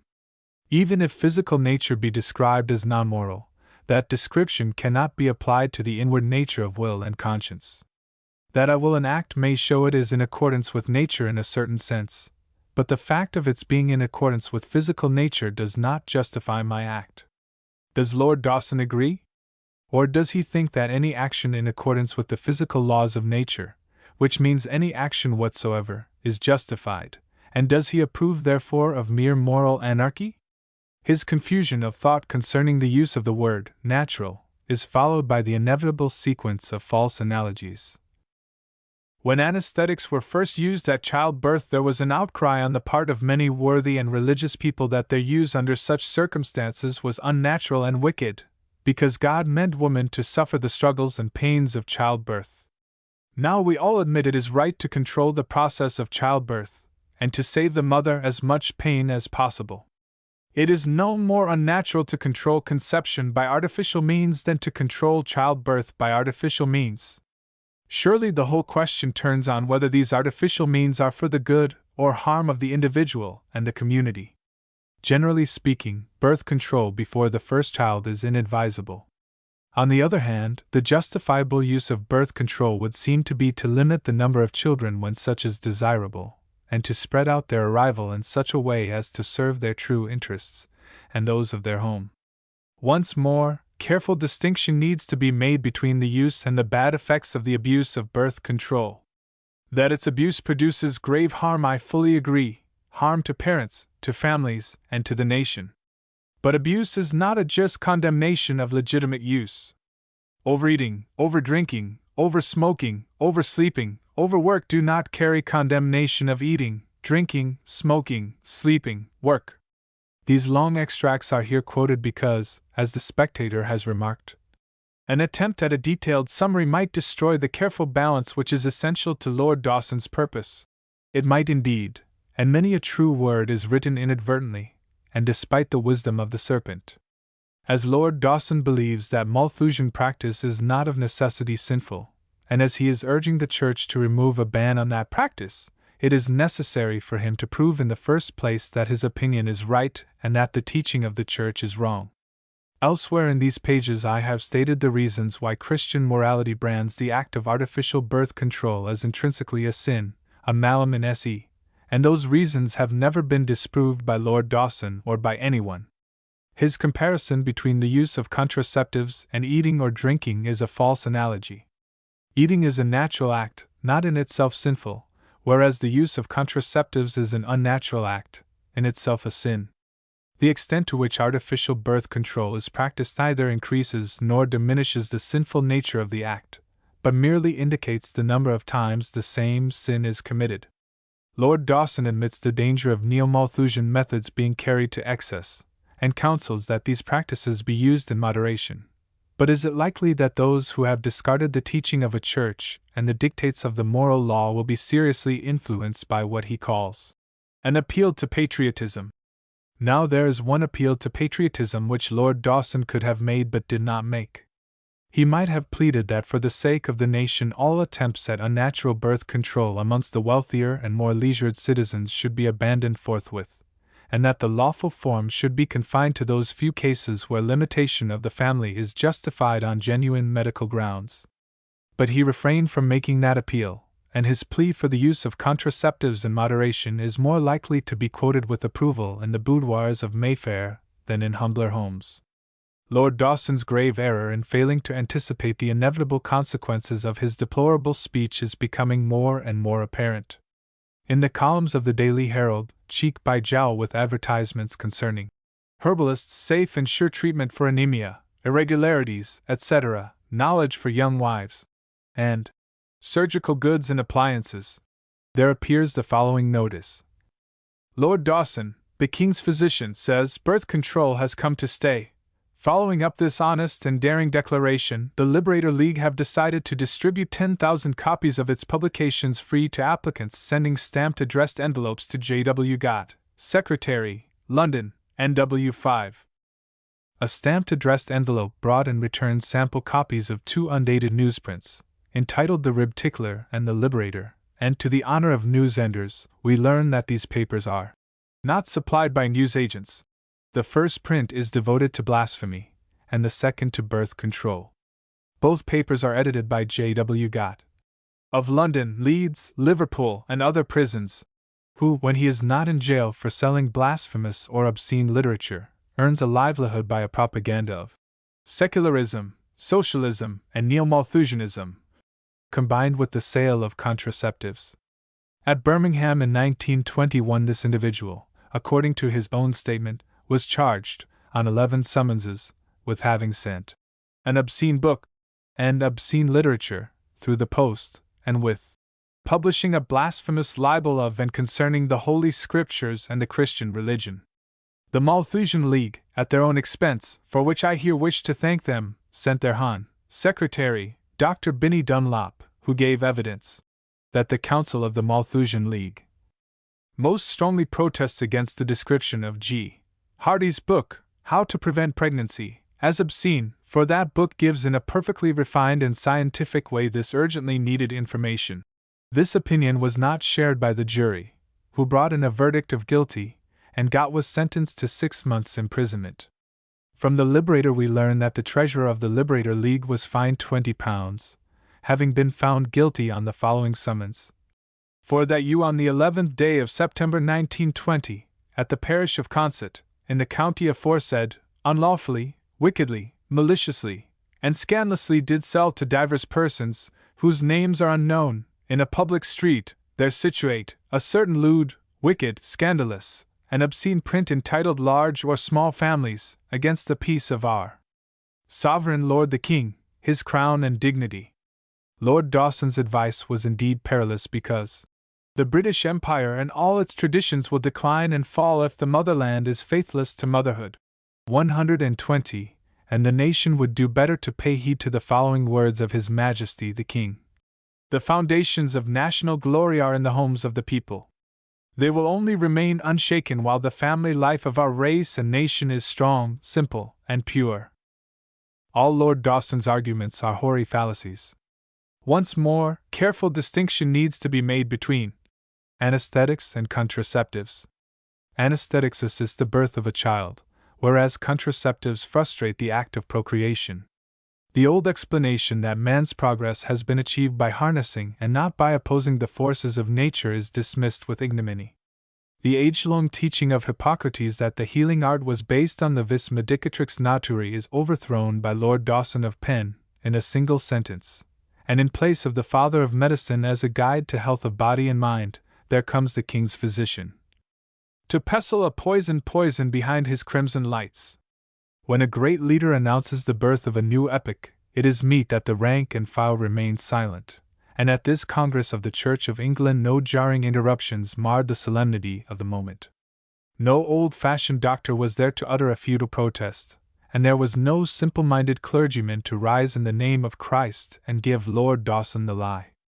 Without dissent, on a public platform of the established church, presided over by a bishop, and in full view of the nation, the moth-eaten mantle of Malthus, the godless robe of Bradlaugh, and the discarded garments of Mrs. Besant, 121, were donned by the successor of Lister. It was a proud moment for the birth controllers, but for that national institution called Ecclesia Anglicana, a moment full of shame. Footnote 100, British Medical Journal, August 6, 1921, page 219. Footnote 101. There is, or perhaps we should say there was, a legacy of 1,000 Rhenish guilders awaiting anyone who, in the judgment of the Faculty of Law in the University of Heidelberg or of Bonn, is able to establish the fact that any Jesuit ever taught this doctrine or anything equivalent to it. Vide the Antidote, Volume 3, page 125, CTS, London. Footnote 102, Gen 38. 9-10. Footnote 103, Vide Catholic Times, August 27, 1921, page 7. Footnote 104, The Army and Religion, 1919, page 448. Footnote 105, Universe, November 4, 1921, page 3. Footnote 106, 82nd Annual Report of the Registrar General of England and Wales, 1919, page 14. Footnote 107, The Times, January 13, 1885. Footnote 108, British Medical Journal, November 19, 1921, page 872. Footnote 109, British Medical Journal, November 26, 1921, page 924. Footnote 110, British Medical Journal, December 10, 1921, page 1016. Footnote 111, Common Sense on the Population Question, page 4. Footnote 112, Dr. C. K. Millard, in The Modern Churchman, May 1919. Footnote 113, reproduced in The Declining Birth Rate, 1916, page 386. Footnote 114, Outspoken Essays, 1919, page 75. Footnote 115, Report, page 44. Footnote 116, Ibid, page 112. Footnote 117, Evening Standard, October 12, 1921. Footnote 118, October 15, 1921. Footnote 119, Man and Superman, Act 3, page 125.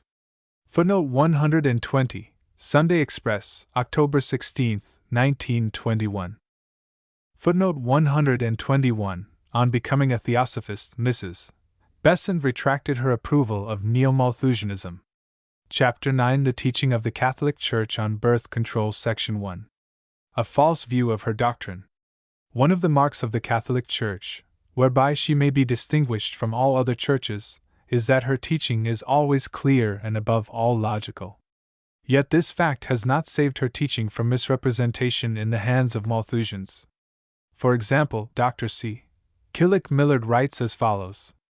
The churches have taught that it was the divine wish that human beings should multiply and population increase. The more rapidly the better, the traditional authority for this being the instruction given to Noah and his family, after the deluge, to be fruitful and multiply and replenish the earth. The churches have continued to teach that the duty of man was to obey the divine command and still to increase and multiply. And until recently, any attempt by married couples to restrict or regulate the birth rate was denounced as sinful. This is still the orthodox attitude, I believe, of the Roman Catholic Church, with its celibate priesthood.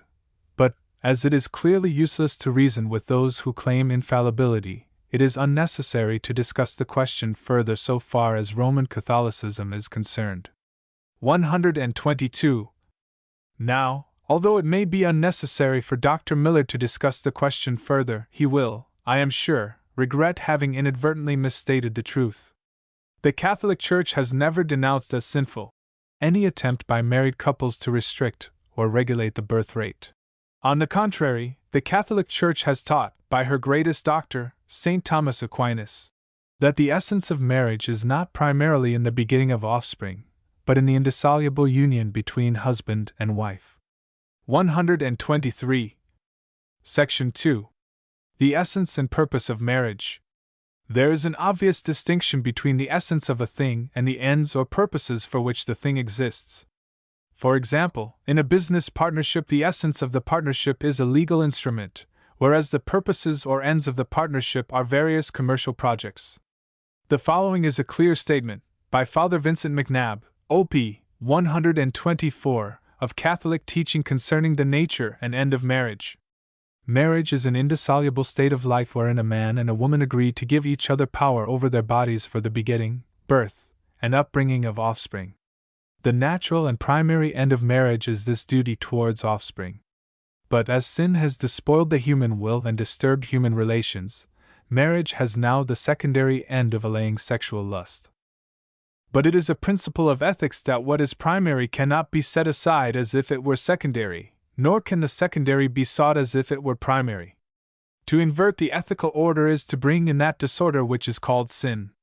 If the human act brings in a slight disorder, it is venial sin. If the human act brings in a grievous disorder, it is a grievous or mortal sin. It is a grievous disorder, and therefore, a grievous sin, to desire satisfaction in such sexual intercourse as could not result in the begetting of offspring. As the wedded pair have given each other power over their bodies, it would be a grave sin for one to refuse either altogether or for a considerable time the fulfillment of the marriage debt. But it is not a sin if by mutual agreement the wedded pair refrain from the marriage debt for a time, or forever. As a rule, and speaking objectively, it would be heroic virtue for a wedded pair to abstain for a long time, and still more forever, from the marriage debt. To counsel such a practice indiscriminately would be a sinful want of prudence, and in a confessor of professional knowledge. It is quite clear that by mutual consent, even without any further motive, the wedded pair can abstain from marital intercourse. Still more may they abstain for a time or forever, for a good motive, e.g., in order to have time for prayer, for good works, for bringing up such family as they already have to support. Section 3. Artificial sterility wholly condemned. Artificial birth control is an offense against the law of God, and is therefore forbidden by the Catholic Church. Any Catholic who willfully adopts this practice violates the law of God in a serious matter, and is therefore guilty of mortal sin, an outrageous and deliberate insult offered by a human creature to the infinite majesty. The Catholic Church teaches that men and women should control the sex impulse just as they should control their appetite for food or drink. The principal end of marriage, as we have seen, is the purpose of its institution, the procreation and bringing up of children. The secondary end of marriage is mutual assistance and companionship, and a remedy against concupiscence. Where it is advisable, owing to the health of the mother or owing to reasons of prudence as distinct from selfishness, to limit the number of children, the Catholic Church points out that this should be done by the exercise of self-control, or by restricted use. As those who deny the possibility, or even the wisdom of self-restraint are not likely to pay the slightest attention to the teaching of the Church, I will quote the opinions of two clear-thinking, non-Catholic writers. Mr. George Bernard Shaw has said, "I have no prejudices. The superstitious view of the Catholic Church is that a priest is something entirely different from an ordinary man. I know a great many Catholic priests, and they are men who have had a great deal of experience. They have at the back a church which has had for many years to consider the giving of domestic advice to people. If you go to a Catholic priest and tell him that a life of sexual abstinence means a life of utter misery, he laughs. And obviously for a very good reason. If you go to Westminster Cathedral, you will hear voices which sound extremely well, and very differently from the voices of the gentlemen who sing at music halls, and who would not be able to sing in that way if they did not lead a life extremely different from the Catholic priest. I may say that I am in favor of birth control. I am in favor of it for its own sake. I do not like to see any human being absolutely the slave of what we used to call nature. Every human action ought to be controlled, and you make a step in civilization with something which has been uncontrollable. I am therefore in favor of control for its own sake. But when you go from that to the methods of control, that is a very different thing. As Dr. Routh said, we have to find out methods which will not induce people to declare that they cannot exist without sexual intercourse. 125. Of course, the use of contraceptives is the very negation of self-control. The late Sir William Osier, speaking of venereal disease, says, "Personal purity is the prophylaxis which we as physicians are especially bound to advocate. Continence may be a hard condition, but it can be borne, and it is our duty to urge this lesson upon young and old who seek our advice on matters sexual." Section 4. The only lawful method of birth control. There are methods of control whereby people are enabled to exist, and to exist happily, without being slaves to the sex impulse. These methods are those of the Catholic Church.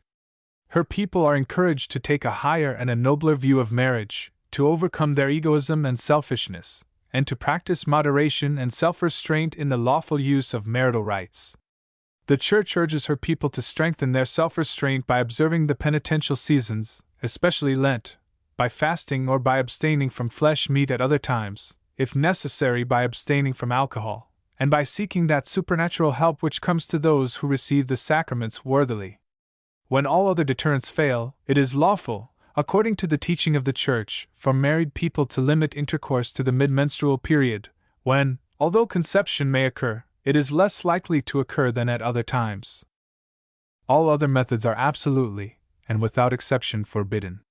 This limited use of marriage, which, as we have seen, is within the rights of the married, differs from all methods of artificial birth control as day differs from night, because, reference, explanation. 1. No positive or direct obstacle is used against procreation. 2. The intercourse is natural, in contradistinction to what is equivalent to self-abuse. 3. Self-restraint is practiced in that the intercourse is limited to certain times. 4. There is no risk to mental or physical health. 5. There is no evil will to defeat the course of nature. At worst, there is merely an absence of heroism. Even if the question be considered solely as a matter of physiology, the difference between these methods is apparent. Physiologists and gynecologists believe that in natural intercourse there is, apart from fertilization, an absorption of certain substances into the system of the woman. The role of this absorption is at present obscure, but it obviously exists for a purpose, and it is permissible to speculate whether, under natural conditions of intercourse, there is not a mutual biological reaction that makes, amongst other things, for physical compatibility. Whatever be its purpose or explanation in the marvelous mechanism of nature, this absorption of vital substances is either hindered or is absolutely prevented by artificial methods of birth control, whereas, in the method permitted by the teaching of the Catholic Church, there is no interference with the physiological process. Even those who fail, from their lack of training, to comprehend moral distinctions in this matter should be able to appreciate the difference between a method that is physiological and one that is unphysiological. There are thousands who know little of the Catholic or of any other faith, and thousands who believe the Catholic Church to be everything except what it is. These people have no infallible rule of faith and morals, and when confronted, as they now are, by a dangerous, insidious campaign in favor of birth control, they do not react consistently or at all. It was therefore thought advisable to issue this statement in defense of the position of the Catholic Church. But the reader should remember that the teaching of the Church on this matter is held by her members to be true, not merely because it agrees with the notions of all right-thinking men and women, not because it is in harmony with economic, statistical, social, and biological truth, but principally because they know this teaching to be an authoritative declaration of the law of God. The 10 Commandments have their pragmatic justification. They make for the good of the race. But the Christian obeys them as expressions of the divine will. Section 5. Conclusion. Our declining birth rate is a fact of the utmost gravity, and a more serious position has never confronted the British people. Here, in the midst of a great nation, at the end of a victorious war, the law of decline is working, and by that law the greatest empires in the world have perished. In comparison with that single fact, all other dangers, be they of war, of politics, or of disease, are of little moment. Attempts have already been made to avert the consequences by the partial endowment of motherhood and by a saving of infant life. Physiologists are now seeking among the endocrinous glands and the vitamins for a substance to assist procreation. "Where are my children?" was the question shouted yesterday from the cinemas. "Let us have children, children at any price," will be the cry of tomorrow. And all these thoughts were once in the mind of Augustus, emperor of the world from the Atlantic to the Euphrates, from Mount Atlas to the Danube and the Rhine. The Catholic Church has never taught that an avalanche of children should be brought into the world regardless of consequences. God is not mocked. As men sow, so shall they reap, and against the law of nature both the transient amelioration wrought by philanthropists and the subtle expediences of scientific politicians are alike futile. If our civilization is to survive, we must abandon those ideals that lead to decline. There is only one civilization immune from decay, and that civilization endures on the practical eugenics once taught by a united Christendom, and now expounded almost solely by the Catholic Church. Footnote 122, The Modern Churchman, May 1919. Footnote 123, Rev. Vincent McNabb, O.P., The Catholic Gazette, September 1921, page 194. Footnote 124, Ibid. Footnote 125, Speech at the Medical Legal Society, July 7, 1921. Bibliography A. General Publications. Marriage and the Sex Problem. By Dr. F. W. Forster. Translated by Margaret Booth, B.Sc., Ph.D. London, 1912. The Menace of the Empty Cradle. By Bernard Vaughan, S.J. London, 1917. Coffins or Cradles. By Sir James Marchant. 1916. Moral Principles in Medical Practice. By C. Coppens, S.J. and H. Spalding, S.J. The Family and the Nation. By W.C.D. Wetham and Mrs. Wetham. London, 1909. The Law of Births and Deaths. By Charles Edward Pell. London, 1921. The Declining Birth Rate. Report of the National Birth Rate Commission. London, 1916. The Church and Labor, a Compendium of Official Utterances. Edited by John A. Ryan, Doctor of Laws, and Joseph Husline, Ph.D. London, 1921. B. Catholic Truths Society Publications. Obtainable from 69, Southwark Bridge Road, SE1. The Condition of the Working Classes. The Encyclical Rerum Novarum. By Pope Leo XIII. Edited by Manager Canon Parkinson, DD6D. Social Questions and the Duty of Catholics. By C.S. Devis, MA6D. The following are tuppence each. Birth Rate, the Declining. By H. Thurston, S.J. Christian Democracy Before the Reformation. By Cardinal Gasquet, OSB. Christian Democracy, Its Meaning and Aim. By C.S. Devis. Christian Womanhood. Church and Social Reformers, by the Bishop of Northampton. Conjugal Life, the Duties of. By Cardinal Mercier. Divorce. By the Bishop of Northampton. English Economics and Catholic Ethics. By M. Marr. Labor, the Church and. By Abbot Snow, OSB. Landlords, a Dialogue on. By R. P. Gerold, S.J. The Catholic Church and the Principle of Private Property. By Hilaire Belloc. Rome and the Social Question. Social Reform, Pope Pius X on. Social Sense, its Decay and its Revival. By A. P. Mooney, M.D. Socialism, the Catholic Church and. By Hilaire Belloc. Socialism, an Examination of. By the same. Socialism, Some Ethical Criticisms of. By A. P. Mooney, M.D. Trade Unionism. By Henry Somerville. Women in the Catholic Church. By H. F. Hall. The Church and Science. By Sir Bertram Windle, M.D., FRS, KSG 7_S_6_D_. 12 Catholic Men of Science. Edited by Sir Bertram Windle, MD, FRS Sir Dominic Corrigan, Thomas Dwight, Galvani, La Parent, Laennec, Lineker, Mendel, Johannes Müller, Pasteur, Secchi, Nicholas Stenson, Vesalius. 2_S_. 6_D_. Facts and Theories. A Consideration of Some Biological Conceptions of Today. By Sir Bertram Windle, MD, FRS KSG 2_S_. The Modernist. By Joseph Rickaby, SJ 1_S_. The World and Its Maker. By J. Gerard, SJ 4_D_. The following are tuppence each. Anti-Catholic History, How It Is Written. By Hilaire Belloc. Darwinism, The Decline of. By Walter Sweetman. Evolution and Exact Thought. By J. Gerard S.J. Freedom of Thought. By J. Vance, M.A., Ph.D. Free Thought Modern. By J. Gerard S.J. F.L.S. Haeckel and His Philosophy. By J. Gerard S.J. Life, The Origin of. By J. Gerard S.J. F.L.S. Positivism. By Joseph Rickaby, S.J. Rationalist Propaganda, The and How It Must Be Met. By J. Gerard S.J. Rationalist, The Joseph M. Cabe, as Prophet. By J. Keating, S.J. Science and Its Counterfeit. By J. Gerard S.J. Science or Romance, The Game of Speculation. By J. Gerard S.J. Scientific Facts and Scientific Hypotheses.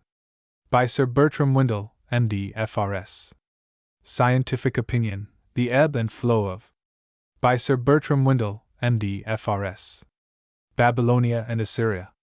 By A. Kundeman, S.J. The Catholic Church. By Canon Gildea.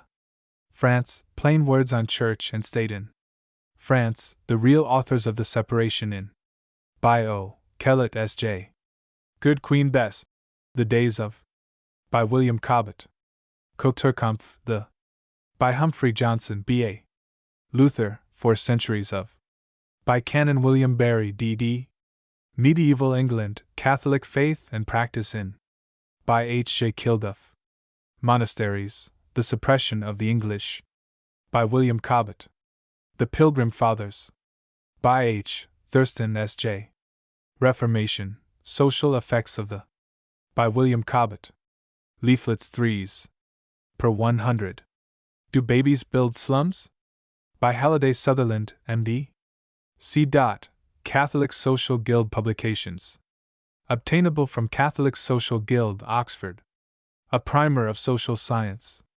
By Manager Parkinson. 3s, 6d. Prostitution, The Moral Bearings of the Problem. By M.F. and J.F. Forward by the late Archbishop of Liverpool. 2s, 6d.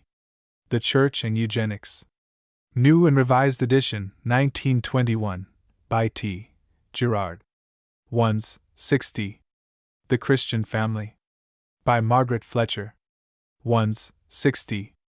Sweated Labor and the Trade Boards Act. Edited by T. Wright. 8d. Guild Socialism. A Criticism of the National Guild Theory. By Francis Golwell. 6d. Elements of Housing. By C.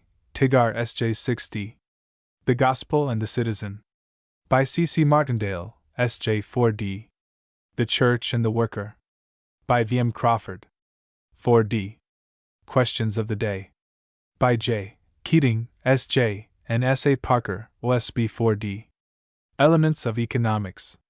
By Lewis Watt, S.J. 4d. The Nation's Crisis. By Cardinal Bourne. 3d. The Catholic Attitude to the Ministry of Health. By J.B. McLaughlin, OSB, and A.P. Mooney, M.D. 2d. D. French Publications. La Depopulation de la France. Jacques Berthelon. 1911. La Population Française. Levasseur. 1891. La Question de la Population. Leroy Beaulieu. Depopulation et Civilization. 1890, Arsène Dumont. Natalie. Dr. Bertillon Père.